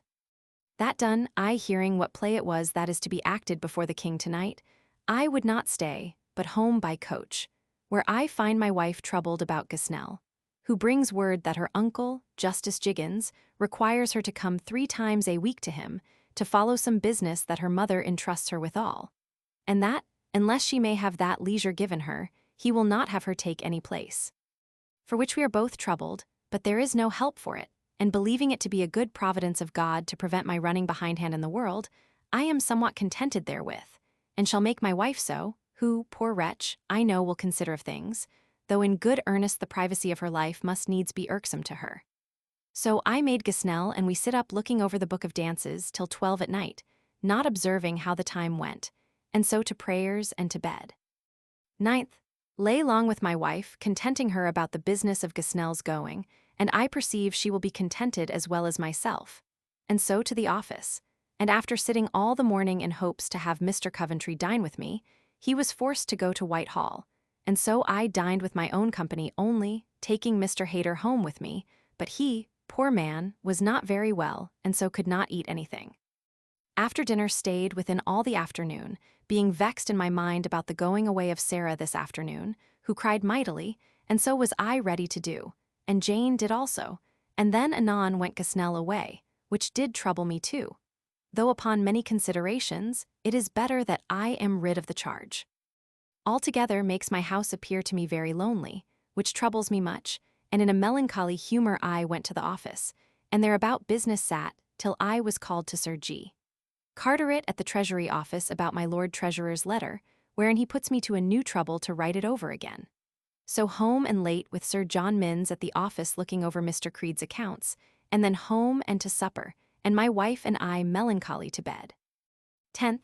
This morning rose, receiving a messenger from Sir G. Carteret and a letter from Mr. Coventry, one contrary to another, about our letter to my Lord Treasurer, at which I am troubled, but I went to Sir George, and being desirous to please both, I think I have found out a way to do it.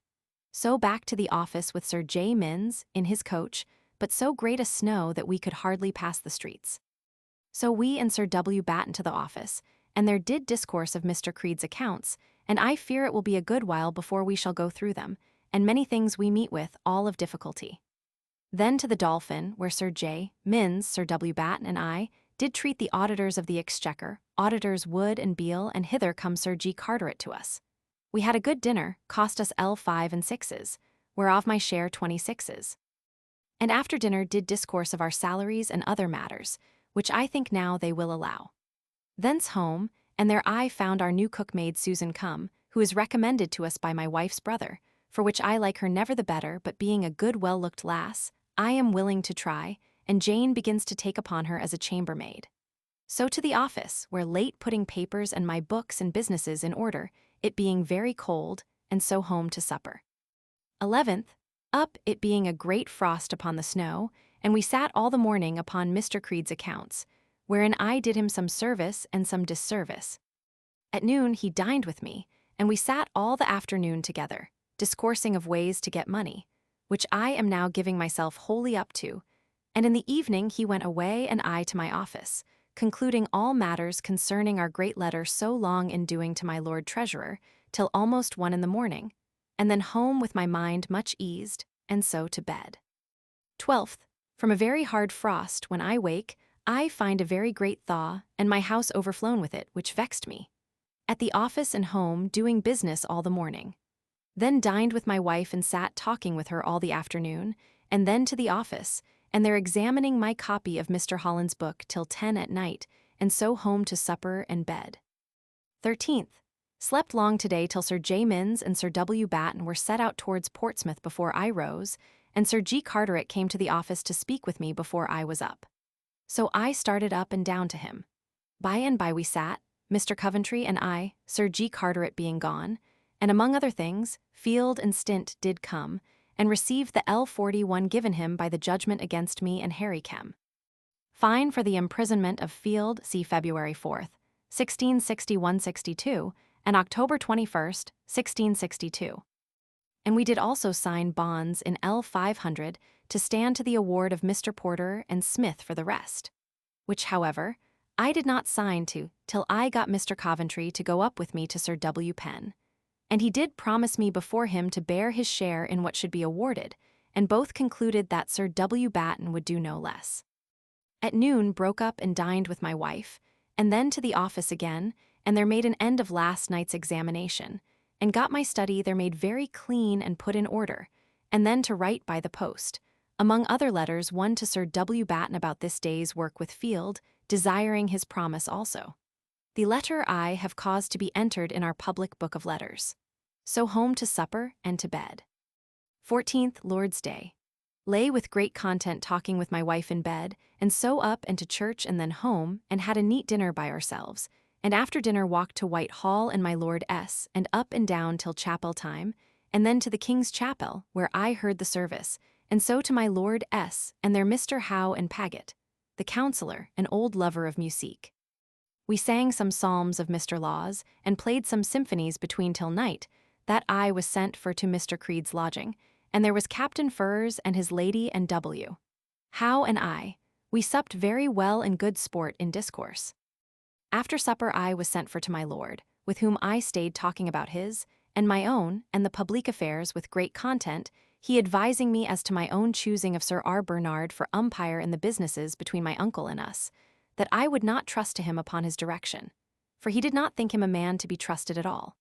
And so bid him good night, and to Mr. Creed S. again.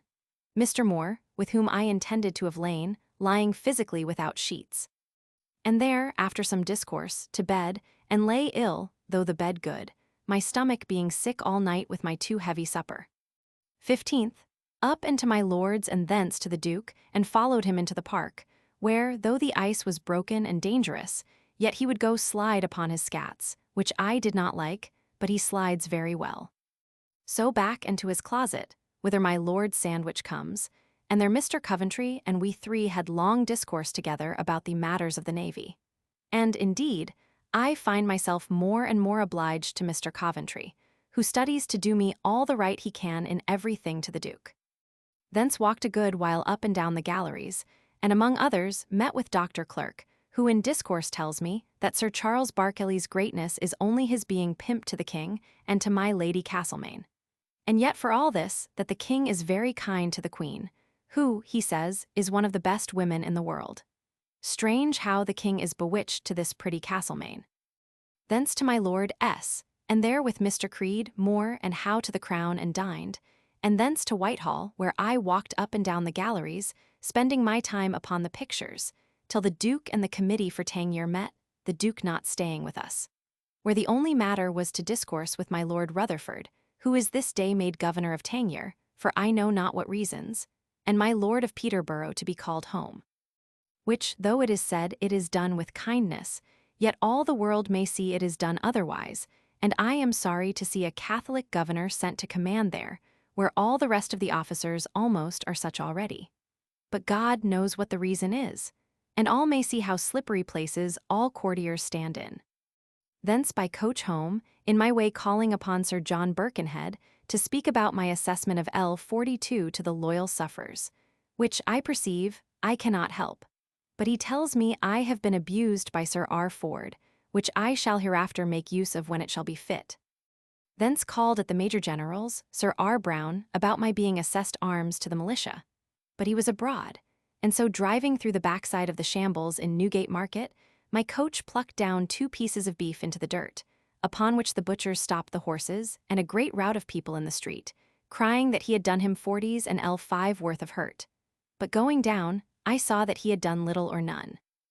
And so I give them a shilling for it, and they were well contented, and so home, and there to my Lady Batten, S. to see her, who tells me she hath just now a letter from Sir William, how that he and Sir J. Minns did very narrowly escape drowning on the road, the waters are so high, but is well. But, Lord, what a hypocrite-like face she made to tell it me. Thence to Sir W. Penn, and sat long with him in discourse, I making myself appear one of greater action and resolution as to public business than I have hitherto done, at which he listens, but I know is a rogue in his heart and likes not. But I perceive I may hold up my head, and the more the better, I minding of my business as I have done, in which God do and will bless me. So home and with great content to bed, and talk and chat with my wife while I was at supper, to our great pleasure. 16th, up into the office, and thither came Mr. Coventry and Sir G. Carteret, and among other business was Struts the purser, against Captain Brown, Sir W. Batten's brother-in-law, but Lord, though I believe the captain has played the knave, though I seem to have a good opinion of him and to mean him well, what a most troublesome fellow that Strutt is, such as I never did meet with his fellow in my life. His talking in hours to make him hold his peace set my head off acheing all the afternoon with great pain. So to dinner, thinking to have had Mr. Coventry, but he could not go with me, and so I took Captain Murford, of whom I do hear what the world says of me, that all do conclude Mr. Coventry and Pett and me to be of a knot, and that we do now carry all things before us, and much more in particular of me and my studiousness, and see, to my great content. After dinner came Mrs. Brown, the captain's wife, to see me and my wife, and I showed her a good countenance, and indeed her husband has been civil to us, but though I speak them fair, yet I doubt I shall not be able to do her husband much favor in this business of Struts, whom without doubt he has abused.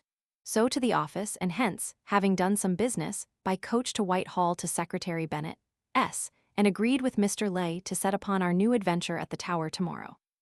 Hence to call Lovelace in Cannon Row about seeing how Sir R. Ford did report all the officers of the Navy to be rated for the loyal sufferers. But finding him at the Rhenish wine house, I could not have any answer, but must take another time. Thence to my Lord S., and having sat talking with Mr. Moore bewailing the vanity and disorders of the age, I went by coach to my brother S., where I met Sarah, my late maid, who had a desire to speak with me, and I with her to know what it was, who told me out of good will to me, for she loves me dearly, that I would beware of my wife's brother, for he is begging or borrowing of her and often, and told me of her scallop whisk and her borrowing of 50s. For Will, which she believes was for him and her father. I do observe so much goodness and seriousness in the maid, that I am again and again sorry that I have parted with her, though it was full against my will then, and if she had anything in the world, I would commend her for a wife for my brother Tom. After much discourse and her professions of love to me and all my relations, I bade her good night and did kiss her, and indeed she seemed very well favored to me tonight, as she is always. So by coach home and to my office, did some business, and so home to supper and to bed. 17th. This morning come Mr. Lay, Wade, and Eft, intending to have gone upon our new design to the Tower today. But it raining, and the work being to be done in the open garden, we put it off to Friday next. And so I to the office doing business, and then dined at home with my poor wife with great content, and so to the office again, and made an end of examining the other of Mr. Holland's books about the Navy, with which I am much contented, and so to other businesses till night at my office, and so home to supper, and after much dear company and talk with my wife, to bed. 18th. Up into the office, Mr. Coventry and I alone sat till 2 o'clock, and then he inviting himself to my house to dinner, of which I was proud. But my dinner being a leg of mutton and 2 capons, they were not done enough, which did vex me, but we made shift to please him, I think. But I was, when he was gone, very angry with my wife and people. This afternoon came my wife's brother and his wife, and Mrs. Laudham his landlady, my old friend Mr. Ashwell's sister. Balty's wife is a most little and yet, I believe, pretty old girl, not handsome, nor has anything in the world pleasing, but they say she plays mighty well on the bass viol. They dined at her father's today, but for aught I hear he is a wise man, and will not give anything to his daughter till he sees what her husband do put himself to. So that I doubt he has made but a bad matter of it, but I am resolved not to meddle with it. They gone I to the office, and to see Sir W. Penn with my wife, and thence I to Mr. Cade the stationer, to direct him what to do with my 2 copies of Mr. Holland's books which he is to bind.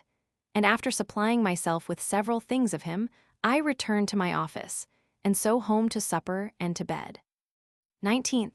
Up and by appointment with Mr. Lee, Wade, Eft, and workmen to the Tower, and with the lieutenant's leave set them to work in the garden, in the corner against the main guard, a most unlikely place. It being cold, Mr. Lee and I did sit all the day till 3 o'clock by the fire in the governor's house, I reading a play of Fletcher's, being a wife for a month, wherein no great wit or language. Having done, we went to them at work, and having wrought below the bottom of the foundation of the wall, I bid them give over, and so all our hopes ended. And so went home, taking Mr. Lee with me, and after drunk a cup of wine he went away, and I to my office, there reading in Sir W. Petty's book, and so home and to bed, a little displeased with my wife, who, poor wretch, is troubled with her lonely life, which I know not how without great charge to help as yet, but I will study how to do it. 20th. Up and had L. 100 brought me by Prior of Brampton in full of his purchase money for Barton's house and some land. So to the office, and thence with Mr. Coventry and his coach to St. James's, with great content and pride to see him treat me so friendly, and dined with him, and so to Whitehall together, where we met upon the Tangier Commission, and discoursed many things thereon. But little will be done before my Lord Rutherford comes there, as to the fortification or mole.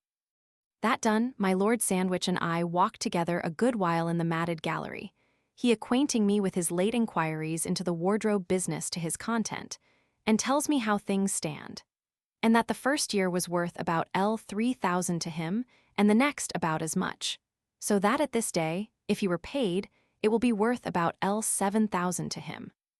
But it contents me above all things to see him trust me as his confidant, So I bid him good night, he being to go into the country to keep his Christmas on Monday next. So by coach home and to my office, being post-night, and then home and to bed. 21st, Lord's Day. Lay long in bed, so up to church, and so home to dinner alone with my wife very pleasant. After dinner, I walked to my brother, S., where he told me some hopes he had of bringing his business to pass still of his mistress, but I do find they do stand upon terms that will not be either fit or in his power to grant, and therefore I did dislike his talk and advised him to give it quite over. Thence walked to Whitehall, and there to chapel, and from thence upstairs and up and down the house and galleries on the king's and queen's side, and so through the garden to my lord's lodgings, where there was Mr. Gibbons, Madge, and Mallard, and Paget, and by comes in my lord's sandwich, and so we had great store of good musique. By and by comes in my simple Lord Chandois, who, my lord's sandwich being gone out to court, began to sing psalms, but so dully that I was weary of it. At last we broke up, and by comes in my lord's sandwich again, and he and I to talk together about his businesses, and so he to bed, and I and Mr. Creed and Captain Furrs fell to a cold goose pie of Mrs. Sarah's, heartily, and so spent our time till past 12 o'clock, and then with Creed to his lodgings, and so with him to bed, and slept till 22nd, 6 or 7 o'clock, and so up, and by the fireside read a good part of The Advice to a Daughter, which a simple coxcomb has wrote against Osborne, but in all my life I never did nor can expect to see so much nonsense in print. Thence to my Lord S., who is getting himself ready for his journey to Hinchingbroke. And by, after eating something, and talking with me about many things, and telling me his mind upon my asking about Sarah, who, it seems, only married of late, but is also said to be turned a great drunkard, which I am ashamed of, that he likes her service well, and do not love a strange face, but will not endure the fault, but hath bade me speak to her and advise her if she hath a mind to stay with him, which I will do. My lord and his people being gone, I walked to Mr. Coventry's chamber, where I found him gone out into the park with the Duke. So the boy being there ready with my things, I shifted myself into a riding habit, and followed him through Whitehall, and in the park Mr. Coventry's people having a horse ready for me, so fine a one that I was almost afeard to get upon him. But I did, and found myself more feared than hurt, and I got up and followed the Duke, who, with some of his people, among others Mr. Coventry, was riding out, and with them to Hyde Park, where Mr. Coventry asking leave of the Duke, he bid us go to Woolwich. So he and I to the waterside, and our horses coming by the ferry, we by oars over to Lambeth, and from thence, with brave discourse by the way, rode to Woolwich, where we eat and drank at Mr. Pete S., and discoursed of many businesses, and put in practice my new way of the call book, which will be of great use.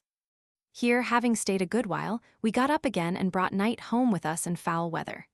So over to Whitehall to his chamber, whither my boy came, who had stayed in St. James's Park by my mistake all day, looking for me.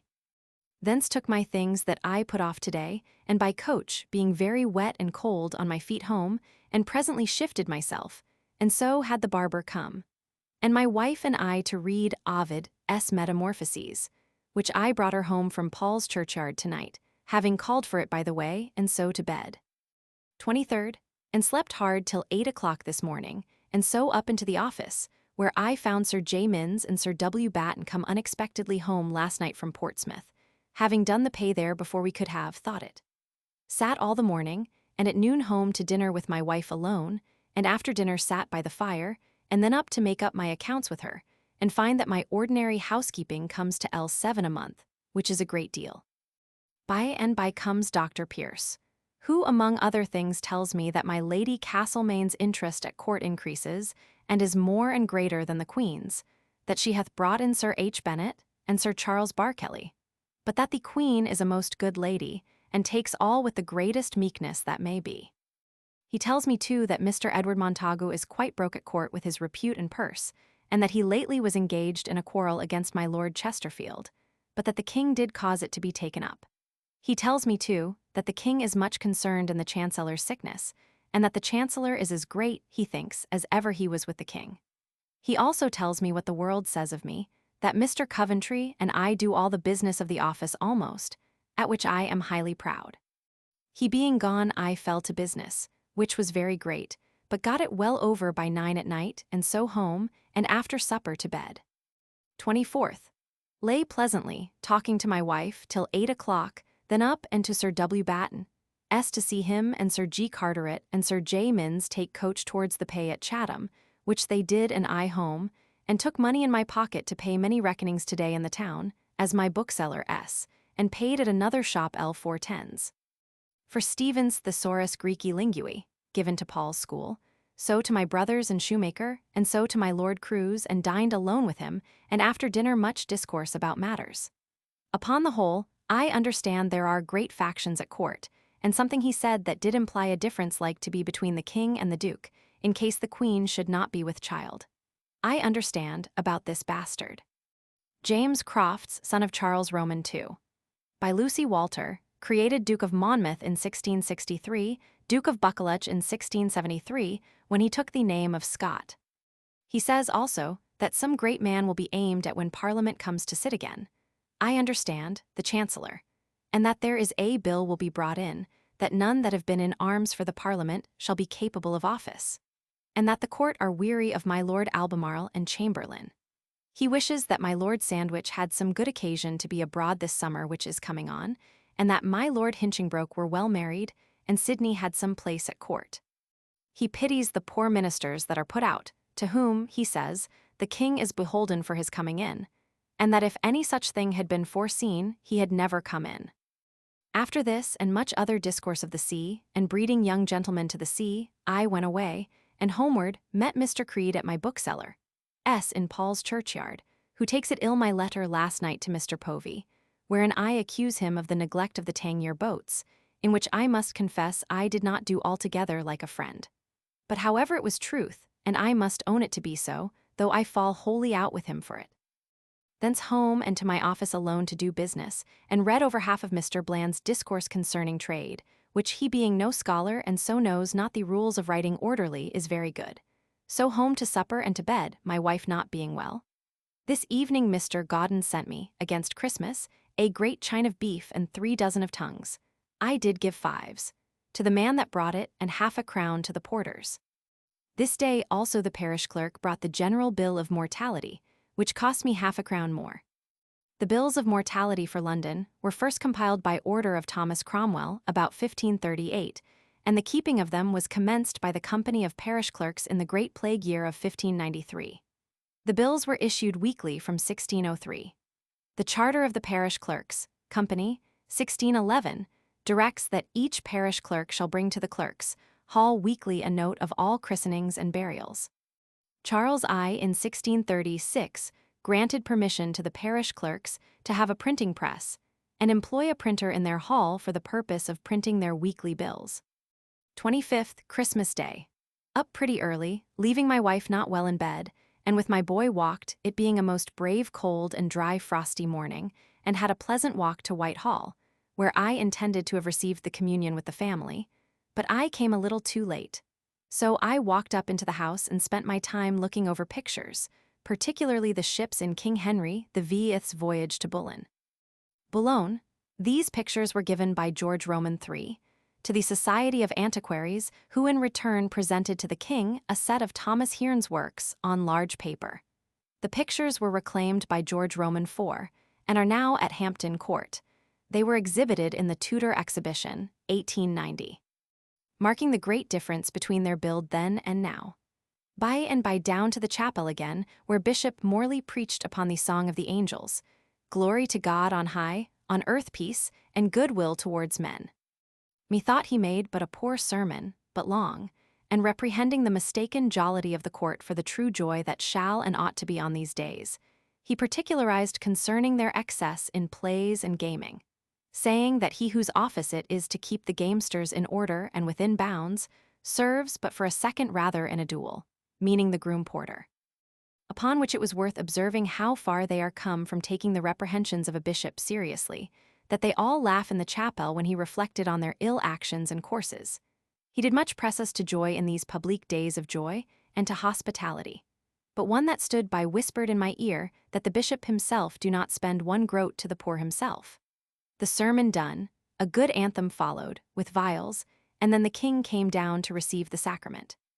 But I stayed not, but calling my boy from my lord's lodgings, and giving Sarah some good advice by my lord's order to be sober and look after the house, I walked home again with great pleasure, and there dined by my wife's bedside with great content, having a mess of brave plum porridge. The national Christmas dish of plum pudding is a modern evolution from plum porridge, which was probably similar to the dish still produced at Windsor Castle. And a roasted pullet for dinner, and I sent for a mince pie abroad, my wife not being well to make any herself yet. After dinner sat talking a good while with her, her being become less, and then to see Sir W. Pen a little, and so to my office, practicing arithmetic alone and making an end of last night's book with great content till 11 at night, and so home to supper and to bed. 26th.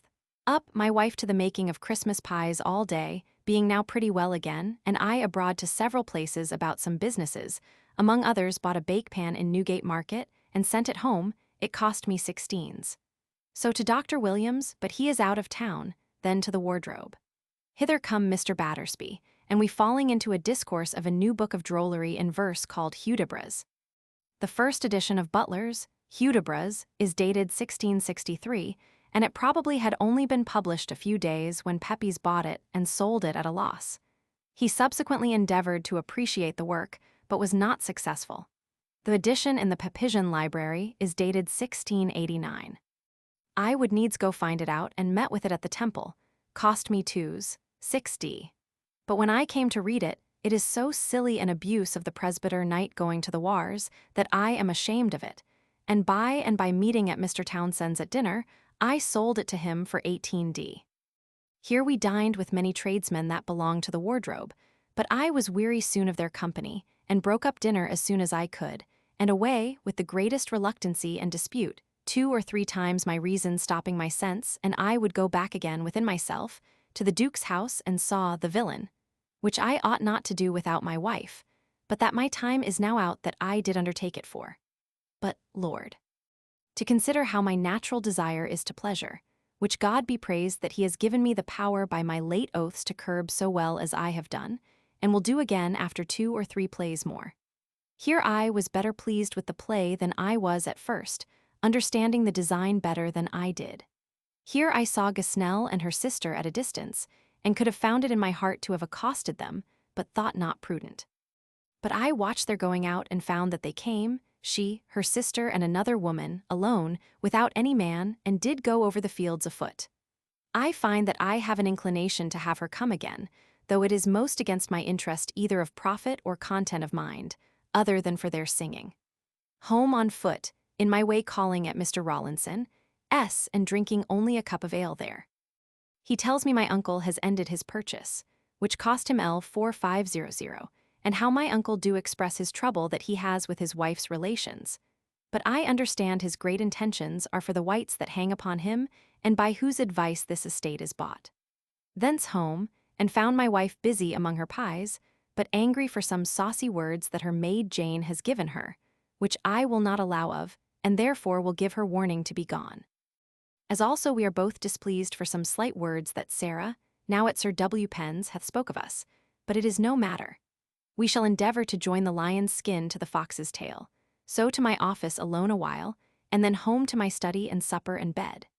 Being also vexed at my boy for his staying playing abroad when he is sent of errands, so that I have sent him tonight to see whether their country carrier be in town or no, for I am resolved to keep him no more. 27th. Up, and while I am dressing I sent for my boy's brother, William, that lives in town here as a groom, to whom and their sister Jane I told my resolution to keep the boy no longer. So upon the whole they desire to have him stay a week longer, and then he shall go. So to the office, and there Mr. Coventry and I sat till noon, and then I stepped to the Exchange, and so home to dinner, and after dinner with my wife to the Duke's Theatre, and saw the second part of Rhodes, done with the new Roxolana, which do it rather better in all respects for person, voice, and judgment than the first Roxolana. Home with great content with my wife, not so well pleased with the company at the house today, which was full of citizens, there hardly being a gentleman or woman in the house. A couple of pretty ladies by us that made sport in it, being jostled and crowded by prentices. So home, and I to my study making up my monthly accounts, which is now fallen again to L630 or thereabouts, which not long since was L680, at which I am sorry, but I trust in God I shall get it up again, and in the meantime will live sparingly. So home to supper and to bed. 28th Lord's Day. Up and, with my wife to church, and coming out, went out both before my Lady Batten, he not being there, which I believe will vex her. After dinner my wife to church again, and I to the French church, where I heard an old man make a tedious, long sermon, till they were fain to light candles to baptize the children by. So homewards, meeting my brother Tom, but spoke but little with him, and calling also at my uncle White's, but met him and her going forth, and so I went directly home, and there fell to the renewing my last year's oaths, whereby it has pleased God so much to better myself in practice, and so down to supper, and then prayers and bed. 29th. Up and walked to Whitehall, where the Duke and Mr. Coventry being gone forth I went to Westminster Hall, where I stayed reading at Mrs. Mitchell's shop, and sent for half a pint of sack for her. Here she told me what I heard not of before, the strange burning of Mr. Delon A. Merchant's house in Lothbury, and his lady, Sir Thomas Allen's daughter and her whole family. Not one thing, dog nor cat, escaping, nor any of the neighbors almost hearing of it till the house was quite down and burnt. How this should come to pass, God knows, but a most strange thing it is. Hither came Jack Spicer to me, and I took him to the Swan, where Mr. Herbert did give me my breakfast of cold chine of pork. And here Spicer and I talked of exchequer matters, and how the Lord Treasurer hath now ordered all moneys to be brought into the exchequer, and hath settled the king's revenue, and given to every general expense proper assignments. To the Navy L2000000 and odd. He also told me of the great vast trade of the goldsmiths in supplying the king with money at dear rates.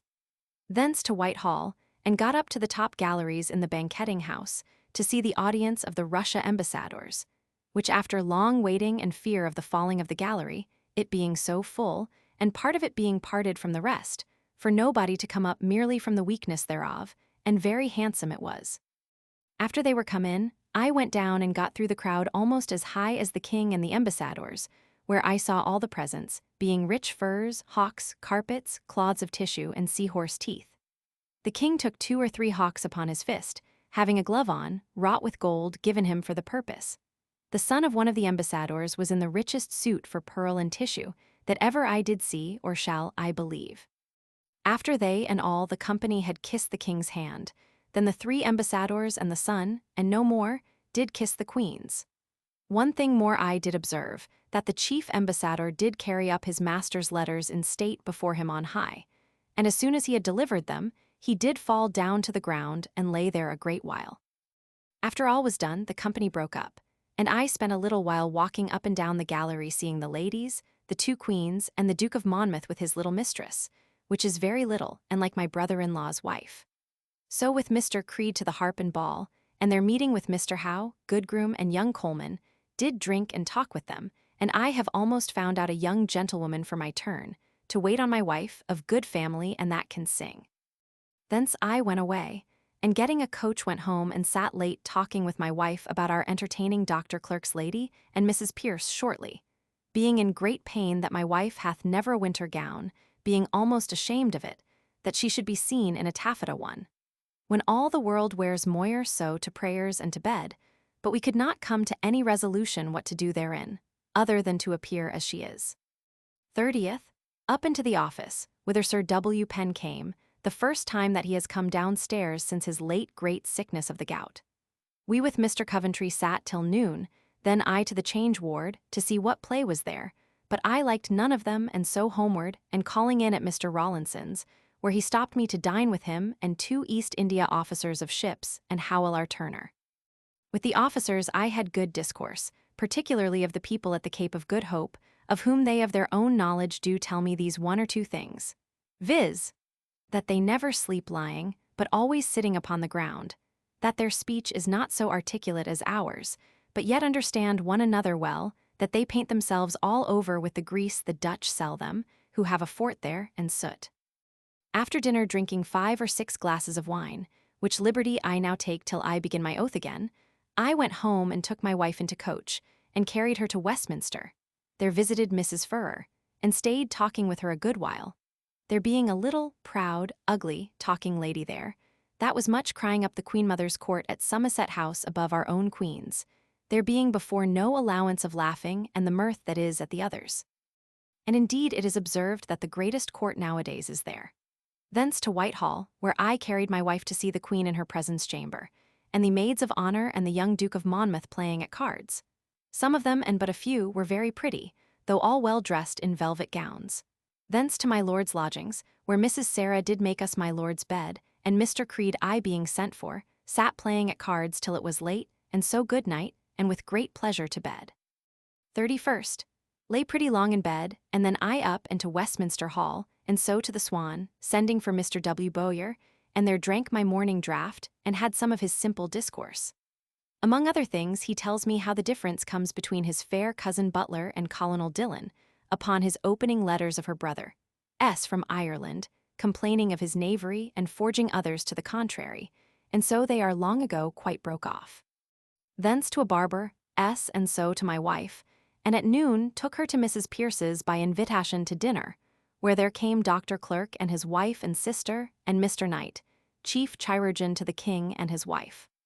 We were pretty merry, the two men being excellent company, but I confess I am wedded from the opinion either of Mrs. Pierce's beauty upon discovery of her naked neck today, being undressed when we came in, or of Mrs. Clerk's genius, which I so much admired, I finding her to be so conceited and fantastique in her dress this day and carriage, though the truth is, witty enough.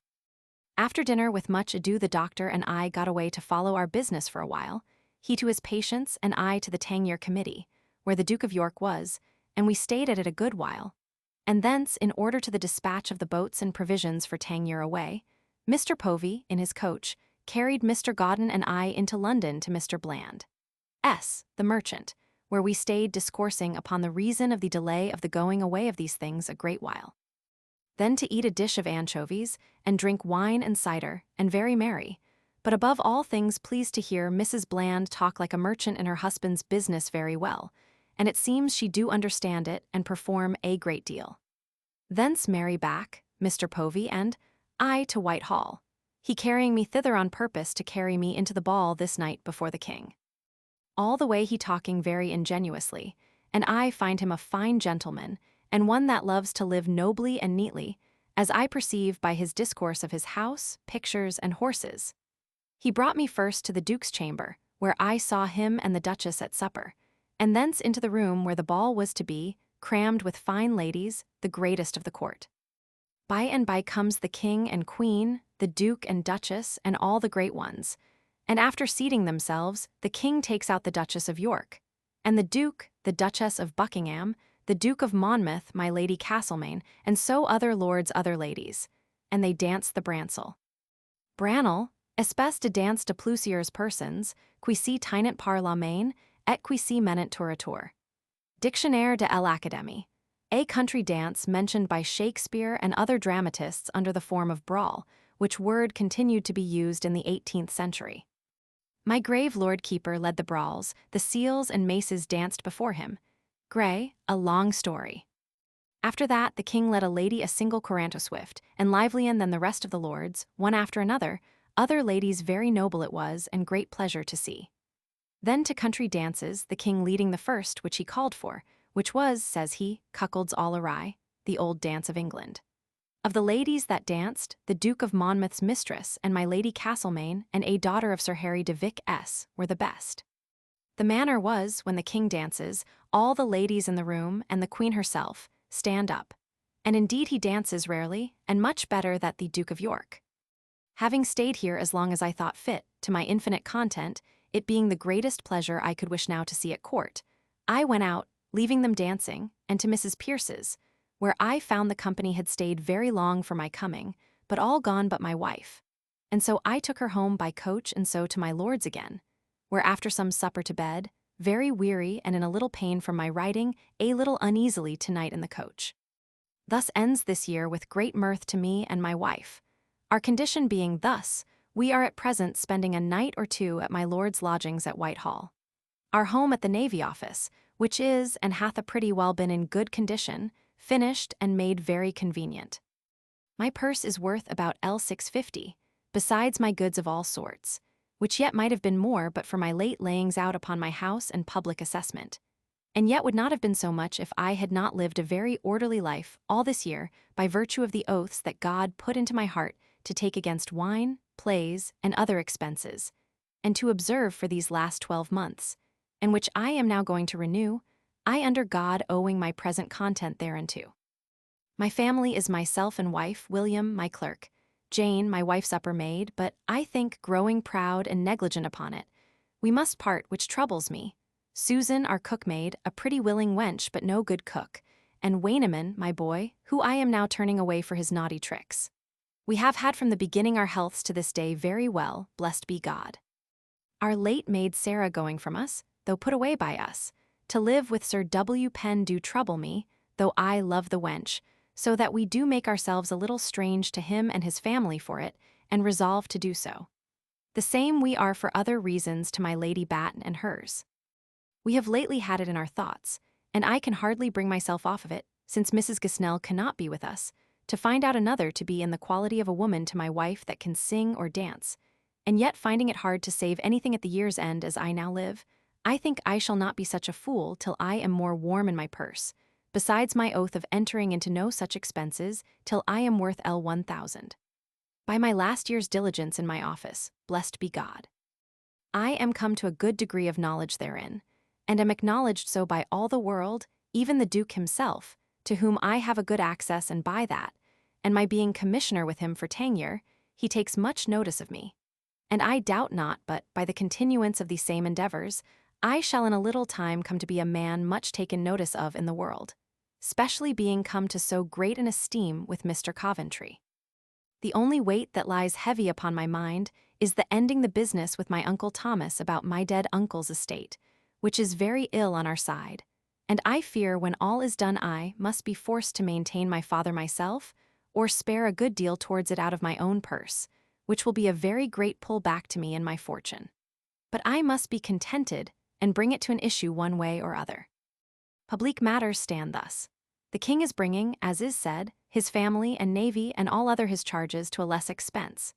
In the meantime, himself following his pleasures more than with good advice he would do, at least, to be seen to all the world to do so.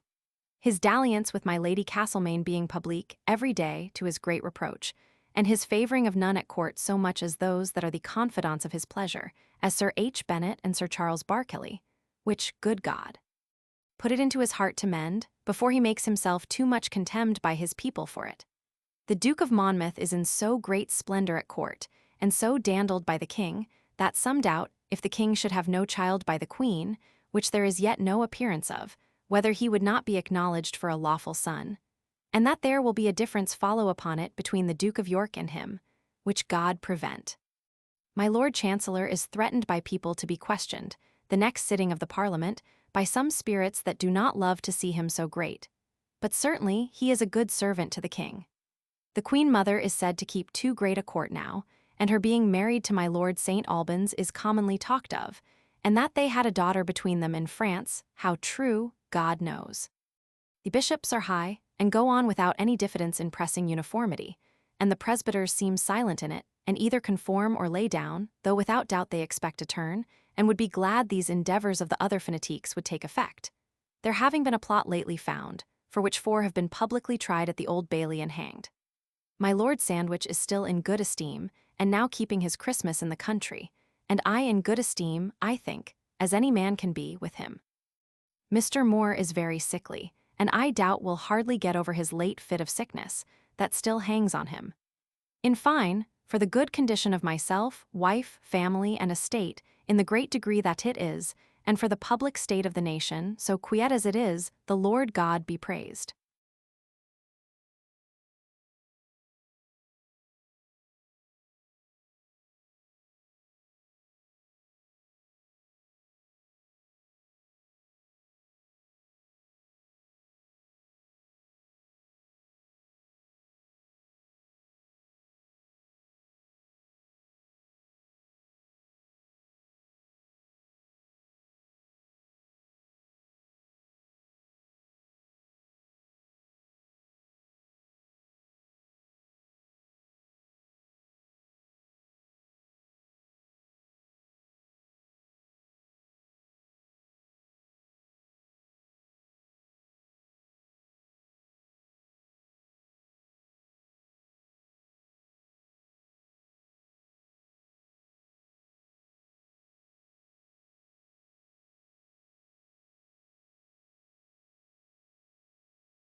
January 16, 62, 16, 63. January 1st, lay with my wife at my lord's lodgings, where I have been these 2 nights, till 10 o'clock with great pleasure talking. Then I rose and to Whitehall, where I spent a little time walking among the courtiers, which I perceive I shall be able to do with great confidence, being now beginning to be pretty well known among them. Then to my wife again, and found Mrs. Sarah with us in the chamber we lay in. Among other discourse, Mrs. Sarah tells us how the king sups at least 4 times every week with my Lady Castlemaine, and most often stays till the morning with her, and goes home through the garden all alone privately, and that so as the very sentries take notice of it and speak of it. She tells me that about a month ago she quickened at my Lord Gerard's at dinner, and cried out that she was undone, and all the lords and men were fain to quit the room, and women called to help her.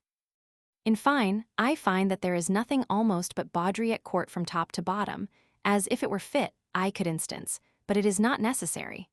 Only they say my Lord Chesterfield, groom of the stole to the Queen, is either gone or put away from the court upon the score of his ladies having smitten the Duke of York, so as that he is watched by the Duchess of York, and his lady is retired into the country upon it.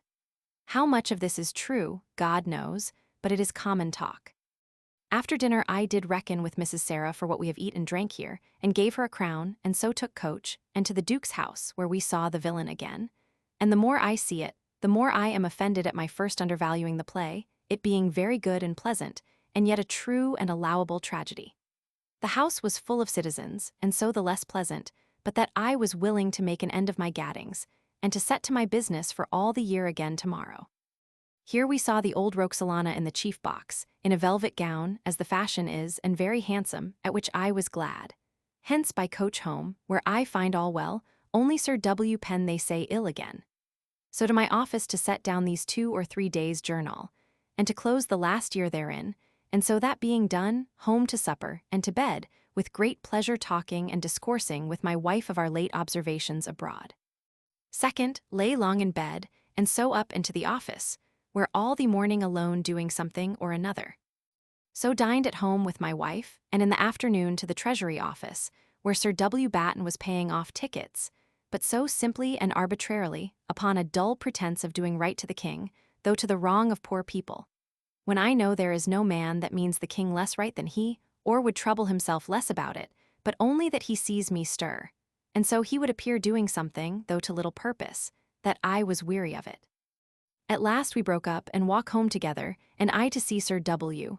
Penn, who is fallen sick again. I stayed a while talking with him, and so to my office, practicing some arithmetic, and so home to supper and bed, having sat up late talking to my poor wife with great content. Third, up into the office all the morning, and dined alone with my wife at noon, and then to my office all the afternoon till night, putting business in order with great content in my mind. Having nothing now in my mind of trouble in the world, but quite the contrary, much joy, except only the ending of our difference with my Uncle Thomas, and the getting of the bills well over for my building of my house here, which however are as small and less than any of the others. Sir W. Penn, it seems, is fallen very ill again. So to my arithmetic again tonight, and so home to supper and to bed. Fourth, Lord's Day. Up and to church, where a lazy sermon, and so home to dinner to a good piece of powdered beef, but a little too salt. At dinner, my wife did propound my having of my sister Paul at my house again to be her woman, since one we must have, hoping that in that quality possibly she may prove better than she did before, which I take very well of her, and will consider of it, it being a very great trouble to me that I should have a sister of so ill a nature, that I must be forced to spend money upon a stranger when it might better be upon her, if she were good for anything. After dinner I and she walked, though it was dirty, to Whitehall, in the way calling at the wardrobe to see how Mr. Moore do, who is pretty well, but not cured yet, being much afeard of being seen by anybody, and was, I think, of Mr. Coventry, which so troubled me that I made her go before, and I ever after loitered behind. She to Mr. Hunt, S., and I to Whitehall Chapel, and then up to walk up and down the house, which now I am well known there, I shall forbear to do, because I would not be thought a lazy body by Mr. Coventry and others by being seen, as I have lately been, to walk up and down doing nothing. So to Mr. Hunt, S., and there was most prettily and kindly entertained by him and her, who are 2 as good people as I hardly know any, and so neat and kind one to another. Here we stayed late, and so to my lord's to bed. 5th, up and to the Duke, who himself told me that Sir J. Lawson was come home to Portsmouth from the Straits, who is now come with great renown among all men, and, I perceive, mightily esteemed at court by all.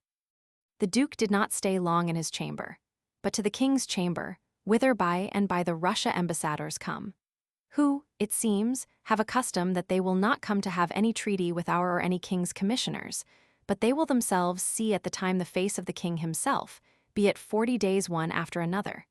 And so they did today only go in and see the king, and so out again to the council chamber.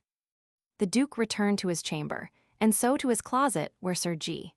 Carteret, Sir J. Minns, Sir W. Batten, Mr. Coventry, and myself attended him about the business of the navy, and after much discourse and pleasant talk he went away. And I took Sir W. Batten and Captain Allen into the wine cellar to my tenant, as I call him, Sergeant Dalton, and there drank a great deal of variety of wines, more than I have drunk at one time, or shall again a great while, when I come to return to my oaths, which I intend in a day or two. Thence to my lord's lodging, where Mr. Hunt and Mr. Creed dined with us and were very merry. And after dinner he and I to Whitehall, where the Duke and the commissioners for Tangier met, but did not do much. My Lord Sandwich not being in town, nobody making it their business. So up and Creed and I to my wife again, and after a game or two at cards to the cockpit, where we saw Claricilla, a poor play, done by the king's house, but neither the king nor queen were there, but only the Duke and Duchess, who did show some impertinent and, methought, unnatural dalliances there, before the whole world, such as kissing and leaning upon one another. But to my very little content, they not acting in any degree like the Duke's people. So home, there being here this night Mrs. Turner and Mrs. Martha Batten of our office, to my lord's lodgings again, and to a game at cards, we three and Sarah, and so to supper and some apples and ale, and to bed with great pleasure, blessed be God. 6th, 12th day. Up and Mr. Creed brought a pot of chocolate ready made for our morning draught, and then he and I to the Duke S. But I was not very willing to be seen at this end of the town, and so returned to our lodgings, and took my wife by coach to my brother's, where I set her down, and Creed and I to St. Paul's churchyard, to my bookseller S., and looked over several books with good discourse, and then into St. Paul's church, and there finding Elborough, my old schoolfellow at Paul S., now a parson, whom I know to be a silly fellow, I took him out and walked with him, making Creed and myself sport with talking with him, and so sent him away, and we to my office and house to see all well, and thence to the Exchange, where we met with Major Thompson, formerly of our office, who do talk very highly of liberty of conscience, which now he hopes for by the king's declaration, and that he doubts not that if he will give him, he will find more and better friends than the bishops can be to him, and that if he do not, there will many thousands in a little time go out of England, where they may have it. But he says that they are well contented that if the king thinks it good, the papists may have the same liberty with them. He tells me, and so do others, that Dr. Calamy is this day sent to Newgate for preaching. Sunday was senate, without leave, though he did it only to supply the place, when otherwise the people must have gone away without ever a sermon, they being disappointed of a minister, but the Bishop of London will not take that as an excuse. Thence into Wood Street, and there bought a fine table for my dining room, cost me 50s. And while we were buying it, there was a scare fire. Scar fire or scare fire, an alarm of fire. One of the little pieces in Herrick S. Hesperides is entitled the scar fire, but the word sometimes was used, as in the text, for the fire itself. Fuller, in his Worthies, speaks of quenching scare fires. In an ally over against us, but they quenched it. So to my brother S., where Creed and I and my wife dined with Tom, and after dinner to the Duke's house, and there saw Twelfth Night. Pepys saw Twelfth Night for the first time on September 11th, when he supposed it was a new play, and took no pleasure at all in it. Acted well, though it be but a silly play, and not related at all to the name or day.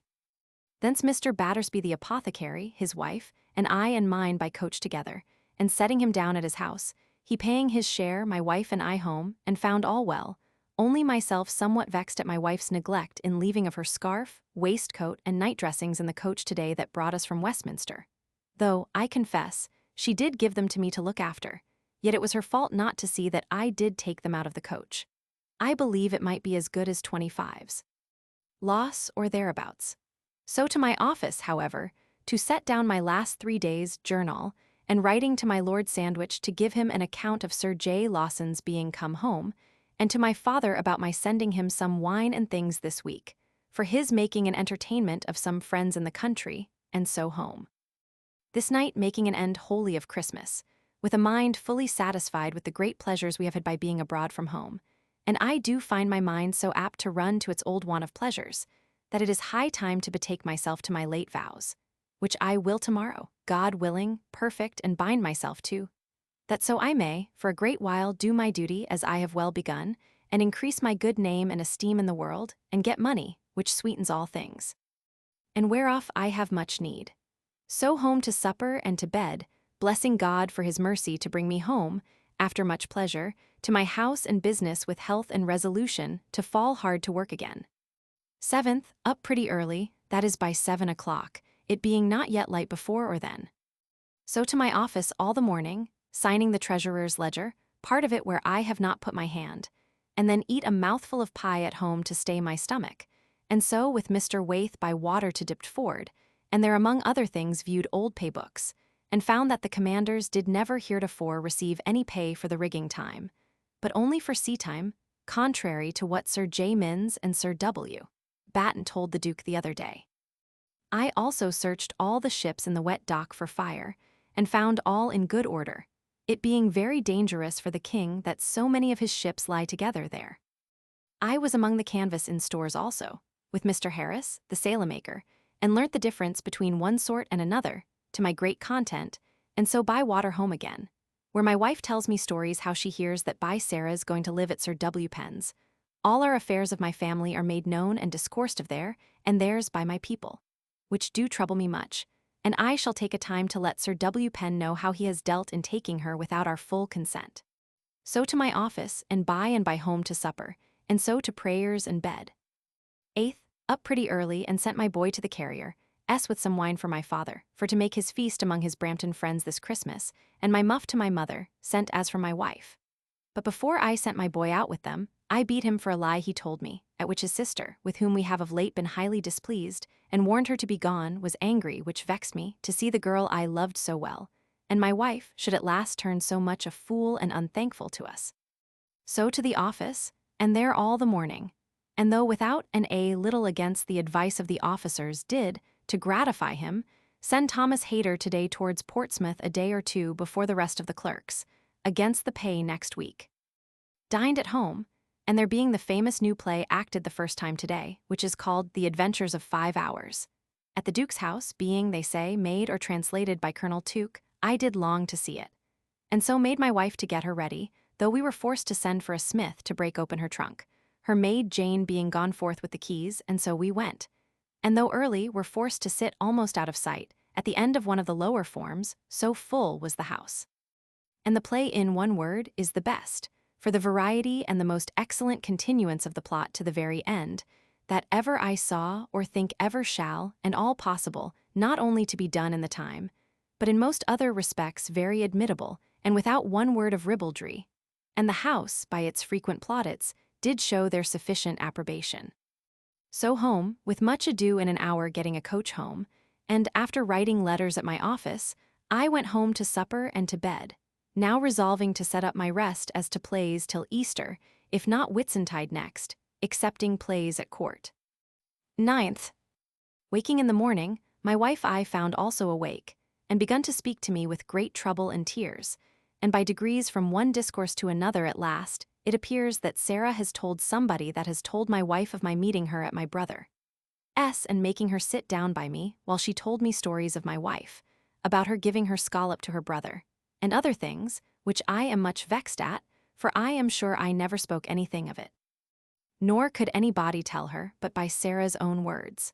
I endeavored to excuse my silence herein hitherto, by not believing anything she told me, only that of the scallop which she herself told me of. At last, we pretty good friends, and my wife begun to speak again of the necessity of her keeping somebody to bear her company. For her familiarity with her other servants is it that spoils them all, and other company she hath none? Which is too true, and called for Jane to reach her out of her trunk, giving her the keys to that purpose, a bundle of papers, and pulls out a paper, a copy of what a pretty well since she had wrote in a discontent to me, which I would not read, but burnt. She now read it, and it was so piquant, and wrote in English and most of it true of the retiredness of her life, and how unpleasant it was.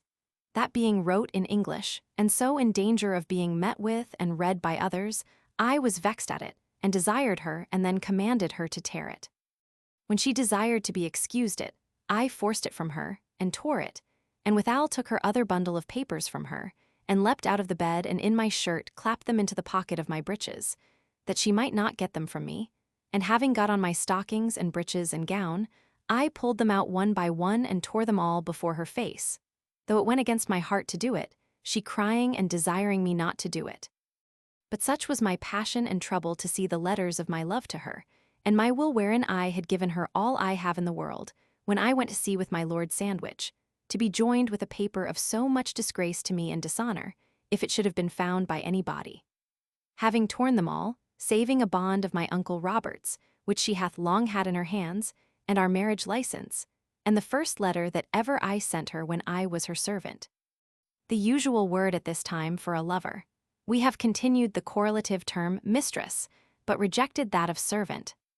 I took up the pieces and carried them into my chamber. And there, after many disputes with myself whether I should burn them or no, and having picked up the pieces of the paper she read today, and of my will which I tore, I burnt all the rest, and so went out to my office troubled in mind.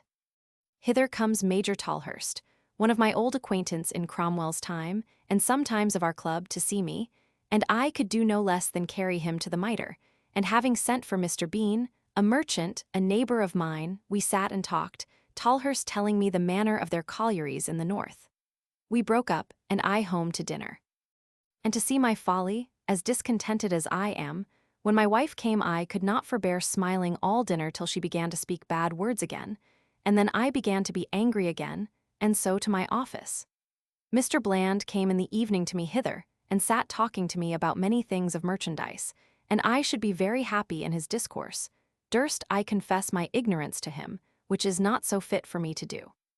There coming a letter to me from Mr. Pierce, the surgeon, by my desire appointing his and Dr. Clerk's coming to dine with me next Monday, I went to my wife and agreed upon matters, and at last for my honor am forced to make her presently a new moire gown to be seen by Mrs. Clerk, which troubles me to part with so much money. But however, it sets my wife and I to friends again, though I and she never were so heartily angry in our lives as today almost. And I doubt the heartburning will not soon over, and the truth is I am sorry for the tearing of so many poor loving letters of mine from sea and elsewhere to her. So to my office again, and there the scrivener brought me the end of the manuscript, which I am going to get together of things of the navy, which pleases me much. So home, and mighty friends with my wife again, and so to bed. 10th, up into the office. From thence, before we sat, Sir W. Penn sent for me to his bedside to talk, indeed to reproach me with my not owning to Sir J. Minns that he had my advice in the blocking up of the garden door the other day, which is now by him out of fear to Sir J. Minns opened again. To which I answered him so indifferently that I think he and I shall be at a distance, at least to one another, better than ever we did and love one another less, which for my part one think I need not care for. So to the office, and sat till noon, then rose and to dinner. And then to the office again, where Mr. Creed sat with me till late talking very good discourse, as he is full of it though a cunning knave in his heart, at least not to be too much trusted, till Sir J. Minns came in, which at last he did, and so beyond my expectation he was willing to sign his accounts, notwithstanding all his objections, which really were very material. And yet how like a doting coxcomb he signs the accounts without the least satisfaction, for which we both sufficiently laughed at him and Sir W. Batt after they had signed them and were gone, and so sat talking together till 11 o'clock at night, and so home and to bed. 11th, Lord's Day. Lay long talking pleasant with my wife, then up and to church, the pew being quite full with strangers come along with Sir W. Batten and Sir J. Minns, so after a pitiful sermon of the young Scot, home to dinner. After dinner comes a footman of my Lord Sandwich. My lord being come to town last night, with a letter from my father, in which he presses me to carry on the business for Tom with his late mistress, which I am sorry to see my father do, it being so much out of our power, or for his advantage, as it is clear to me it is, which I shall think of and answer in my next. So to my office all the afternoon writing orders myself to have ready against tomorrow, that I might not appear negligent to Mr. Coventry. In the evening to Sir W. Penn's, where Sir J. Minns and Sir W. Batten, and afterwards came Sir G. Carteret. There talked about business, and afterwards to Sir W. Batten, S., where we stayed talking and drinking cider, and so I went away to my office a little, and so home and to bed. 12th.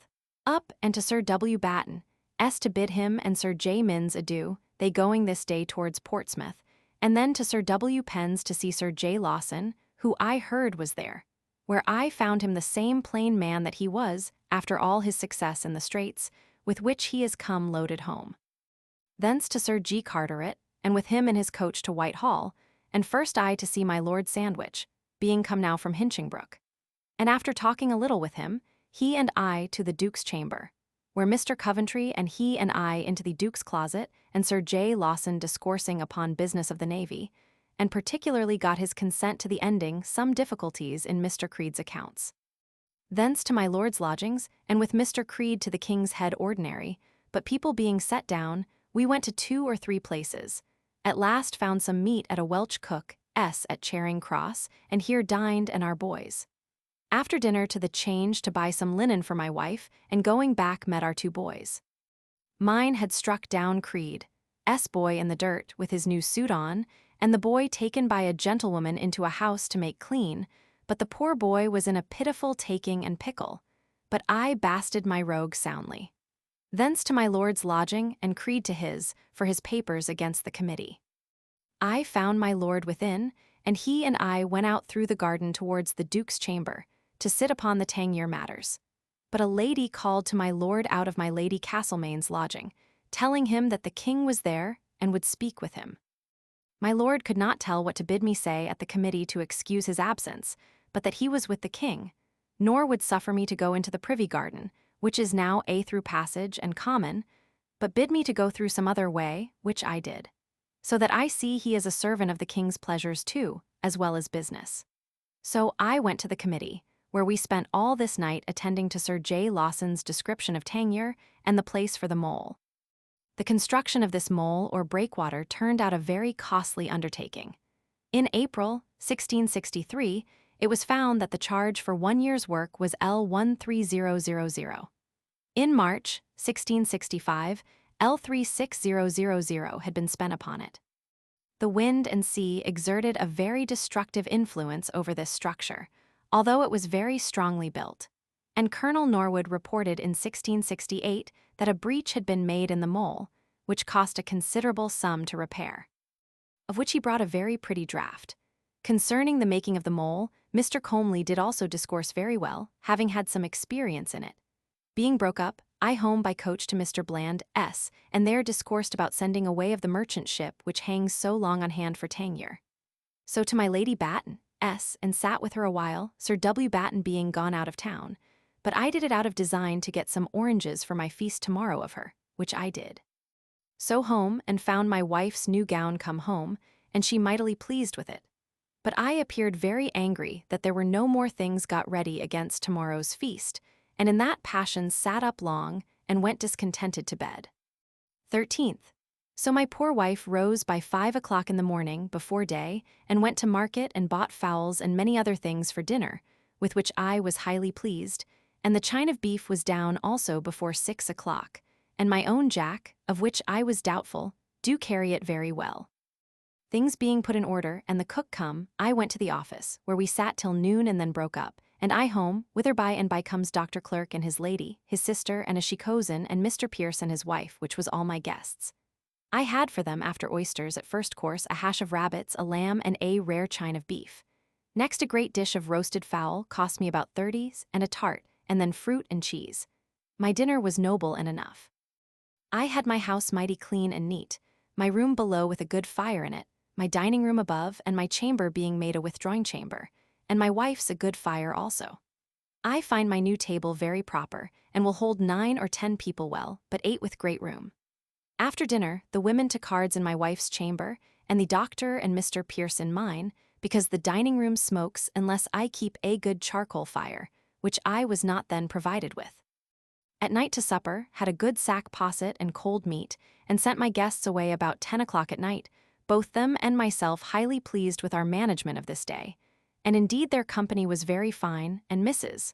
Clerk a very witty, fine lady, though a little conceited and proud. So weary, so to bed. I believe this day's feast will cost me near L5. 14th. Lay very long in bed, till with shame forced to rise, being called up by Mr. Bland about business.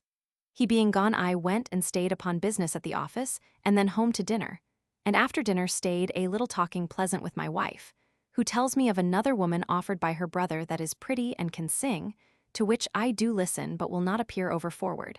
But I see I must keep somebody for company's sake to my wife, for I am ashamed she should live as she do. So to the office till 10 at night upon business, and numbering and examining part of my sea manuscript with great pleasure, my wife sitting working by me. So home to supper and to bed. 15th. Up into my office preparing things, by and by we met and sat Mr. Coventry and I till noon, and then I took him to dine with me, I having a wild goose roasted, and a cold chine of beef and a barrel of oysters.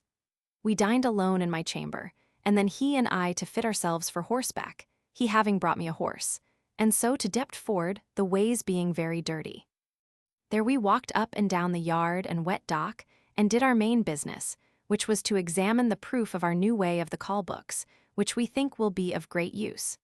And so to horse again, and I home with his horse, leaving him to go over the fields to Lambeth, his boy at my house taking home his horse. I vexed, having left my keys in my other pocket in my chamber, and my door is shut, so that I was forced to set my boy in at the window, which done I shifted myself, and so to my office till late, and then home to supper, my mind being troubled about Field's business and my uncle's, which the term coming on I must think to follow again.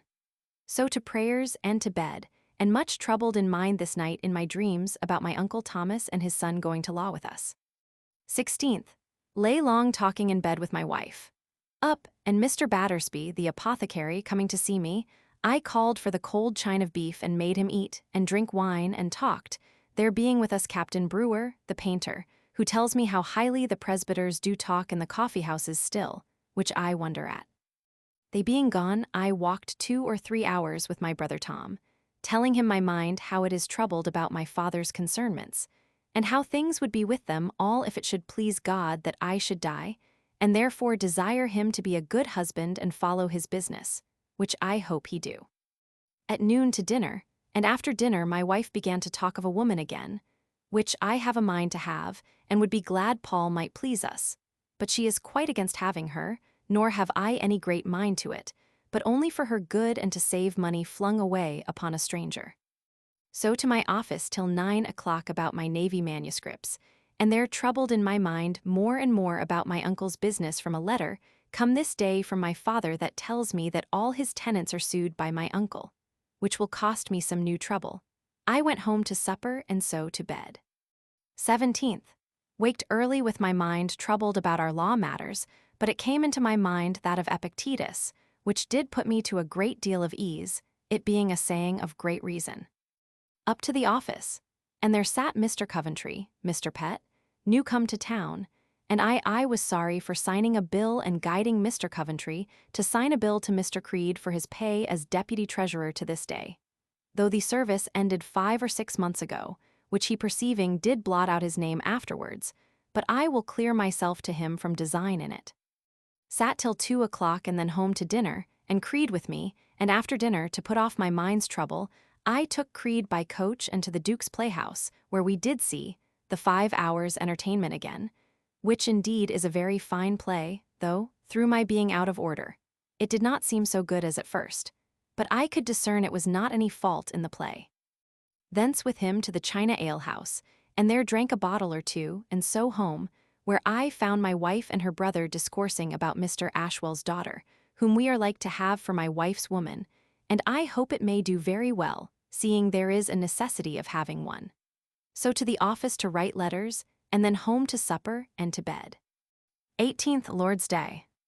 Up and after the barber had done, and I had spoke with Mr. Smith, whom I sent for on purpose to speak of Field's business, who stands upon L250 before he will release us, which do trouble me highly, and also Major Allen of the victualling office about his ship to be hired for Tangier, I went to church, and thence home to dinner alone with my wife, very pleasant, and after dinner to church again, and heard a dull, drowsy sermon, and so home and to my office.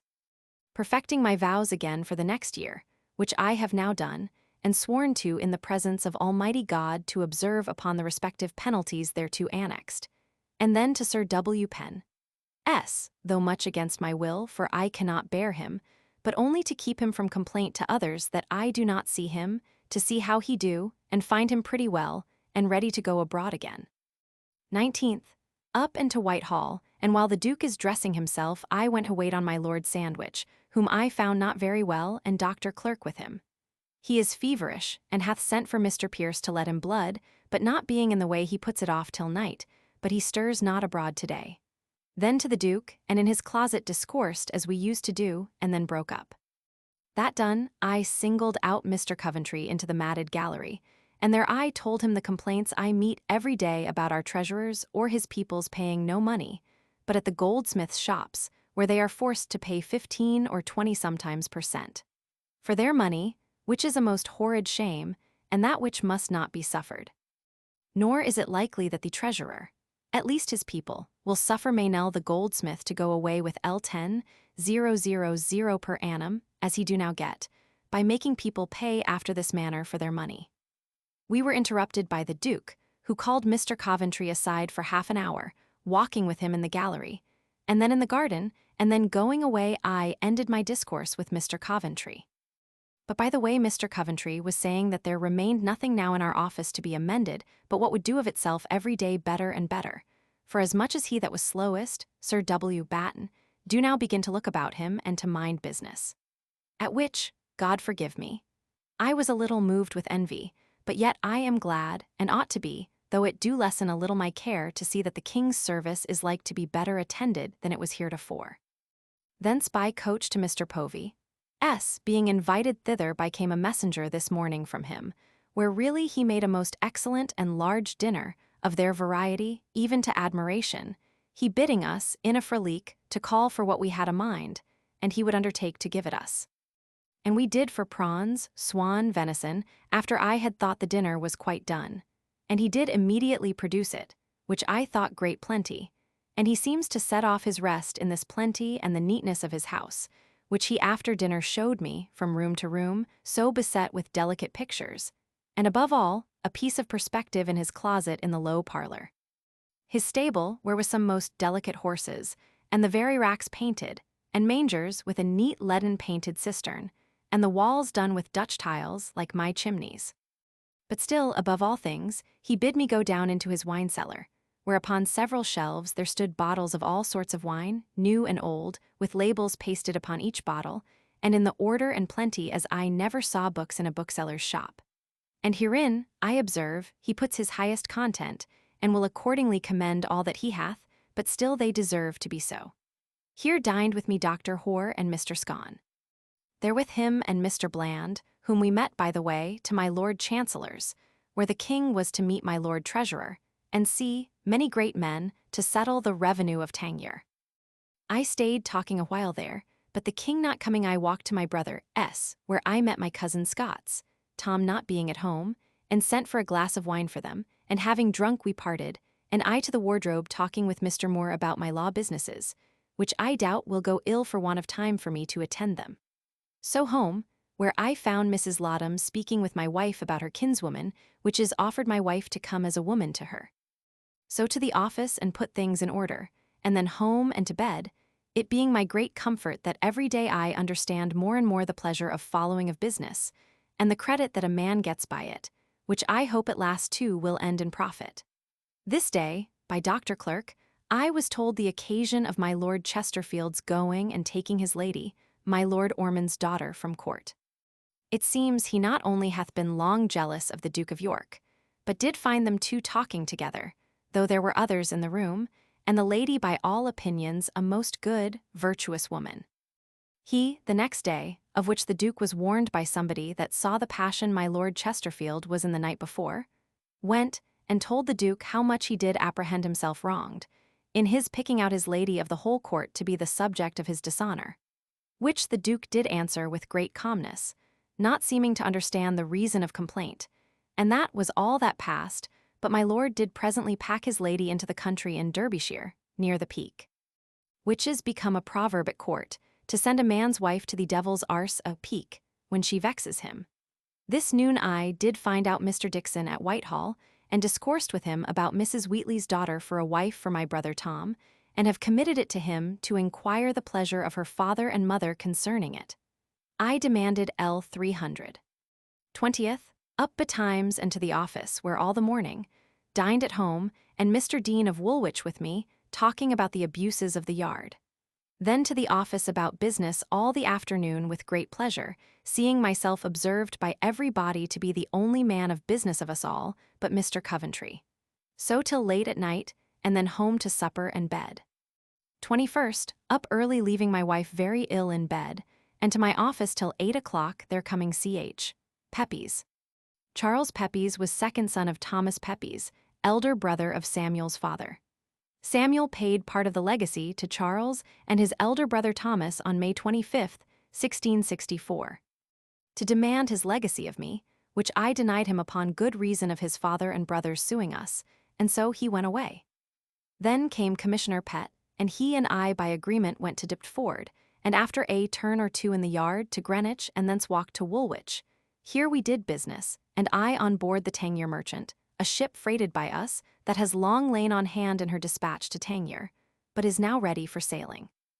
Back and dined at Mr. Ackworth's, where a pretty dinner, and she a pretty, modest woman, but above all things we saw her rock, which is one of the finest things done by a woman that ever I saw. I must have my wife to see it. After dinner on board the Elias, and found the timber brought by her from the Forest of Dean to be exceeding good. The captain gave each of us 2 barrels of pickled oysters put up for the Queen Mother. So to the dock again, and took in Mrs. Ackworth and another gentlewoman, and carried them to London, and at the Globe Tavern in Eastcheap, did give them a glass of wine, and so parted. I home, where I found my wife ill in bed all day, and her face swelled with pain. My Will has received my last 2 quarters' salary, of which I am glad. So to my office till late, and then home, and after the barber had done, to bed. 22nd, to the office, where Sir W. Batten and Sir J. Minns are come from Portsmouth. We sat till dinner time. Then home, and Mr. Dixon by agreement came to dine, to give me an account of his success with Mr. Wheatley for his daughter for my brother. And in short it is, that his daughter cannot fancy my brother because of his imperfection in his speech, which I am sorry for, but there the business must die, and we must look out for another. There came in also Mrs. Laudham, with an answer from her brother Ashwell's daughter, who is likely to come to me, and with her my wife's brother, and I carried Commissioner Pett in with me. So I feared want of victuals, but I had a good dinner and mirth, and so rose and broke up, and with the rest of the officers to Mr. Russell's burial, where we had wine and rings, and a great and good company of aldermen and the livery of the Skinners' company. We went to St. Dunstan's in the East Church, where a sermon, but I stayed not, but went home, and after writing letters, I took coach to Mr. Povy's, but he not within I left a letter there of Tangier business, and so to my Lord S., and there find him not sick, but expecting his fit tonight of an ague. Here was Sir W. Compton, Mr. Povy, Mr. Bland, Mr. Godden and myself. We were very busy about getting provisions sent forthwith to Tangier, fearing that by Mr. Godden's neglect they might want bread. So, among other ways thought of to supply them, I was empowered by the commissioners of Tangier that were present to write to Plymouth and direct Mr. Lanyon to take up vessels great or small to the quantity of 150 tons, and fill them with bread of Mr. Godden's lying ready there for Tangier, which they undertake to bear me out in, and to see the freight paid. This I did. About 10 o'clock we broke up, and my lord's fit was coming upon him, and so we parted, and I with Mr. Creed, Mr. Pierce, Wynne, Howe, and Captain Furrers, who was got almost drunk this afternoon, and was mighty capricious and ready to fall out with anybody, supped together in the little chamber that was mine heretofore upon some fowls sent by Mr. Shepley. So we were very merry till 12 at night, and so away, and I lay with Mr. Creed at his lodgings, and slept well. 23rd, up and hastened him in dispatching some business relating to Tangier, and I away homewards, hearing that my lord had a bad fit tonight, called at my brother S, and found him sick in bed, of a pain in the sole of one of his feet, without swelling, knowing not how it came, but it will not suffer him to stand these 2 days. So to Mr. Moore, and Mr. Lovell, our proctor, being there, discoursed of my law business. Thence to Mr. Grant, to bid him come for money for Mr. Barlow, and he and I to a coffee house, where Sir J. Cutler was, citizen and grocer of London, most severely handled by Pope. 2 statues were erected to his memory, one in the College of Physicians and the other in the Grocers' Hall. They were erected and one removed, that in the College of Physicians, before Pope stigmatized Sage Cutler. Pope says that Sir John Cutler had an only daughter. In fact, he had 2, one married to Lord Radnor, the other, mentioned afterwards by Pepys, the wife of Sir William Portman, B. And in discourse, among other things, he did fully make it out that the trade of England is as great as ever it was, only in more hands, and that of all trades there is a greater number than ever there was, by reason of men taking more prentices, because of their having more money than heretofore. His discourse was well worth hearing. Coming by Temple Bar, I bought Audley's Way to be Rich, a serious pamphlet, and some good things worth my minding. Thence homewards, and meeting Sir W. Batten, turned back again to a coffee house, and there drunk more till I was almost sick, and hear much discourse, but little to be learned, but of a design in the north of a rising, which is discovered among some men of condition, and they sent for up.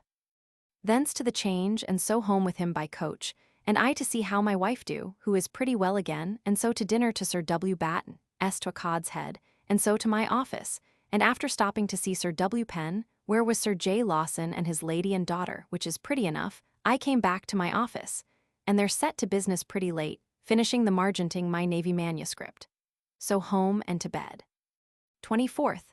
Lay pretty long, and by lying with my sheet upon my lip, as I have of old observed it, my upper lip was blistered in the morning. To the office all the morning, sat till noon, then to the Exchange to look out for a ship for Tangier, and delivered my manuscript to be bound at the stationer S. So to dinner at home, and then down to Raydrift to see a ship hired for Tangier, what readiness she was in, and found her ready to sail. Then home, and so by coach to Mr. Povey's, where Sir W. Compton, Mr. Bland, Godden, Sir J. Lawson and myself met to settle the victualling of Tangier for the time past, which with much ado we did, and for a 6 months' supply more. So home in Mr. Godden's coach, and to my office till late about business, and find that it is business that must and do every day bring me to something. In earlier days, Pepys noted for us each few pounds or shillings of graft, which he annexed at each transaction in his office. So home to supper and to bed. 25th, Lord's Day. Lay till 9 abed, then up, and being trimmed by the barber, I walked towards Whitehall, calling upon Mr. Moore, whom I found still very ill of his ague. I discoursed with him about my lord's estate against I speak with my lord this day. Thence to the King's Head Ordinary at Charing Cross, and sent for Mr. Creed, where we dined very finely and good company, good discourse. I understand the King of France is upon consulting his divines upon the old question, what the power of the Pope is, and do intend to make war against him, unless he do right him for the wrong his ambassador received. On the 20th of August, the Duc de Crequy, then French ambassador at Rome, was insulted by the Corsican armed police, a force whose ignoble duty it was to assist the Esbury, and the Pope, Alexander Roman VII, at first refused reparation for the affront offered to the French. Louis, as in the case of D'Estrades, took prompt measures. He ordered the papal nuncio forthwith to quit France, he seized upon Avignon, and his army prepared to enter Italy. Alexander found it necessary to submit. In fulfillment of a treaty signed at Pisa in, Cardinal Chigi, the Pope's nephew, came to Paris to tender the Pope's apology to Louis. The guilty individuals were punished, the Corsicans banished forever from the Roman states, and in front of the guardhouse which they had occupied a pyramid was erected, bearing an inscription which embodied the Pope's apology. This pyramid Louis permitted Clement Roman IX to destroy on his accession and banish the Cardinal Imperial, Lorenzo Imperiali, of Genoa. He had been appointed governor of Rome by Innocent X, and he had acted in that capacity at the time of the tumult which I understand this day is not meant the cardinal belonging or chosen by the emperor, but the name of his family is Imperiali. Thence to walk in the park, which we did 2 hours, it being a pleasant sunshine day though cold. Our discourse upon the rise of most men that we know, and observing them to be the results of chance, not policy, in any of them particularly Sir J. Lawson's, from his declaring against Charles Stuart in the river of Thames, and for the rump. Thence to my lord, who had his ague fit last night, but is now pretty well, and I stayed talking with him an hour alone in his chamber, about sundry public and private matters. Among others, he wonders what the project should be of the Duke S. going down to Portsmouth just now with his lady, at this time of the year. It being no way, we think, to increase his popularity, which is not great, nor yet safe to do it for that reason, if it would have any such effect. By and by comes in my lady right, and so I went away, and after talking with Captain Ferrers, who tells me of my Lady Castlemaine's and Sir Charles Berkeley being the great favourites at court, and growing every day more and more, and that upon a late dispute between my Lord Chesterfield, that is the Queen's Lord Chamberlain, and Mr. Edward Montagu, her master of the horse, who should have the precedence in taking the Queen's upper hand abroad out of the house, which Mr. Montagu challenges, it was given to my Lord Chesterfield. So that I perceive he goes down the wind in honour as well as everything else, every day. So walked to my brother S. and talked with him, who tells me that this day a messenger is come, that tells us how Colonel Honeywood, who was well yesterday at Canterbury, was flung by his horse in getting up, and broke his skull, and so is dead. So home and to the office, dispatching some business, and so home to supper, and then to prayers and to bed. 26th. Up and by water with Sir W. Batten to Whitehall, drinking a glass of wormwood wine at the Stillyard, and so up to the Duke, and with the rest of the officers did our common service. Thence to my Lord Sandwich S., but he was in bed, and had a bad fit last night, and so I went to Westminster Hall, it being term time, it troubling me to think that I should have any business there to trouble myself in thoughts with. Here I met with Monsieur Raby, who is lately come from France. Tells me that my Lord Hinchingbroke and his brother do little improve there, and are much neglected in their habits and other things, but I do believe he hath a mind to go over as their tutor, and so I am not apt to believe what he says therein. But I had a great deal of very good discourse with him, concerning the difference between the French and the Pope, and the occasion, which he told me very particularly, and to my great content, and of most of the chief affairs of France, which I did inquire, and that the king is a most excellent prince, doing all business himself, and that it is true he hath a mistress, Mademoiselle La Valliere, one of the Princess Henriette's women, that he courts for his pleasure every other day, but not so as to make him neglect his public affairs. He tells me how the king do carry himself nobly to the relations of the dead cardinal. Cardinal Mazarin died March 9th, 1661, and will not suffer one pasquill to come forth against him, and that he acts by what directions he received from him before his death. Having discoursed long with him, I took him by coach and set him down at my Lord Crewe's, and myself went and dined at Mr. Povy's, where Orlando Massam, Mr. Wilkes, a wardrobe man, myself and Mr. Godden, and had just such another dinner as I had the other day there. But above all things I do the most admire his piece of perspective especially, he opening me the closet door, and there I saw that there is nothing but only a plain picture hung upon the wall. After dinner Mr. Godden and I, to settle the business of the Tangier victualling, which I perceive none of them yet have hitherto understood but myself. Thence, by coach to Whitehall, and met upon the Tangier Commission, our greatest business, the discoursing of getting things ready for my Lord Rutherford to go about the middle of March next, and a proposal of Sir J. Lawson's and Mr. Comely's concerning undertaking the mole, which is referred to another time. So by coach home, being melancholy, overcharged with business, and methinks I fear that I have some ill offices done to Mr. Coventry, or else he observes that of late I have not dispatched business so as I did use to do, which I confess I do acknowledge. But it may be it is but my fear only, he is not so fond as he used to be of me. But I do believe that Sir W. Batten has made him believe that I do too much crow upon having his kindness, and so he may on purpose to countenance him seem a little more strange to me, but I will study hard to bring him back again to the same degree of kindness. So home, and after a little talk with my wife to the office, and did a great deal of business there till very late, and then home to supper and to bed. 27th. Up and to the office, where sat till 2 o'clock, and then home to dinner, whither by and by comes Mr. Creed, and he and I talked of our 10-year business. And do find that there is nothing in the world done with true integrity, but there is design along with it, as in my Lord Rutherford, who designs to have the profit of victualling of the garrison himself, and others to have the benefit of making the mole, so that I am almost discouraged from coming any more to the committee. Were it not that it will possibly hereafter bring me to some acquaintance of great men. Then to the office again, where very busy till past 10 at night, and so home to supper and to bed. I have news this day from Cambridge that my brother hath had his bachelor's cap put on, but that which troubles me is, that he hath the pain of the stone, and makes bloody water with great pain, it beginning just as mine did. I pray God help him. 28th. Up and all the morning at my office doing business, and at home seeing my painter's work measured. So to dinner and abroad with my wife, carrying her to Unthank S, where she alights, and I to my Lord Sandwich S, whom I find missing his ague fit today and is pretty well playing at dice. And by this I see how time and example may alter a man, he being now acquainted with all sorts of pleasures and vanities, which heretofore he never thought of nor loved, nor, it may be, hath allowed, with Ned Pickering and his page Laud. Thence to the temple to my cousin Roger Pepys, and thence to Searched Bernard to advise with him and retain him against my uncle, my heart and head being very heavy with the business. Thence to Wotton S, the shoemaker, and there bought another pair of new boots, for the other I bought my last would not fit me, and here I drank with him and his wife, a pretty woman, they broaching a vessel of cider a purpose for me.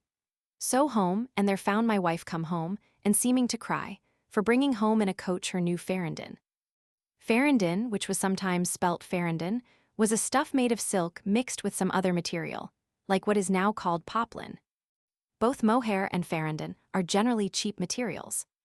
For in the case of Manby v. Scott, decided in the Exchequer Chamber in 1663, and reported in the first volume of Modern Reports, the question being as to the liability of a husband to pay for goods supplied against his consent to his wife, who had separated from him, Mr. Justice Hyde, whose judgment is most amusing, observes, in putting various supposed cases, that the wife will have a velvet gown and a satin petticoat, and the husband thinks a mohair or Farindon for a gown, and watered tabby for a petticoat, is as fashionable and fitter for her quality. B. Waistcoat in Cheapside, a man asked her whether that was the way to the Tower. And while she was answering him, another on the other side snatched away her bundle out of her lap, and could not be recovered, but ran away with it, which vexes me cruelly, but it cannot be helped. So to my office, and there till almost 12 at night with Mr. Lewes, learning to understand the manner of a purser's account, which is very hard and little understood by my fellow officers, and yet mighty necessary. So at last with great content broke up, and home to supper and bed. 29th. Lay chiding, and then pleased with my wife in bed, and did consent to her having a new waistcoat made her for that which she lost yesterday. So to the office, and sat all the morning.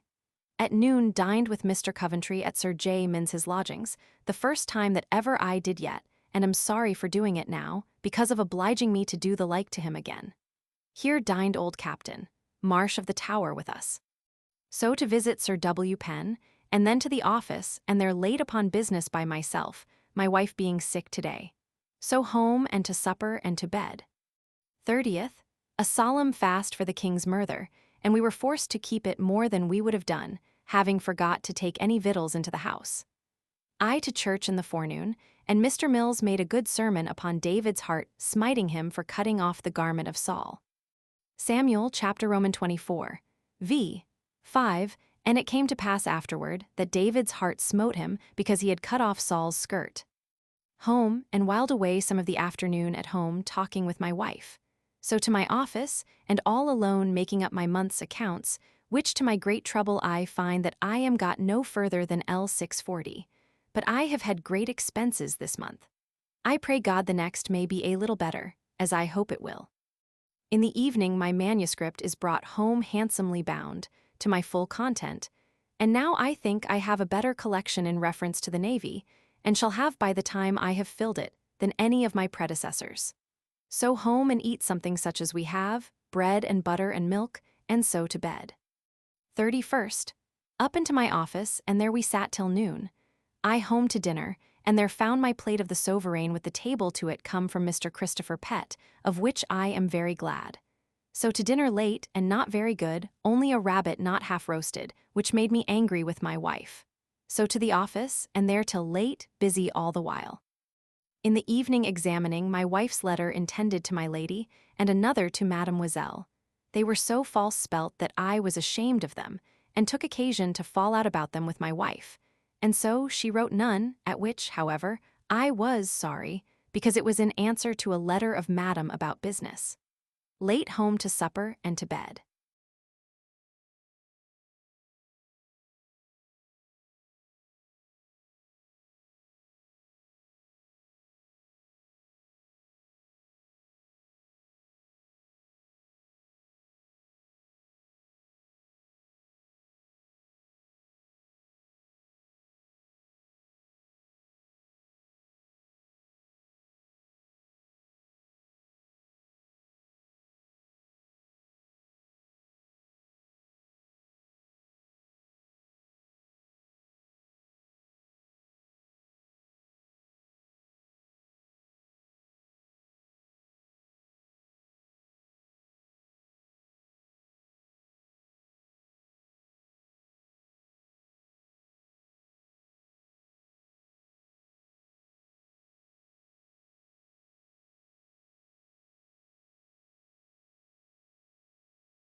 February 16, 62, 1663.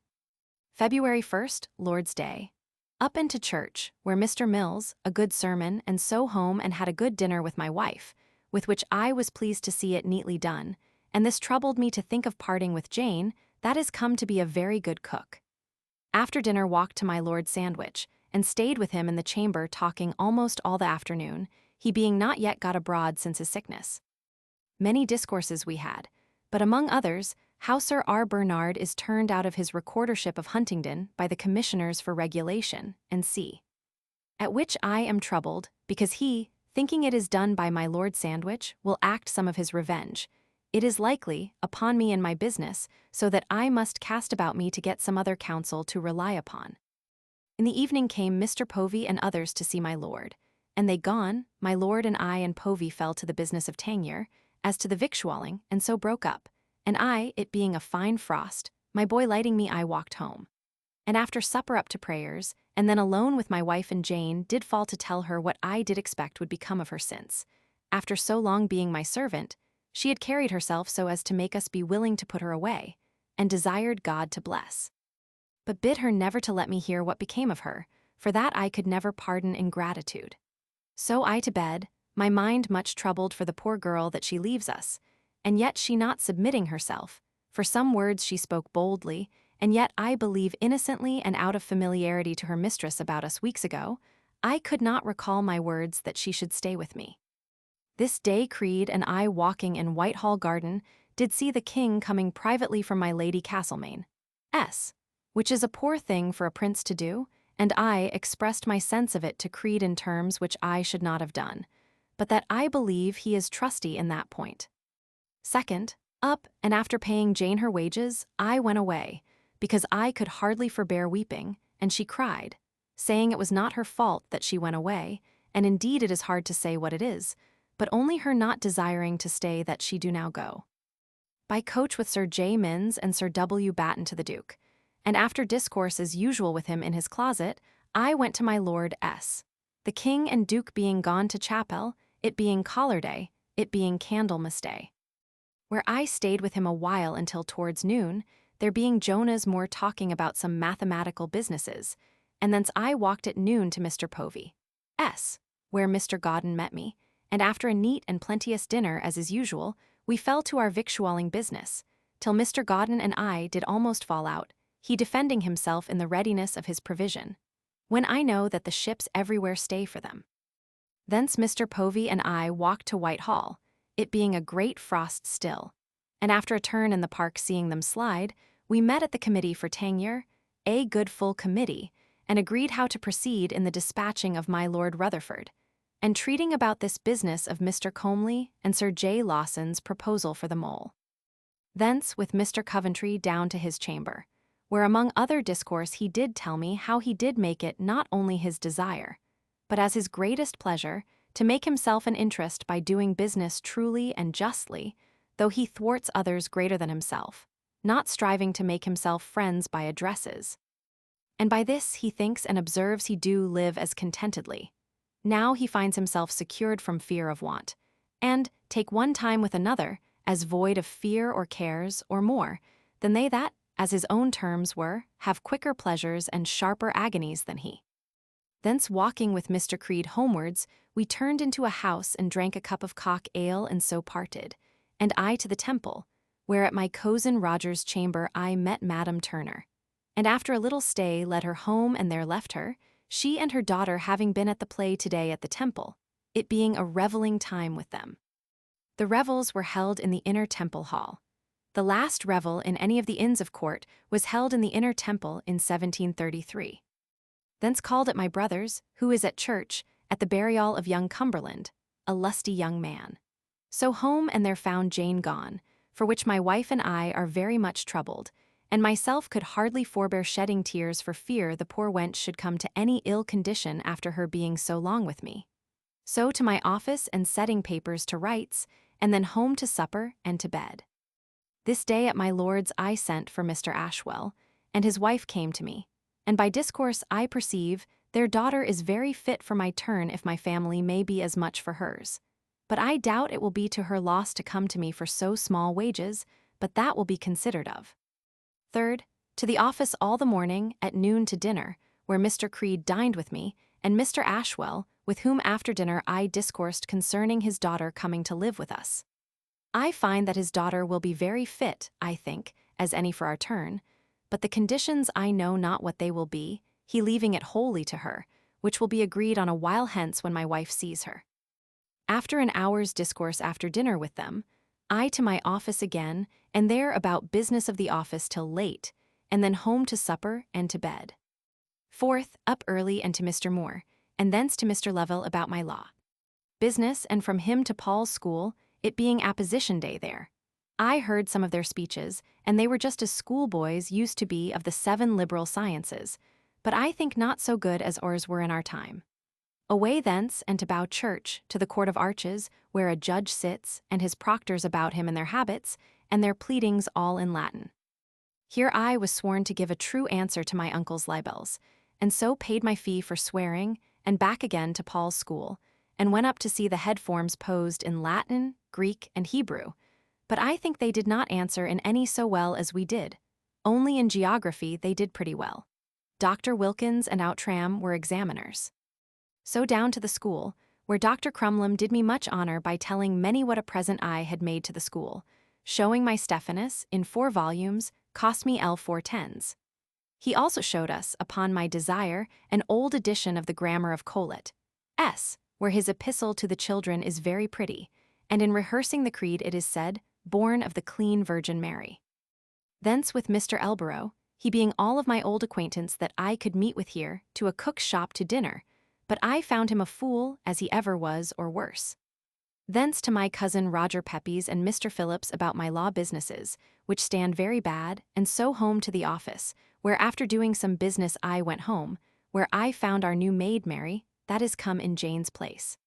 Fifth, up and to the office, where we sat all the morning, and then home to dinner, and found it so well done, above what I did expect from my maid Susan, now Jane is gone, that I did call her in and give her 6pence. Thence walked to the Temple, and there, at my cousin Roger Pepys's chamber met by appointment with my uncle Thomas and his son Thomas, and their eyes showing them a true state of my uncle's estate, as he has left it with the debts. And see, lying upon it, we did come to some quiet talk and fair offers against an agreement on both sides, though I do offer quite to the losing of the profit of the whole estate for 8 or 10 years together. Yet if we can gain peace, and set my mind at a little liberty, I shall be glad of it. I did give them a copy of this state, and we are to meet tomorrow with their answer. So walked home, it being a very great frost still, and to my office, their late writing letters of office business, and so home to supper and to bed. 6th, up and to my office about business, examining people what they could swear against field, and the whole is that he has called us cheating rogues and cheating knaves, for which we hope to be even with him. Thence to Lincoln's Inn Fields, and it being too soon to go to dinner, I walked up and down and looked upon the outside of the new theatre, now a building in Covent Garden, which will be very fine. And so to a bookseller, S. in the Strand, and there bought Hudibras again, it being certainly some ill humour to be so against that which all the world cries up to be the example of wit, for which I am resolved once again to read him, and see whether I can find it or no. So to Mr. Povey, S. and there found them at dinner and dined there being among others Mr. Williamson, Latin secretary, who, I perceive, is a pretty knowing man and a scholar, but it may be thinks himself to be too much so. Thence, after dinner, to the Temple to my cousin Roger Pepys, where met us my uncle Thomas and his son. And after many high demands, we at last came to a kind of agreement upon very hard terms, which are to be prepared in writing against Tuesday next. But by the way promising them to pay my cousin Mary's legacies at the time of her marriage, they afterwards told me that she was already married, and married very well, so that I must be forced to pay it in some time. My cousin Roger was so sensible of our coming to agreement that he could not forbear weeping, and indeed, though it is very hard, yet I am glad to my heart that we are like to end our trouble. So we parted for tonight, and I to my Lord Sandwich and there stayed, there being a committee to sit upon the contract for the mole, which I dare say none of us that were there understood, but yet they agreed of things as Mr. Comely and Sir J. Lawson demanded, who are the undertakers. And so I left them to go on to agree, for I understood it not. So home, and being called by a coachman who had a fare in him, he carried me beyond the old exchange, and there set down his fare, who would not pay him what was his due, because he carried a stranger with him, and so after wrangling he was fain to be content with 6d. And being vexed the coachman would not carry me home a great while, but set me down there for the other 6d. But with fair words he was willing to it, and so I came home and to my office, setting business in order, and so to supper and to bed, my mind being in disorder as to the greatness of this day's business that I have done, but yet glad that my trouble therein is like to be over.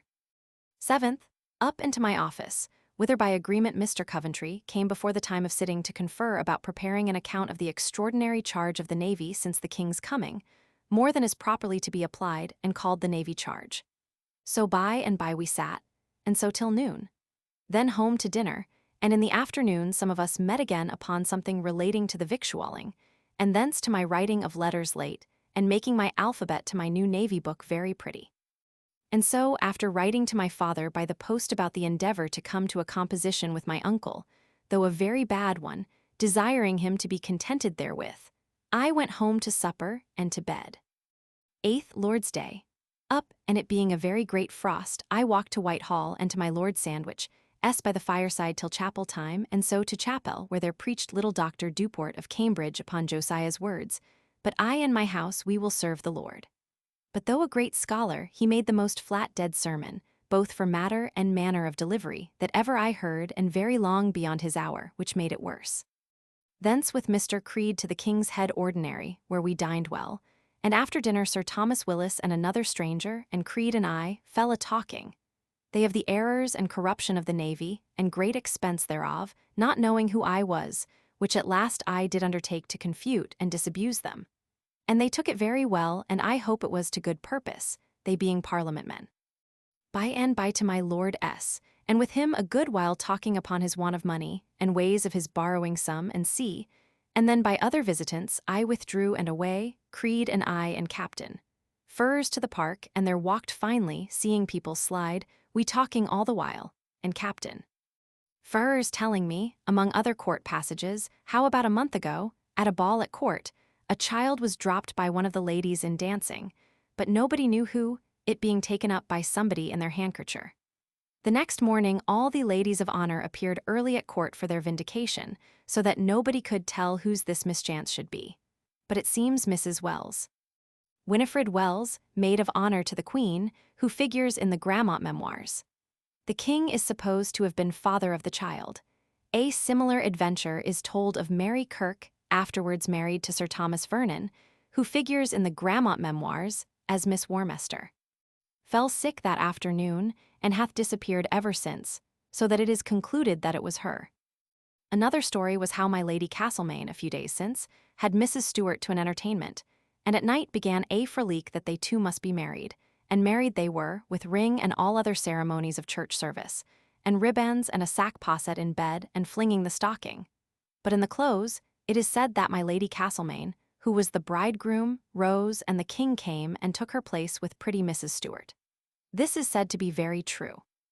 Another story was how Captain Furze and W. Howe both have often, through my Lady Castlemaine's window, seen her go to bed, and Sir Charles Barkeley in the chamber all the while with her. But the other day Captain Furze going to Sir Charles to excuse his not being so timely at his arms the other day, Sir Charles swearing and cursing told him before a great many other gentlemen that he would not suffer any man of the king's guards to be absent from his lodging a night without leave.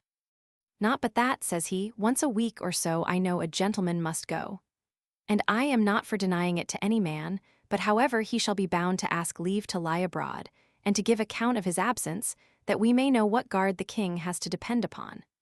The little Duke of Monmouth, it seems, is ordered to take place of all dukes, and so to follow Prince Rupert now, before the Duke of Buckingham or any else. Whether the wind and the cold did cause it or no, I know not. But having been this day or two mightily troubled with an itching all over my body, which I took to be a louse or two that might bite me, I found this afternoon that all my body is inflamed, and my face in a sad redness and swelling and pimpled, so that I was before we had done walking not only sick, but ashamed of myself to see myself so changed in my countenance. So that after we had thus talked we parted, and I walked home with much ado, Captain Furze with me as far as Ludgate Hill towards Mr. Moore at the wardrobe, the ways being so full of ice and water by people's trampling. At last got home and to bed presently, and had a very bad night of it, in great pain in my stomach, and in great fever. 9th, could not rise and go to the Duke, as I should have done with the rest, but keep my bed, and by the apothecary's advice, Mr. Battersby, I am to sweat soundly, and that will carry all this matter away which nature would of itself eject, but they will assist nature, it being some disorder given the blood, but by what I know not, unless it be by my late quantities of Danzig gherkins that I have eaten. In the evening came Sir J. Minns and Sir W. Batten to see me, and Sir J. Minns advises me to the same thing, but would not have me take anything from the apothecary, but from him, his Venice treacle being better than the others, which I did consent to, and did anon take and fell into a great sweat, and about 10 or 11 o'clock came out of it and shifted myself, and slept pretty well alone, my wife lying in the red chamber above. 10th, in the morning most of my disease, that is, itching and pimples, were gone. In the morning visited by Mr. Coventry and others, and very glad I am to see that I am so much inquired after, and my sickness taken notice of as I did. I keep my bed all day and sweat again at night, by which I expect to be very well tomorrow. This evening Sir W. Warren came himself to the door and left a letter and box for me, and went his way. His letter mentions his giving me and my wife a pair of gloves, but opening the box, we found a pair of plain white gloves for my hand, and a fair state dish of silver, and cup with my arms, ready cut upon them, worth, I believe, about L18, which is a very noble present, and the best I ever had yet. So after some contentful talk with my wife, she to bed and I to rest. 11th, took a clyster in the morning and rose in the afternoon. My wife and I dined on a pullet, and I eat heartily, having eat nothing since Sunday but water, gruel, and posset drink, but must needs say that our new maid Mary has played her part very well in her readiness and discretion in attending me, of which I am very glad. In the afternoon several people came to see me, my Uncle Thomas, Mr. Creed, Sir J. Minns, who has been, God knows to what end, mighty kind to me and careful of me in my sickness. At night my wife read Sir H. Vane's Trial to me, which she began last night, and I find it a very excellent thing, worth reading, and him to have been a very wise man. So to supper and to bed. 12th, up and find myself pretty well, and so to the office, and there all the morning. Rose at noon and home to dinner in my green chamber, having a good fire. Thither there came my wife's brother and brought Mary Ashwell with him, whom we find a very likely person to please us, both for person, discourse, and other qualities. She dined with us, and after dinner went away again, being agreed to come to us about 3 weeks or a month hence. My wife and I well pleased with our choice, only I pray God I may be able to maintain it. Then came an old man from Mr. Povey, to give me some advice about his experience in the stone, which I beholden to him for, and was well pleased with it, his chief remedy being castle soap in a posset. Then in the evening to the office, late writing letters and my journal since Saturday, and so home to supper and to bed. 13th. Lay very long with my wife in bed talking with great pleasure, and then rose. This morning Mr. Cole, our timber merchant, sent me 5 couple of ducks. Our maid Susan is very ill, and so the whole trouble of the house lies upon our maid Mary, who do it very contentedly and mighty well, but I am sorry she is forced to it. Dined upon 1 couple of ducks today, and after dinner my wife and I by coach to Tom S. and I to the temple to discourse with my cousin Roger Pepys about my law business, and so back again, it being a monstrous thaw after the long great frost, so that there is no passing but by coach in the streets, and hardly that. Took my wife home, and I to my office. Find myself pretty well but fearful of cold, and so to my office where late upon business. Mr. Bland sitting with me, talking of my Lord Windsor, S being come home from Jamaica unlooked for, which makes us think that these young lords are not fit to do any service abroad, though it is said that he could not have his health there, but hath raised a fort of the King of Spain upon Cuba, which is considerable, or said to be so, for his honor. So home to supper and to bed. This day I bought the second part of Dr. Bates's Alentius, which reaches to the fall of Richard, and no further, for which I am sorry. This evening my wife had a great mind to choose Valentines against tomorrow, I Mrs. Clerk, or Pierce, she Mr. Hunt or Captain Furrers, but I would not because of getting charge both to me for mine and to them for her, which did not please her. 14th. Up into my office, where we met and sate all the morning only Mr. Coventry, which I think is the first or second time he has missed since he came to the office, was forced to be absent. So home to dinner, my wife and I upon a couple of ducks, and then by coach to the temple, where my uncle Thomas, and his sons both, and I, did meet at my cousin Rogers and their sign and seal to an agreement. Wherein I was displeased at nothing, but my cousin Rogers insisting upon my being obliged to settle upon them, as the will do all my uncle's estate that he has left, without power of selling any for the payment of debts. But I would not yield to it without leave of selling, my Lord Sandwich himself, and my cousin those. Pepys being judges of the necessity thereof, which was done. One thing more that troubles me was my being forced to promise to give half of what personal estate could be found more than L 372, which I reported to them, which though I do not know it to be less than what we really have found, yet he would have been glad to have been at liberty for that. But at last I did agree to it under my own handwriting on the backside of the report I did make, and did give them of the estate, and have taken a copy of it upon the backside of one that I have. All being done I took the father and his son those. Home by coach, and did pay them L30, the arrears of the father's annuity, and with great seeming love parted, and I presently to bed, my head aching mightily with the hot dispute I did hold with my cousin Roger and them in the business. 15th, Lord's Day. This morning my wife did wake me being frighted with the noise I made in my sleep, being a dream that one of our sea maisters did desire to see the St. John's Isle of my drawing, which methought I showed him, but methought he did handle it so hard that it put me to very horrid pain, which what a strange, extravagant dream it was.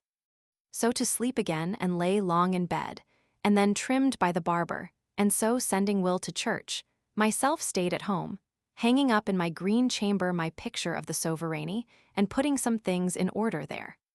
So to dinner, to 3 more ducks and 2 teals, my wife and I. Then to church, where a dull sermon, and so home, and after walking about the house a while discoursing with my wife, I to my office there to set down something and to prepare businesses for tomorrow, having in the morning read over my vows, which through sickness I could not do the last Lord's Day, and not through forgetfulness or negligence, so that I hope it is no breach of my vow not to pay my forfeiture. So home, and after prayers to bed, talking long with my wife and teaching her things in astronomy. 16th. Up and by coach with Sir W. Batten and Sir J. Minns to Whitehall, and, after we had done our usual business with the Duke, to my Lord Sandwich and by his desire to Sir W. Wheeler, who was brought down in a sedan chair from his chamber, being lame of the gout, to borrow L 1,000 of him for my lord's occasions. But he gave me a very kind denial that he could not. But if any body else would, he would be bond with my lord for it. So to Westminster Hall, and there find great expectation what the Parliament will do, when they come 2 days hence to sit again, in matters of religion. The great question is, whether the presbyters will be contented to have the papists have the same liberty of conscience with them, or no, or rather be denied it themselves. And the papists, I hear, are very busy designing how to make the presbyters consent to take their liberty, and to let them have the same with them, which some are apt to think they will. It seems a priest was taken in his vests officiating somewhere in Holborn the other day, and was committed by Secretary Morris, according to law, and they say the Bishop of London did give him thanks for it. Thence to my Lord cruise and dine there being much company, and the above said matter is now the present public discourse. Thence about several businesses to Mr. Phillips my attorney, to stop all proceedings at law, and so to the Temple, where at the Solicitor General's I found Mr. Comely and Creed reading to him the agreement for him to put into form about the contract for the mole at Tangier, which is done at 13s. The cubicle yard, though upon my conscience not one of the committee, besides the parties concerned, do understand what they do therein, whether they give too much or too little. Thence with Mr. Creed to see Mr. Moore, who continues sick still, within doors, and here I stayed a good while after him talking of all the things either business or no that came into my mind. And so home and to see Sir W. Penn, and sat and played at cards with him, his daughter and Mrs. Ruth, and so to my office a while, and then home and to bed. 17th. Up into my office, and there we sat all the morning, and at noon my wife being gone to Chelsea with her brother and sister and Mrs. Laudham, to see the wassail at the school, where Mary Ashwell is, I took home Mr. Pett and he dined with me all alone, and much discourse we had upon the business of the office. And so after dinner broke up and with much ado, it raining hard, which it has not done a great while now, but only frost a great while, I got a coach and so to the Temple, where discoursed with Mr. W. Montagu about borrowing some money for my lord, and so by water, where I have not been a good while through cold, to Westminster to Sir W. Wheeler's, whom I found busy at his own house with the commissioners of sewers. But I spoke to him about my lord's business of borrowing money, and so to my Lord of Sandwich, to give him an account of all, whom I found at cards with Pickering. But he made an end soon. And so all alone, he and I, after I had given him an account, he told me he had a great secret to tell me, such as no flesh knew but himself, nor aught. Which was this: that yesterday morning Escar, Mr. Edward Montagu's man, did come to him from his master with some of the clerks of the Exchequer, for my lord to sign to their books for the embassy money, which my lord very civilly desired not to do till he had spoke with his master himself. In the afternoon, my lord and my Lady Wright being at cards in his chamber, in comes Mr. Montagu, and desiring to speak with my lord at the window in his chamber, he begun to charge my lord with the greatest ingratitude in the world, that he that had received his earldom, Garter, L 4,000 per annum, and whatever he is in the world from him, should now study him all the dishonor that he could, and so fell to tell my lord, that if he should speak all that he knew of him, he could do so and so. In a word, he did rip up all that could be said that was unworthy, and in the basest terms they could be spoken in. To which my lord answered with great temper, justifying himself, but endeavoring to lessen his heat, which was a strange temper in him, knowing that he did owe all he hath in the world to my lord, and that he is now all that he is by his means and favor. But my lord did forbear to increase the quarrel, knowing that it would be to no good purpose for the world to see a difference in the family, but did allay him so as that he fell to weeping. And after much talk, among other things Mr. Montagu telling him that there was a fellow in the town, naming me, that had done ill offices, and that if he knew it to be so, he would have him cudgeled. My lord did promise him that, if upon account he saw that there was not many tradesmen unpaid, he would sign the books. But if there was, he could not bear with taking too great a debt upon him. So this day he sent him an account, and a letter assuring him there was not above L 200 unpaid. And so my lord did sign to the Exchequer books. Upon the whole, I understand fully what a rogue he is, and how my lord do think and will think of him for the future, telling me that thus he has served his father my Lord Manchester, and his whole family, and now himself, and which is worst, that he hath abused, and in speeches every day do abuse, my Lord Chancellor, whose favour he hath lost. And hath no friend but Sir H. Bennet, and that I knowing the rise of the friendship, only from the likeness of their pleasures, and acquaintance, and concernments they have in the same matters of lust and baseness, for which God forgive them. But he do flatter himself, from promises of Sir H. Bennet, that he shall have a pension of L 2000 per annum, and be made an earl. My lord told me he expected a challenge from him, but told me there was no great fear of him, for there was no man lies under such an imputation as he do in the business of Mr. Comely, who, though a simple sorry fellow, do brave him and struts before him with the Queen, to the sport and observation of the whole court. He did keep my lord at the window, thus reviling and braving him above an hour, my lady right being by. But my lord tells me she could not hear every word, but did well know what their discourse was. She could hear enough to know that, so that he commands me to keep it as the greatest secret in the world, and bids me beware of speaking words against Mr. Montagu, for fear I should suffer by his passion thereby. After he had told me this, I took coach and home, where I found my wife come home and in bed with her sister-in-law in the chamber with her, she not being able to stay to see the wassail, being so ill, which I was sorry for. Hither we sent for her sister's viol, upon which she plays pretty well for a girl, but my expectation is much deceived in her, not only for that, but in her spirit, she being I perceive a very subtle witty jade, and one that will give her husband trouble enough as little as she is, whereas I took her heretofore for a very child and a simple fool.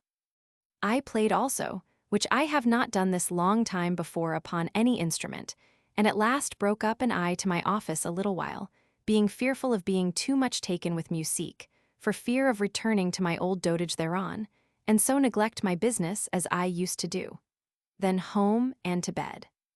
Coming home, I brought Mr. Pickering as far as the Temple, who tells me the story is very true of a child being dropped at the ball at court, and that the king had it in his closet a week after, and did dissect it, and making great sport of it, said that in his opinion it must have been a month and 3 hours old, and that, whatever others think, he hath the greatest loss, it being a boy, as he says, that hath lost a subject by the business. He tells me, too, that the other story of my Lady Castlemaine, S. and Stuart's marriage, is certain, and that it was in order to the king, S. coming to Stuart, as is believed generally. He tells me that Sir H. Bennet is a Catholic, and how all the court almost is changed to the worse since his coming in, they being afeard of him. And that the Queen Mother's court is now the greatest of all, and that our own queen hath little or no company come to her, which I know also to be very true, and am sorry to see it. 18th. Up, leaving my wife sick as last night in bed. I to my office all the morning, casting up with Captain Cock their accounts of 500 tons of hemp brought from Riga, and bought by him and partners upon account, wherein are many things worth my knowledge. So at noon to dinner, taking Mr. Hayter with me because of losing them, and in the afternoon he and I alone at the office, finishing our account of the extra charge of the Navy, not properly belonging to the Navy, since the King's coming in to Christmas last. And all extra things being abated, I find that the true charge of the Navy to that time hath been, after the rate of L 374, 743 a year. I made an end by 11 o'clock at night, and so home to bed almost weary. This day the Parliament met again, after their long prorogation, but I know not anything what they have done, being within doors all day. 19th. Up into my office, where abundance of business all the morning. Dined by my wife's bedside, she not being yet well. We fell out almost upon my discourse of delaying the having of Ashwell, where my wife believing that I have a mind to have Paul, which I have not, though I could wish she did deserve to be had. So to my office, where by and by we sat, this afternoon being the first we have met upon a great while, our times being changed because of the Parliament sitting. Being rose, I to my office till 12 at night, drawing out copies of the overcharge of the Navy, one to send to Mr. Coventry early tomorrow. So home and to bed, being weary, sleepy, and my eyes begin to fail me, looking so long by candlelight upon white paper. This day I read the King's speech to the Parliament yesterday, which is very short and not very obliging, but only telling them his desire to have a power of indulging tender consciences, not that he will yield to have any mixture in the uniformity of the Church's discipline, and says the same for the Papists, but declares against their ever being admitted to have any offices or places of trust in the kingdom. But God knows, too many have. 20th, up and by water with Commissioner Pett to dipped ford, and there looked over the yard, and had a call, wherein I am very highly pleased with our new manner of call books, being my invention. Thence thinking to have gone down to Woolwich in the Charles pleasure boat, but she run aground, it being almost low water, and so by oars to the town, and there dined. And then to the yard at Mr. Ackworth's, discoursing with the officers of the yard about their stores of masts, which was our chief business. And having done something therein, took boat and to the pleasure boat, which was come down to fetch us back. And I could have been sick if I would in going, the wind being very fresh, but very pleasant it was. And the first time I have sailed in any one of them. It carried us to Cuckold's Point, and so by oars to the Temple, it raining hard, where missed speaking with my cousin Roger, and so walked home and to my office. There spent the night till bedtime, and so home to supper and to bed. 21st, up and to the office, where Sir J. Minns, most of the rest being at the Parliament House, all the morning answering petitions and other business. Towards noon there comes a man in as if upon ordinary business, and shows me a writ from the Exchequer, called a commission of rebellion, and tells me that I am his prisoner in Field's business, which methought did strike me to the heart, to think that we could not sit in the middle of the king's business. I told him how and where we were employed, and bid him have a care, and perceiving that we were busy, he said he would, and did withdraw for an hour, in which time Sir J. Minns took coach and to court, to see what he could do from thence, and our solicitor against Field came by chance, and told me that he would go and satisfy the fees of the court, and would end the business. So he went away about that, and I stayed in my closet, till by and by the man and 4 more of his fellows came to know what I would do. I told them stay till I heard from the king or my lord chief baron, to both whom I had now sent. With that they consulted, and told me that if I would promise to stay in the house they would go and refresh themselves, and come again, and know what answer I had. So they away, and I home to dinner, whither by chance comes Mr. Hawley and dined with me. Before I had dined, the bailies come back again with the constable, and at the office knock for me, but found me not there.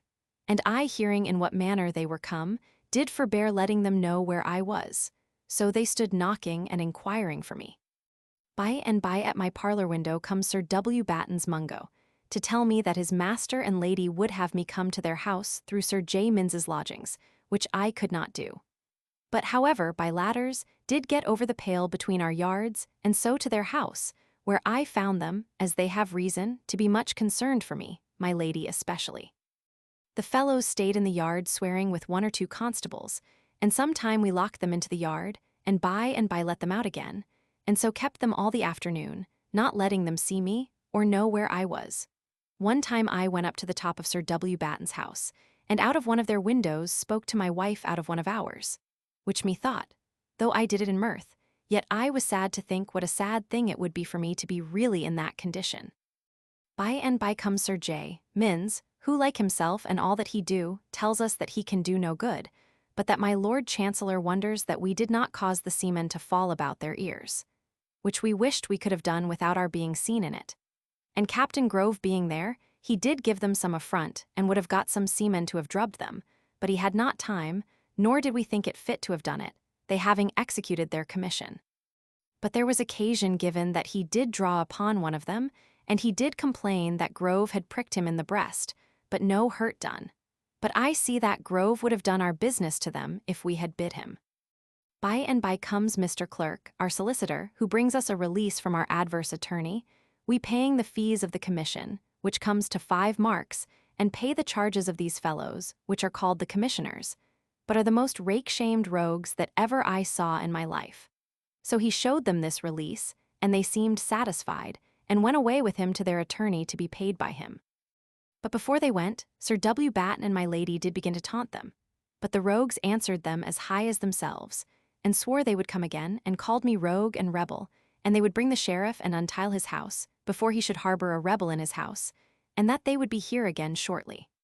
Well, at last they went away, and I by advice took occasion to go abroad, and walked through the street to show myself among the neighbors, that they might not think worse than the business is. Being met by Captain Taylor and Borey, whose ship we have hired for Tangier, They walked along with me to Cornhill talking about their business. And after some difference about their prices we agreed, and so they would have me to a tavern. And there I drank 1 glass of wine and discoursed of something about freight of a ship that may bring me a little money, and so broke up, and I home to Sir W. Batten's again, where Sir J. Lawson, Captain Allen, Spragg, and several others. And all our discourse about the disgrace done to our office to be liable to this trouble, which we must get removed. Hither comes Mr. Clerk by and by, and tells me that he hath paid the fees of the court for the commission, but the men are not contented with under L5 for their charges, which he will not give them, and therefore advises me not to stir abroad till Monday that he comes or sends to me again, whereby I shall not be able to go to Whitehall to the Duke of York, as I ought. Here I stayed vexing, and yet pleased to see every body, man and woman, my lady and Mr. Turner especially, for me, till 10 at night.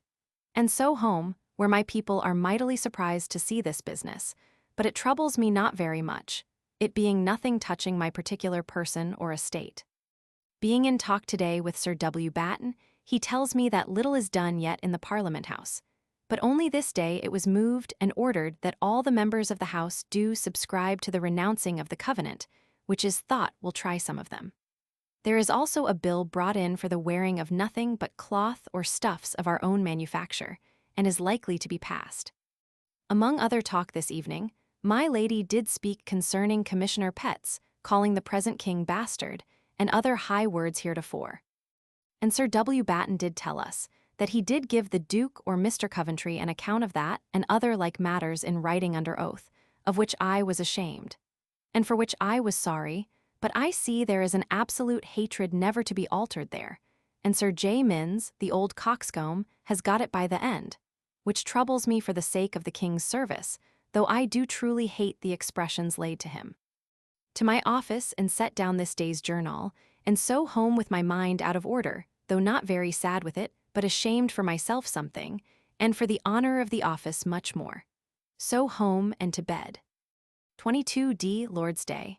Lay long in bed and went not out all day, but after dinner to Sir W. Batten, S. and Sir W. Penn's, were discoursing much of yesterday's trouble and scandal.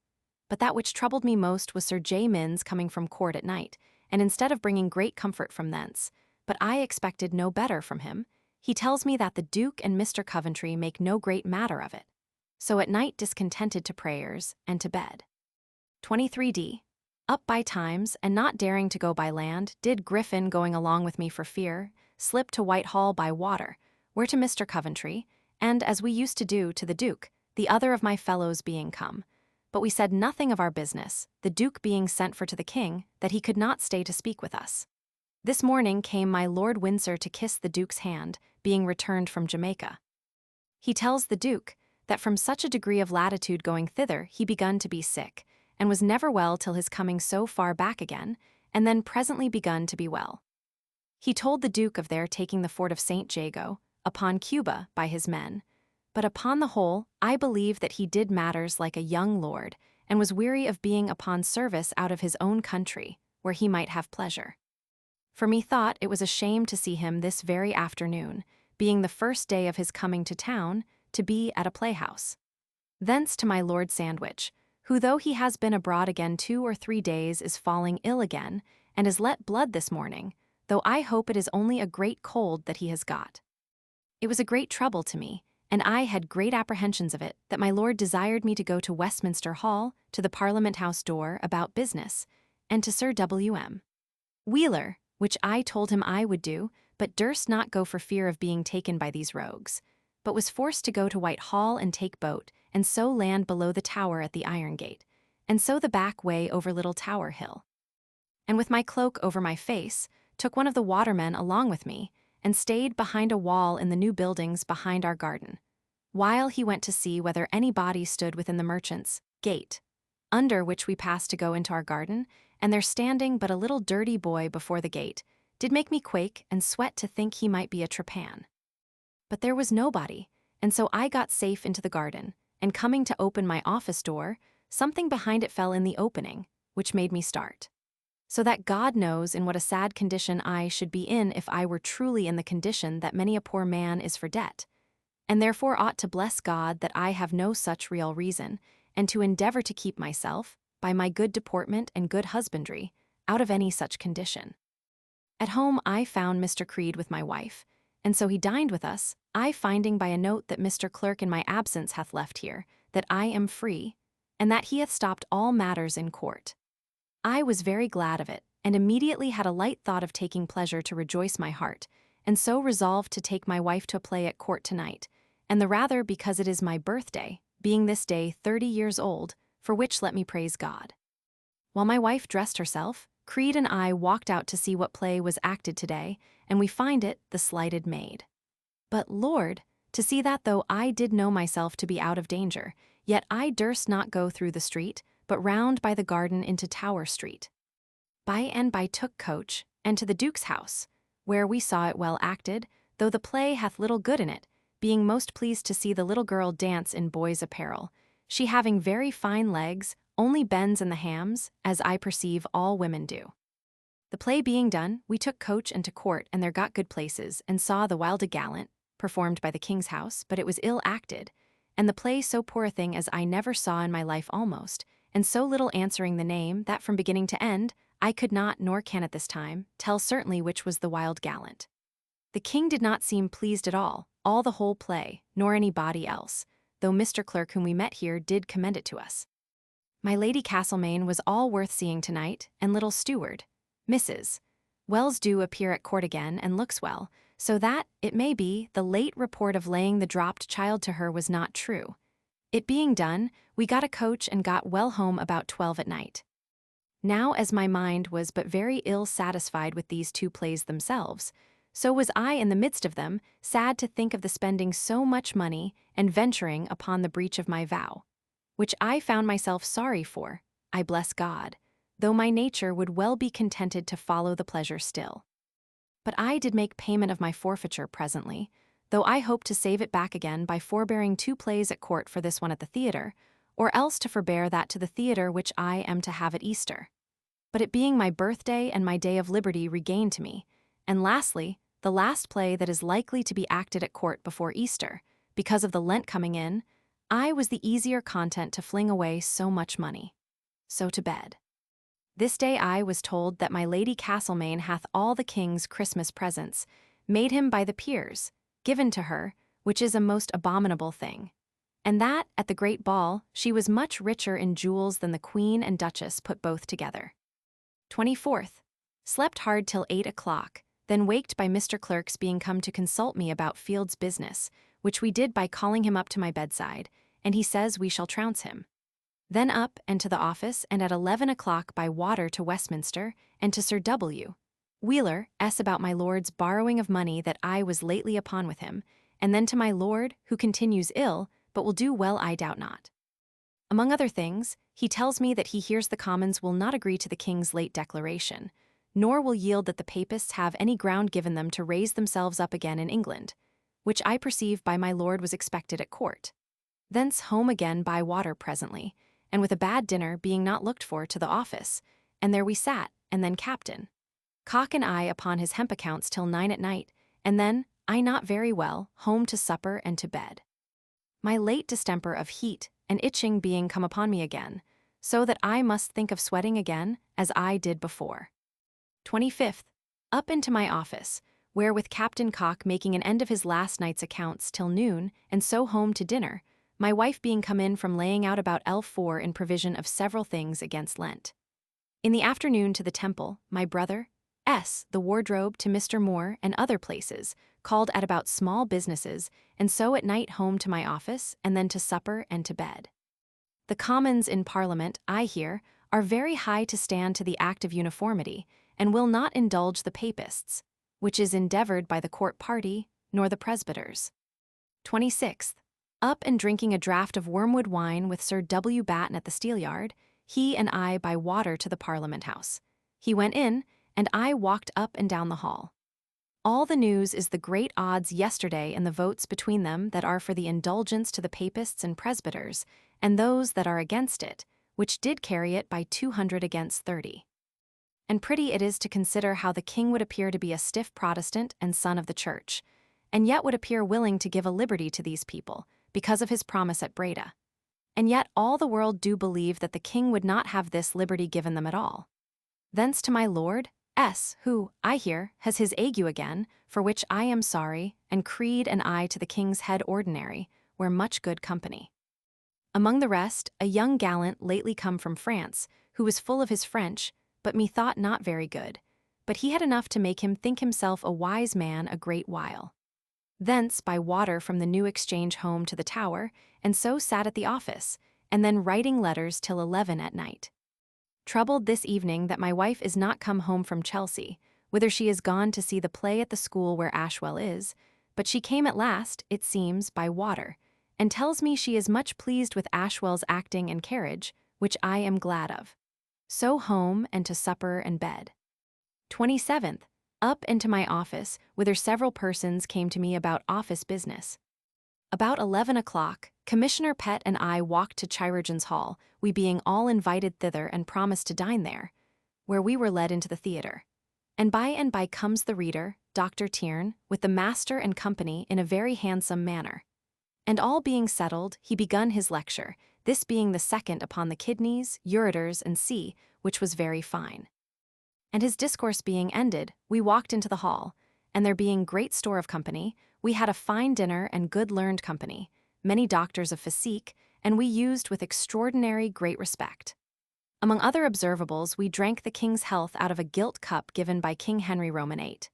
To this company, with bells hanging at it, which every man is to ring by shaking after he hath drunk up the whole cup. There is also a very excellent piece of the king, done by Holbein, stands up in the hall, with the officers of the company kneeling to him to receive their charter. After dinner, Dr. Scarborough took some of his friends, and I went along with them, to see the body alone, which we did, which was a lusty fellow, a seaman that was hanged for a robbery. I did touch the dead body with my bare hand. It felt cold, but methought it was a very unpleasant sight. It seems one Dillon, of a great family, was, after much endeavours to have saved him, hanged with a silken halter this sessions of his own preparing, not for honour only, but it seems, it being soft and sleek, it do slip close and kills, that is, strangles presently. Whereas a stiff one do not come so close together, and so the party may live the longer before killed. But all the doctors at table conclude that there is no pain at all in hanging, for that it do stop the circulation of the blood, and so stops all sense and motion in an instant. Thence we went into a private room, where I perceived they prepare the bodies, and there were the kidneys, ureters, upon which he read today, and Dr. Scarborough upon my desire, and the companies did show very clearly the manner of the disease of the stone, and the cutting, and all other questions that I could think of. How the water into the bladder through the 3 skins or coats, just as poor Dr. Jolly has heretofore told me. Thence with great satisfaction to me back to the company, where I heard good discourse, and so to the afternoon lecture upon the heart and lungs and sea, and that being done we broke up, took leave, and back to the office, we too, Sir W. Batten, who dined here also, being gone before. Here late, and to Sir W. Batten, to speak upon some business, where I found Sir J. Minns pretty well fuddled I thought. He took me aside to tell me how being at my Lord Chancellor today, my lord told him that there was a great seal passing for Sir W. Penn, through the impossibility of the comptroller's duty to be performed by one man, to be as it were joint comptroller with him, at which he is stark mad, and swears he will give up his place, and do rail at Sir W. Penn the cruellest. I made shift to encourage as much as I could, but it pleased me heartily to hear him rail against him, so that I do see thoroughly that they are not like to be great friends, for he cries out against him for his house and yard and God knows what. For my part, I do hope, when all is done, that my following my business will keep me secure against all their envies. But to see how the old man do strut, and swear that he understands all his duty as easily as crack a nut, and easier, he told my Lord Chancellor, for his teeth are gone, and that he understands it as well as any man in England, and that he will never leave to record that he should be said to be unable to do his duty alone, though, God knows, he cannot do it more than a child. All this I am glad to see fall out between them and myself safe, and yet I hope the king's service well done for all this, for I would not that should be hindered by any of our private differences. So to my office, and then home to supper and to bed. 28th, waked with great pain in my right ear, which I find myself much subject to having taken cold. Up into my office, where we sat all the morning, and I dined with Sir W. Batten by chance, being in business together about a bargain of New England masts. Then to the Temple to meet my Uncle Thomas, who I found there, but my cousin Roger not being come home I took boat, and to Westminster, where I found him in Parliament this afternoon. The House have this noon been with the King to give him their reasons for refusing to grant any indulgence to presbyters or papists, which he, with great content and seeming pleasure, took, saying that he doubted not but he and they should agree in all things, though there may seem a difference in judgment, he having writ and declared for an indulgence, and that he did believe never prince was happier in a House of Commons than he was in them. Thence he and I to my Lord Sandwich, who continues troubled with his cold. Our discourse most upon the outing of Sir R. Bernard, and my lord's being made recorder of Huntingdon in his stead, which he seems well contented with, saying that it may be for his convenience to have the chief officer of the town dependent upon him, which is very true. Thence he and I to the Temple, but my uncle being gone we parted, and I walked home, and to my office, and at 9 o'clock had a good supper of an ox's cheek, of my wife's dressing and baking, and so to my office again till past 11 at night, making up my month's account, and find that I am at a stay with what I was last, that is L 640. So home and to bed. Coming by, I put in at Whitehall, and at the Privy Seal I did see the docket by which Sir W. Penn is made the Controller's assistant, as Sir J. Minns told me last night, which I must endeavor to prevent.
March 1660 to 1663.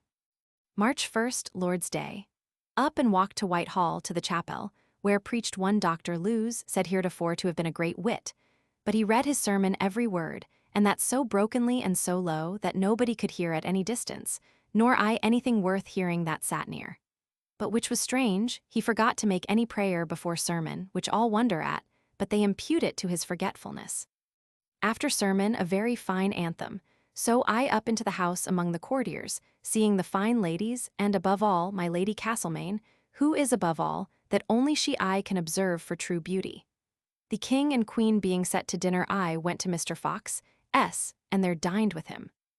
Much genteel company, and, among other things, I hear for certain that peace is concluded between the King of France and the Pope.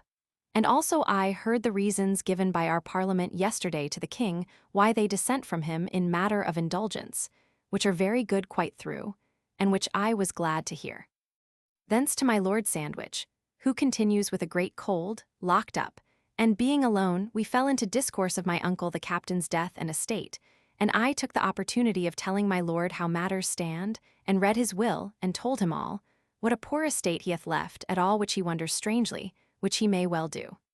Thence after singing some new tunes with W. how I walked home, whither came Will. Joyce, whom I have not seen here a great while, nor desire it a great while again, he is so impertinent a coxcomb, and yet good-natured, and mightily concerned for my brother's late folly in his late wooing at the charge to no purpose, nor could in any probability expect it. He gone, we all to bed, without prayers, it being washing day tomorrow. Second, up early and by water with Commissioner Pett to Deptford, and there took the Jimmy yacht, that the king and the lords virtuosos built the other day down to Woolwich, where we discoursed of several matters both there and at the rope yard, and so to the yacht again, and went down 4 or 5 miles with extraordinary pleasure, it being a fine day and a brave gale of wind, and had some oysters brought us aboard newly taken, which were excellent, and ate with great pleasure. There also coming into the river 2 Dutchmen, we sent a couple of men on board and bought 3 Hollands cheeses, cost 4d.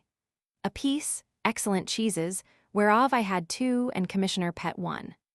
So back again to Woolwich, and going aboard the hulk to see the manner of the iron bridles, which we are making of for to save cordage to put to the chain, I did fall from the shipside into the ship Kent, and had like to have broke my left hand.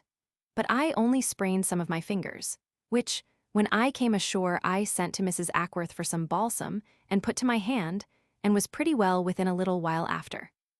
We dined at the White Hart with several officers with us, and after dinner went and saw the Royal James brought down to the stern of the dock, the main business we came for, and then to the rope yard, and saw a trial between Riga hemp and a sort of Indian grass, which is pretty strong, but no comparison between it and the other for strength, and it is doubtful whether it will take tar or no.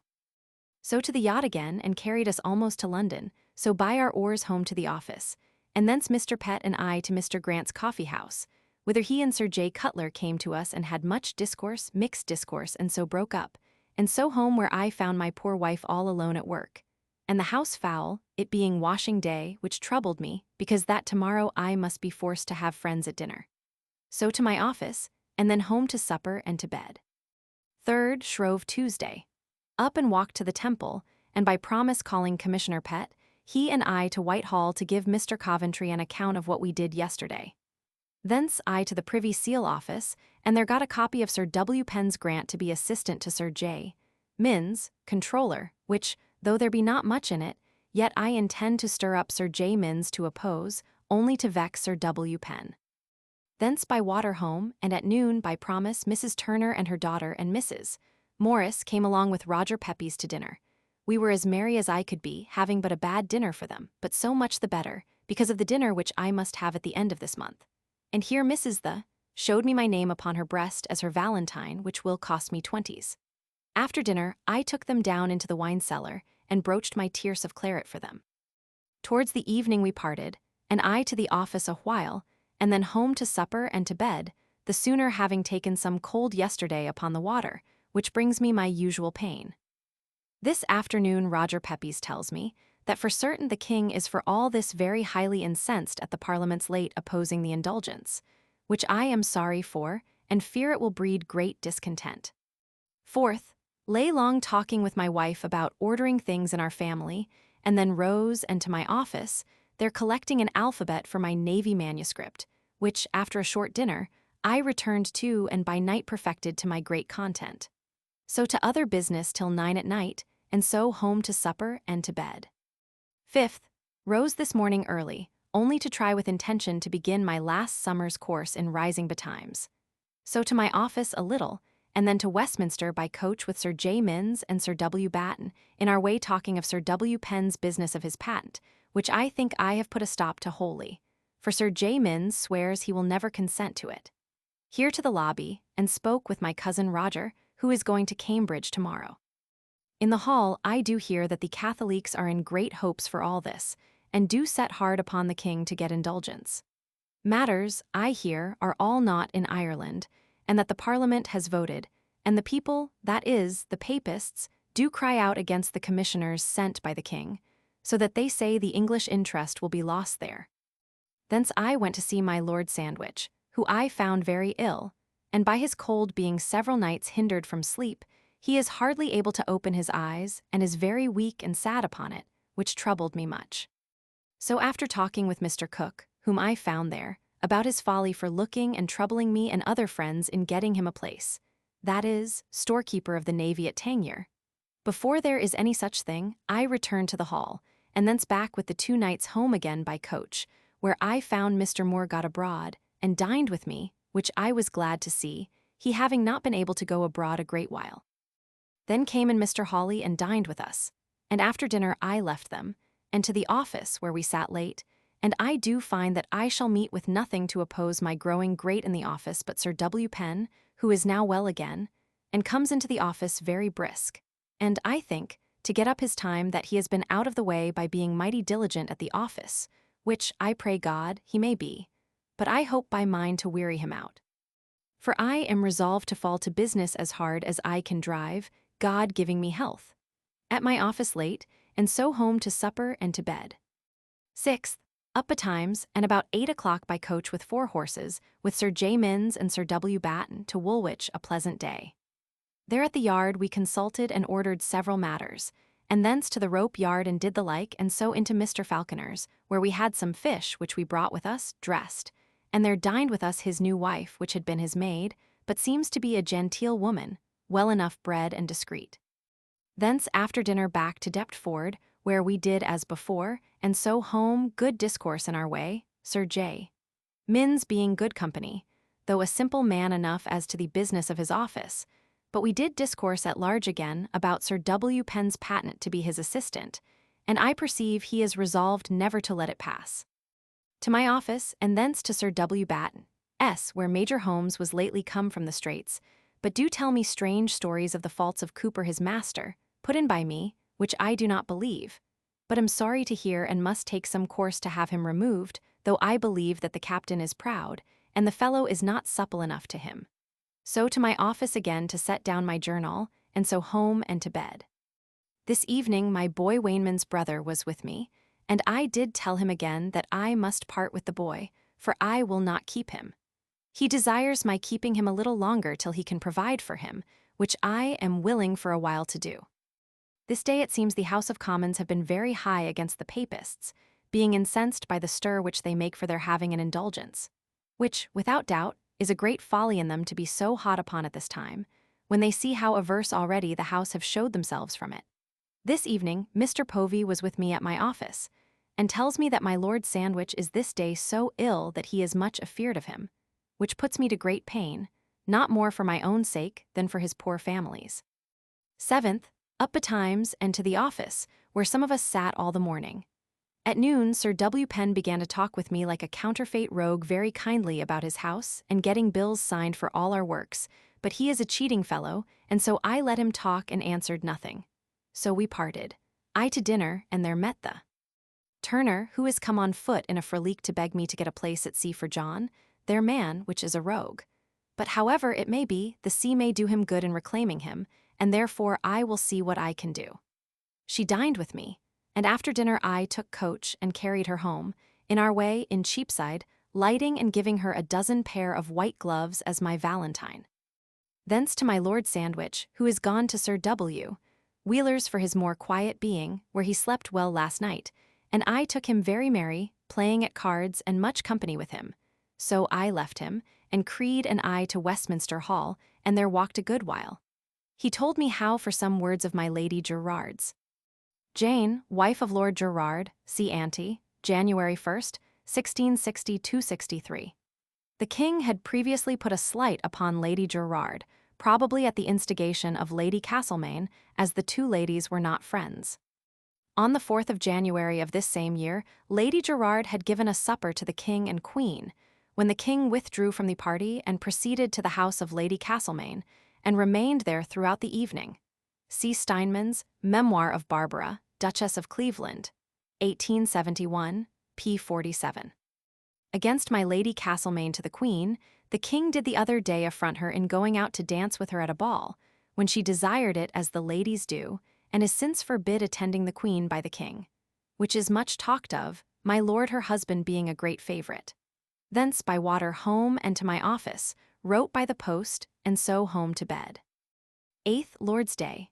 Being sent to by Sir J. Minns to know whether I would go with him to Whitehall today, I rose but could not get ready before he was gone, but however I walked thither and heard Dr. King, Bishop of Chichester, make a good and eloquent sermon upon these words: They that sow in tears shall reap in joy. Thence, the chapel in Lent being hung with black, and no anthem sung after sermon, as at other times, to my Lord Sandwich at Sir W. Wheeler. I found him out of order, thinking himself to be in a fit of an ague, but in the afternoon he was very cheery. I dined with Sir William, where a good but short dinner, not better than one of mine commonly of a Sunday. After dinner up to my lord, there being Mr. Cumball. My lord, among other discourse, did tell us of his great difficulties past in the business of the Sound, and of his receiving letters from the king there, but his sending them by Whetstone was a great folly. And the story how my lord being at dinner with Sidney, one of his fellow plenipotentiaries and his mortal enemy, did see Whetstone, and put off his hat 3 times to him, but the fellow would not be known, which my lord imputed to his coxcombly humour, of which he was full, and bid Sidney take notice of him too, when at the very time he had letters in his pocket from the king, as it proved afterwards. And Sidney afterwards did find it out at Copenhagen, the Dutch commissioners telling him how my lord Sandwich had hired one of their ships to carry back Whetstone to Lubeck, he being come from Flanders from the king. But I cannot but remember my lord's equanimity in all these affairs with admiration. Thence walked home, in my way meeting Mr. Moore, with whom I took a turn or two in the street among the drapers in Paul's churchyard, talking of business, and so home to bed. 9th, up betimes to my office, where all the morning. About noon Sir J. Robinson, Lord Mayor, desiring way through the garden from the Tower, called in at the office and there invited me and Sir W. Penn, who happened to be in the way, to dinner, which we did, and there had a great Lent dinner of fish, little flesh. And thence he and I in his coach, against my will, for I am resolved to shun too great fellowship with him, to Whitehall, but came too late, the Duke having been with our fellow officers before we came, for which I was sorry. Thence he and I to walk one turn in the park, and so home by coach, and I to my office, where late, and so home to supper and bed.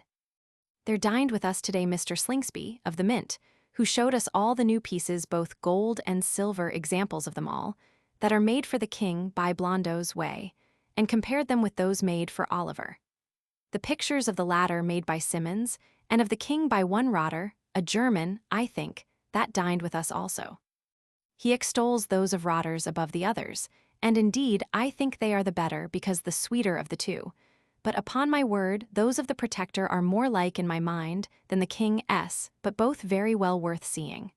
The crowns of Cromwell are now sold, it seems, for 25s, and 30s apiece. 10th, up and to my office all the morning, and great pleasure it is to be doing my business betimes. About noon Sir J. Minns came to me, and stayed half an hour with me in my office talking about his business with Sir W. Penn, and, though with me an old doter, yet he told me freely how sensible he is of Sir W. Penn's treachery in this business, and what poor ways he has taken all along to ingratiate himself by making Mr. Turner write out things for him, and then he gives them to the Duke, and how he directed him to give Mr. Coventry L. 100 for his place, but that Mr. Coventry did give him L. 20 back again.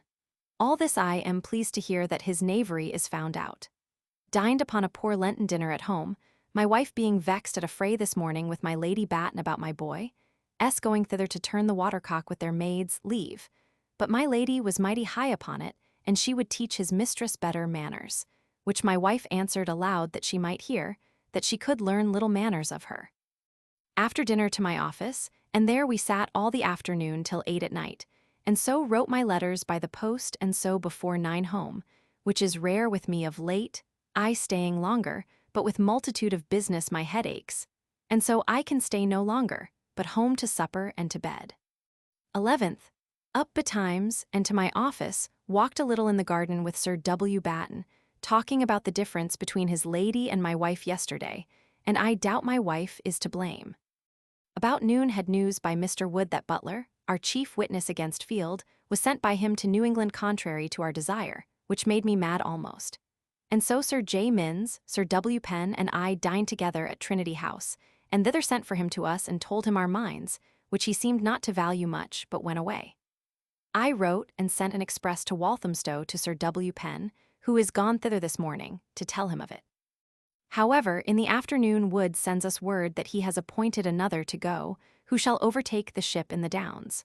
So I was late at the office, among other things writing to the Downs, to the Commander-in-Chief, and putting things into the surest course I could to help the business. So home and to bed. 12th, up betimes and to my office all the morning with Captain Cock ending their account of their Riga contract for hemp. So home to dinner, my head full of business against the office. After dinner comes my Uncle Thomas with a letter to my father, wherein, as we desire, he and his son do order their tenants to pay their rents to us, which pleases me well. In discourse he tells me my Uncle White thinks much that I do never see them, and they have reason, but I do apprehend that they have been too far concerned with my Uncle Thomas against us, so that I have had no mind hitherto, but now I shall go see them. He being gone, I to the office, where at the choice of maesters and chirurgeons for the fleet now going out, I did my business as I could wish, both for the persons I had a mind to serve, and in getting the warrants signed drawn by my clerks, which I was afeard of. Sat late, and having done I went home, where I found Mary Ashwell come to live with us, of whom I hope well, and pray God she may please us, which, though it cost me something, yet will give me much content. So to supper and to bed, and find by her discourse and carriage tonight that she is not proud, but will do what she is bid, but for want of being abroad knows not how to give the respect to her mistress, as she will do when she is told it, she having been used only to little children, and there was a kind of a mistress over them.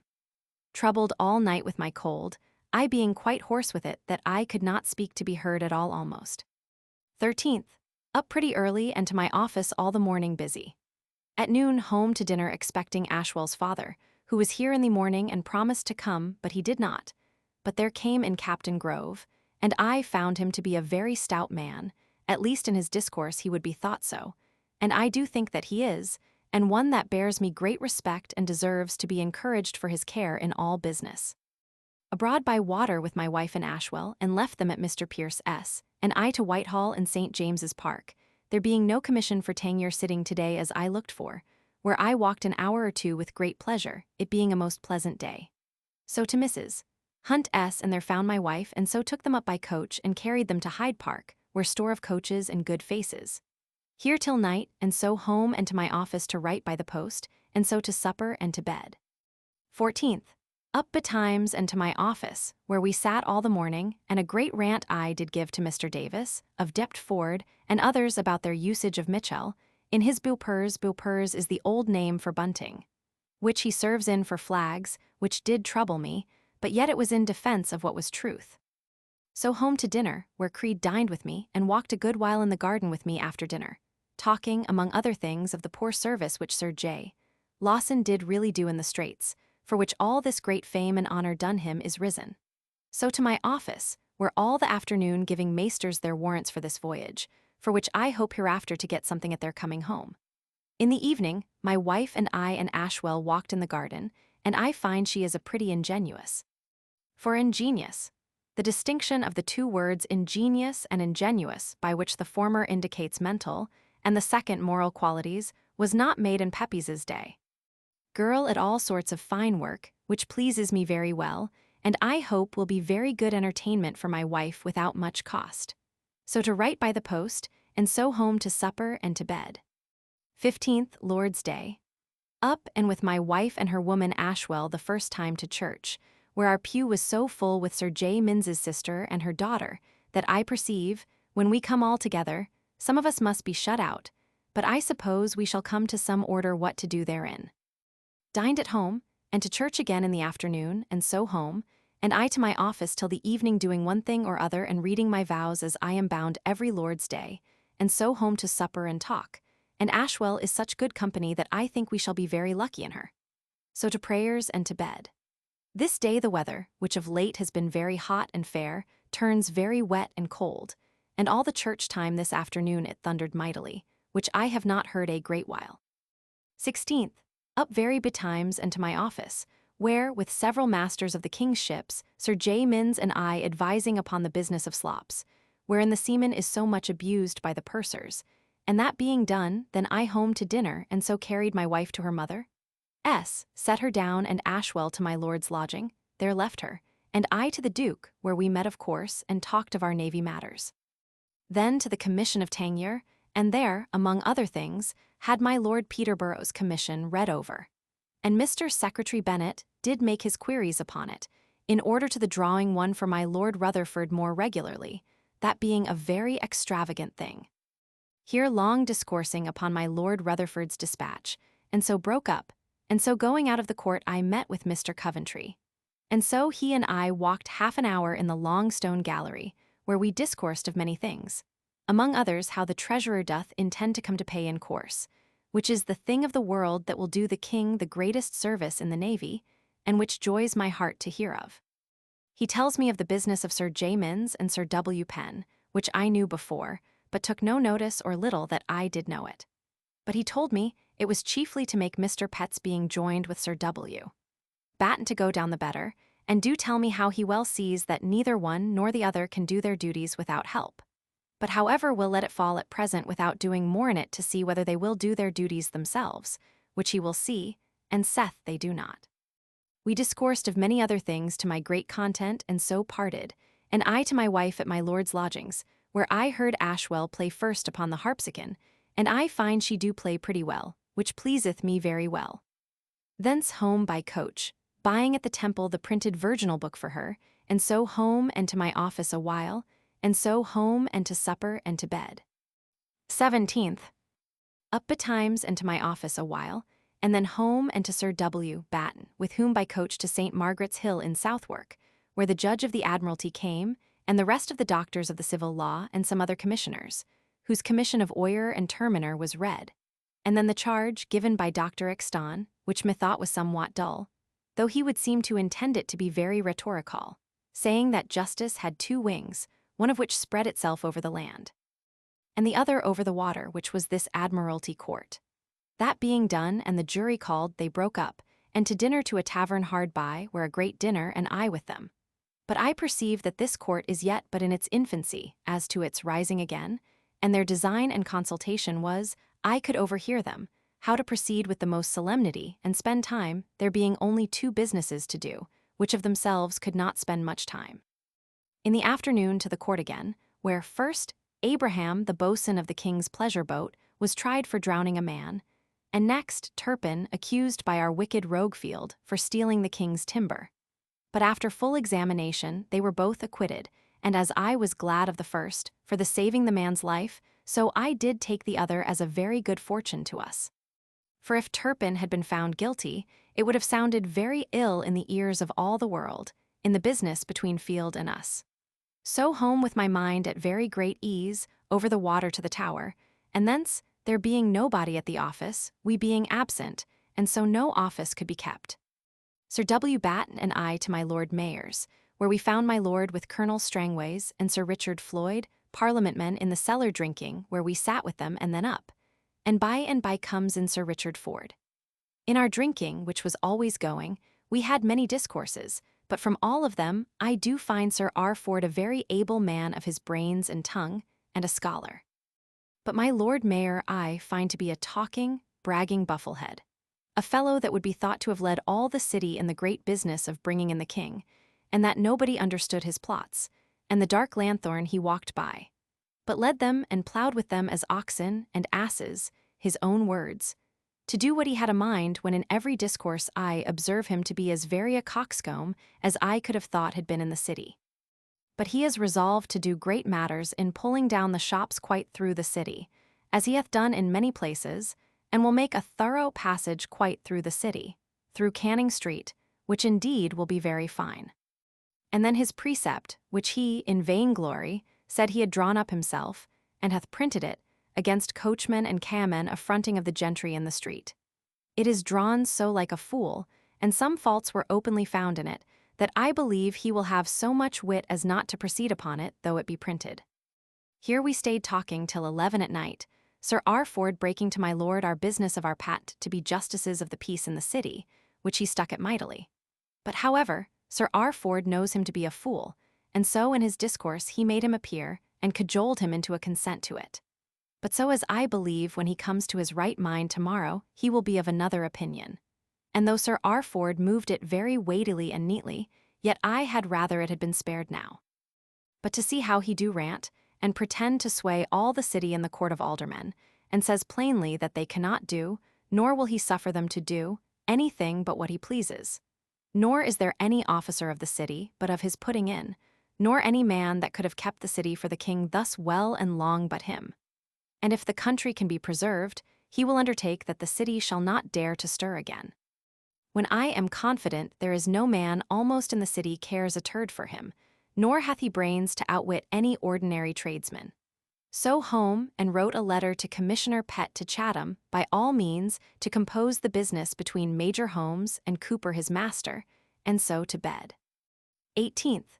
Wake betimes and talk a while with my wife about a wench that she has hired yesterday, which I would have inquired of before she comes, she having lived in great families, and so up and to my office, where all the morning, and at noon home to dinner.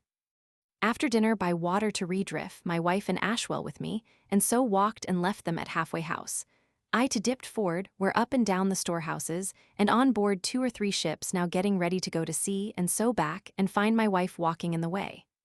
So home again, merry with our Ashwell, who is a merry jade, and so a while to my office, and then home to supper and to bed.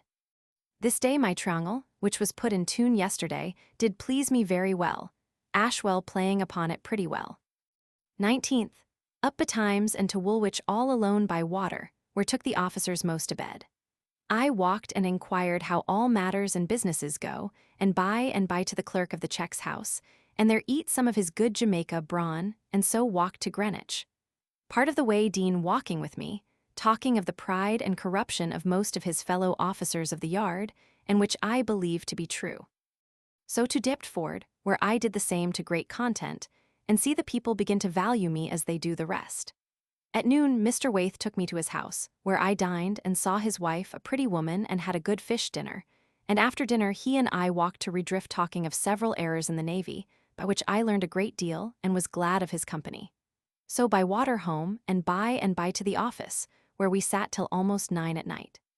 So after doing my own business in my office, writing letters, and home to supper, and to bed, being weary and vexed that I do not find other people so willing to do business as myself, when I have taken pains to find out what in the yards is wanting and fitting to be done. 20th. Up betimes and over the water and walked to Dipt Ford, where up and down the yard, and met the 2 clerks of the checks to conclude by our method their call books, which we have done to great perfection, and so walked home again, where I found my wife in great pain abed. I stayed and dined by her, and after dinner walked forth and by water to the Temple, and in Fleet Street bought me a little sword with gilt handle, cost 23s. And silk stockings to the color of my riding cloth suit, cost I 5s. And bought me a belt there too, cost 15s. And so calling at my brother's I find he has got a new maid, very likely girl, I wish he do not play the fool with her. Thence homewards, and meeting with Mr. Curtin's kinsman in Paul's churchyard, he and I took Coffee House, where I hear how there had like to have been a surprisal of Dublin by some discontented Protestants, and other things of like nature. And it seems the commissioners have carried themselves so high for the papists that the others will not endure it. Hewlett and some others are taken and clapped up, and they say the king hath sent over to dissolve the parliament there, who went very high against the commissioners. Pray God send all well. Hence home and in comes Captain Furrers and by Mr. Bland to see me, and sat talking with me till 9 or 10 at night, and so good night. The captain to bid my wife to his child's christening. So my wife being pretty well again, and Ashwell there we spent the evening pleasantly, and so to bed. 21st. Up betimes and to my office, where busy all the morning, and at noon, after a very little dinner, to it again, and by appointment, our full board met, and Sir Philip Warwick and Sir Robert long came from my Lord Treasurer to speak with us about the state of the debts of the Navy, and how to settle it, so as to begin upon the new foundation of L200,000 per annum, which the King is now resolved not to exceed.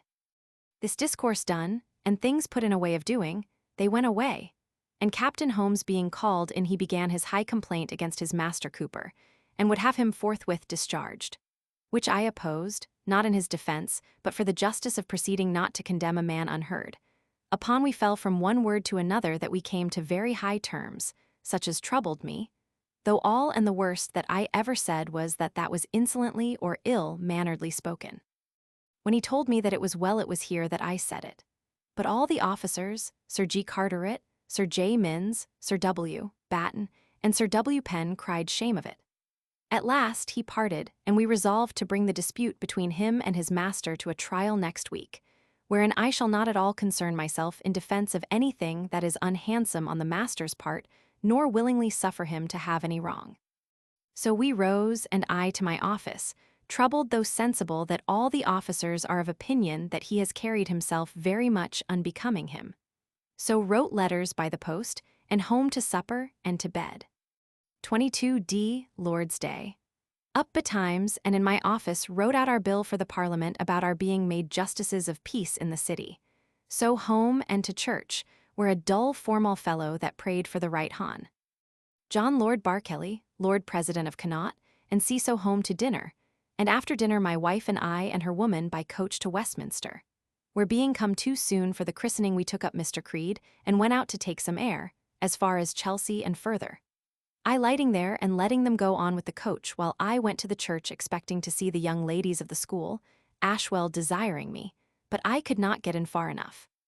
And so came out, and at the coaches coming back went in again, and so back to Westminster, and led my wife and her to Captain Furrers, and I to my Lord Sandwich, and with him talking a good while.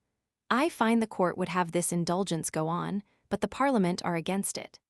Matters in Ireland are full of discontent. Thence with Mr. Creed to Captain Furrers, where many fine ladies the house well and prettily furnished. She Mrs. Furrers lies in great state, Mr. G. Montagu, Colonel Williams, Cromwell that was. Colonel Williams, Cromwell that was appears to have been Henry Cromwell, grandson of Sir Oliver Cromwell, and first cousin, once removed to the Protector. He was seated at Bodsey House in the parish of Ramsey, which had been his father's residence, and held the commission of a colonel.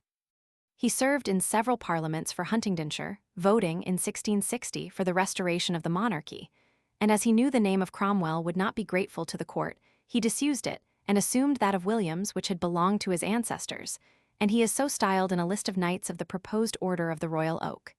He died at Huntingdon, 3rd August, 1673. Abridged from Noble S. Memoirs of the Cromwells, Volume I, p. 70. B.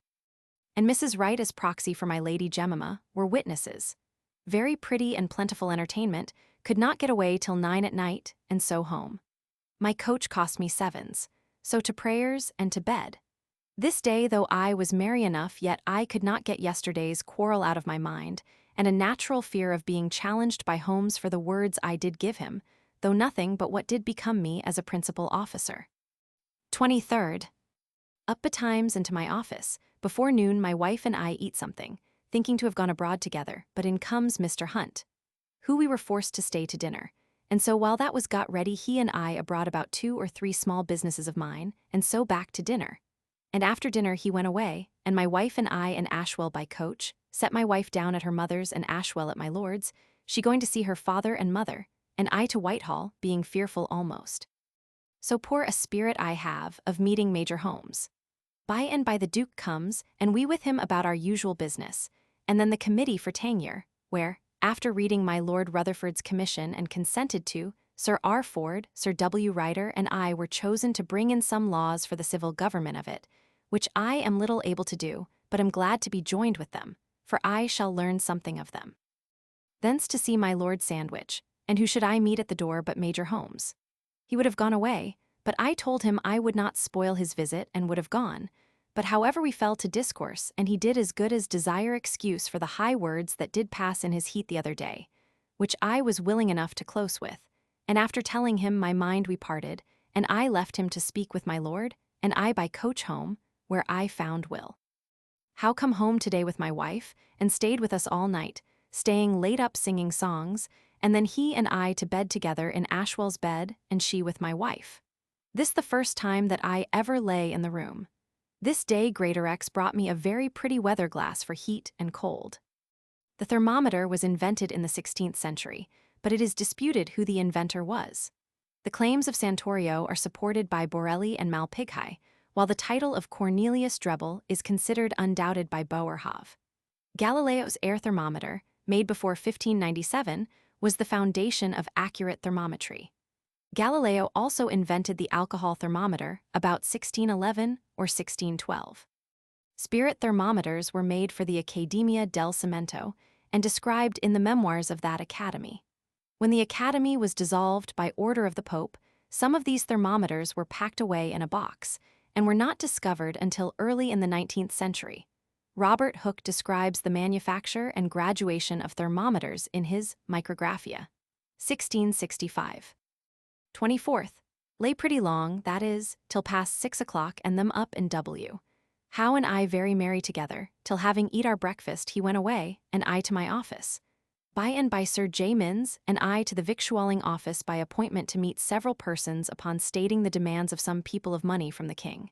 Here we went into their bakehouse, and saw all the ovens at work, and good bread too, as ever I would desire to eat. Thence Sir J. Minns and I homewards calling at Brown's, the mathematician in the Minories, with a design of buying White's ruler to measure timber with, but could not agree on the price. So home and to dinner, and so to my office, where we sat anon, and among other things had Cooper's business tried against Captain Holmes, but I find Cooper a fuddling, troublesome fellow, though a good artist, and so am contented to have him turned out of his place, nor did I see reason to say one word against it, though I know what they did against him was with great envy and pride. So anon broke up, and after writing letters, and home to supper and to bed. 25th, Lady Day. Up betimes and to my office, where all the morning at noon dined, and to the Exchange, and thence to the Sun Tavern to my Lord Rutherford, and dined with him, and some others, his officers and Scotch gentlemen of fine discourse and education. My lord used me with great respect, and discoursed upon his business as with one that he did esteem of, and indeed I do believe that this garrison is likely to come to something under him. By and by he went away, forgetting to take leave of me, my back being turned, looking upon the aviary, which is there very pretty, and the birds begin to sing well this spring. Thence home and to my office till night, reading over and consulting upon the book and ruler that I bought this morning of Brown concerning the line of numbers, in which I find much pleasure. This evening came Captain Grove about hiring ships for Tangier. I did hint to him my desire that I could make some lawful profit thereof, which he promises that he will tell me of all that he gets, and that I shall have a share, which I did not demand, but did silently consent to it, and money I perceive something will be got thereby. At night, Mr. Bland came and sat with me at my office till late, and so I home and to bed. This day being washing day, and my maid Susan ill, or would be thought so, put my house so out of order that we had no pleasure almost in anything, my wife being troubled thereat for want of a good cook-maid, and moreover I cannot have my dinner as I ought in memory of my being cut for the stone, but I must have it a day or two hence. 26th. Up betimes and to my office, leaving my wife in bed to take her physique, myself also not being out of some pain today by some cold that I have got by the sudden change of the weather from hot to cold. This day is 5 years since it pleased God to preserve me at my being cut of the stone, of which I bless God I am in all respects well. Only now and then upon taking cold I have some pain, but otherwise in very good health always. But I could not get my feast to be kept today as it used to be, because of my wife's being ill and other disorders by my servants being out of order. This morning came a new cook-maid at L4 per annum, the first time I ever did give so much, but we hope it will be nothing lost by keeping a good cook. She did live last at my Lord Monk's house, and indeed at dinner did get what there was very prettily ready and neat for me, which did please me much. This morning my Uncle Thomas was with me according to agreement, and I paid him the L50, which was against my heart to part with, and yet I must be contented. I used him very kindly, and I desire to continue so void of any discontent as to my estate, that I may follow my business the better. At the change I met him again, with intent to have met with my Uncle White to have made peace with him, with whom by my long absence I fear I shall have a difference, but he was not there, so we missed. All the afternoon sat at the office about business till 9 or 10 at night, and so dispatch business and home to supper and to bed. My maid Susan went away today, I giving her something for her lodging and diet somewhere else a while that I might have room for my new maid. 27th. Up betimes and at my office all the morning, at noon to the Exchange, and there by appointment met my uncles Thomas and White, and from thence with them to a tavern, and there paid my Uncle White 3 pieces of gold for himself, my aunt, and their son that is dead, left by my Uncle Robert, and read over our agreement with my Uncle Thomas and the state of our debts and legacies, and so good friendship I think is made up between us all. Only we have the worst of it in having so much money to pay. Thence I to the Exchequer again, and thence with Creed into Fleet Street, and calling at several places about business. In passing, at the Hercules Pillars he and I dined though late, and thence with one that we found there, a friend of Captain Furrer's I used to meet at the playhouse, They would have gone to some gaming house.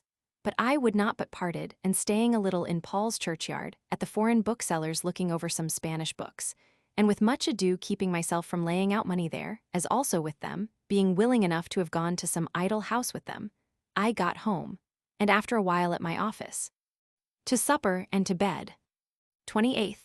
Up betimes and to my office, where all the morning.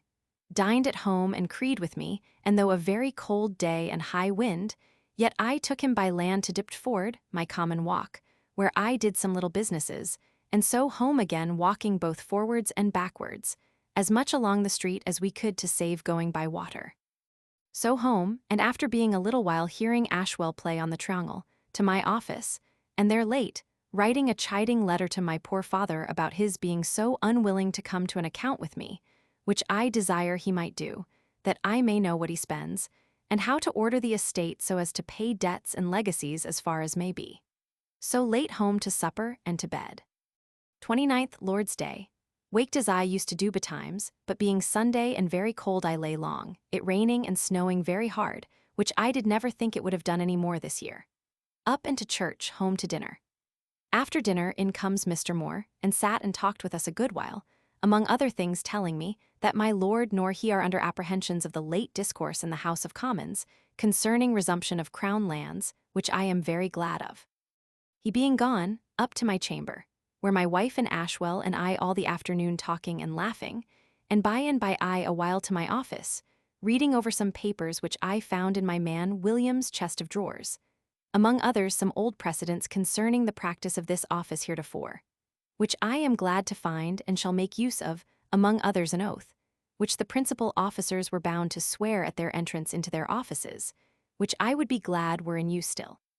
So home and fell hard to make up my monthly accounts, letting my family go to bed after prayers. I stayed up long and find myself, as I think, fully worth L670. So with good comfort to bed, finding that though it be but little, yet I do get ground every month. I pray God it may continue so with me.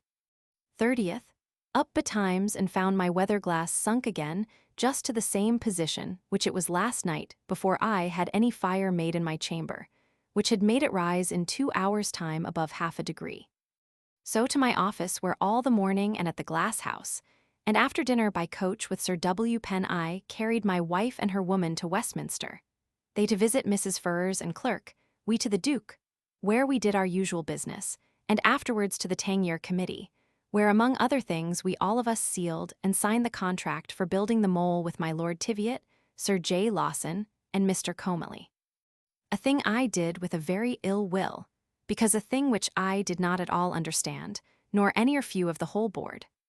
We did also read over the propositions for the civil government and law merchant of the town, as they were agreed on this morning at the Glass House by Sir R. Ford and Sir W. Ryder, who drew them, Mr. Povey and myself as a committee appointed to prepare them, which were in substance, but not in the manner of executing them independent wholly upon the governor consenting to. Thence to see my Lord Sandwich, who I found very merry and every day better and better. So to my wife, who waited my coming at my lord's lodgings, and took her up and by coach home, where no sooner come but to bed, finding myself just in the same condition I was lately by the extreme cold weather, my pores stopped, and so my body all inflamed and itching. So keeping myself warm and provoking myself to a moderate sweat, and so somewhat better in the morning. 31st. And to that purpose I lay long talking with my wife about my father's coming, which I expect today, coming up with the horses brought up for my lord. Up into my office, where doing business all the morning, and at Sir W. Batten's, whither Mr. Gauden and many others came to us about business. Then home to dinner, where W. Joyce came, and he still a talking impertinent fellow. So to the office again, and hearing by and by that Madam Clerk, Pierce, and others were come to see my wife, I stepped in and stayed a little with them.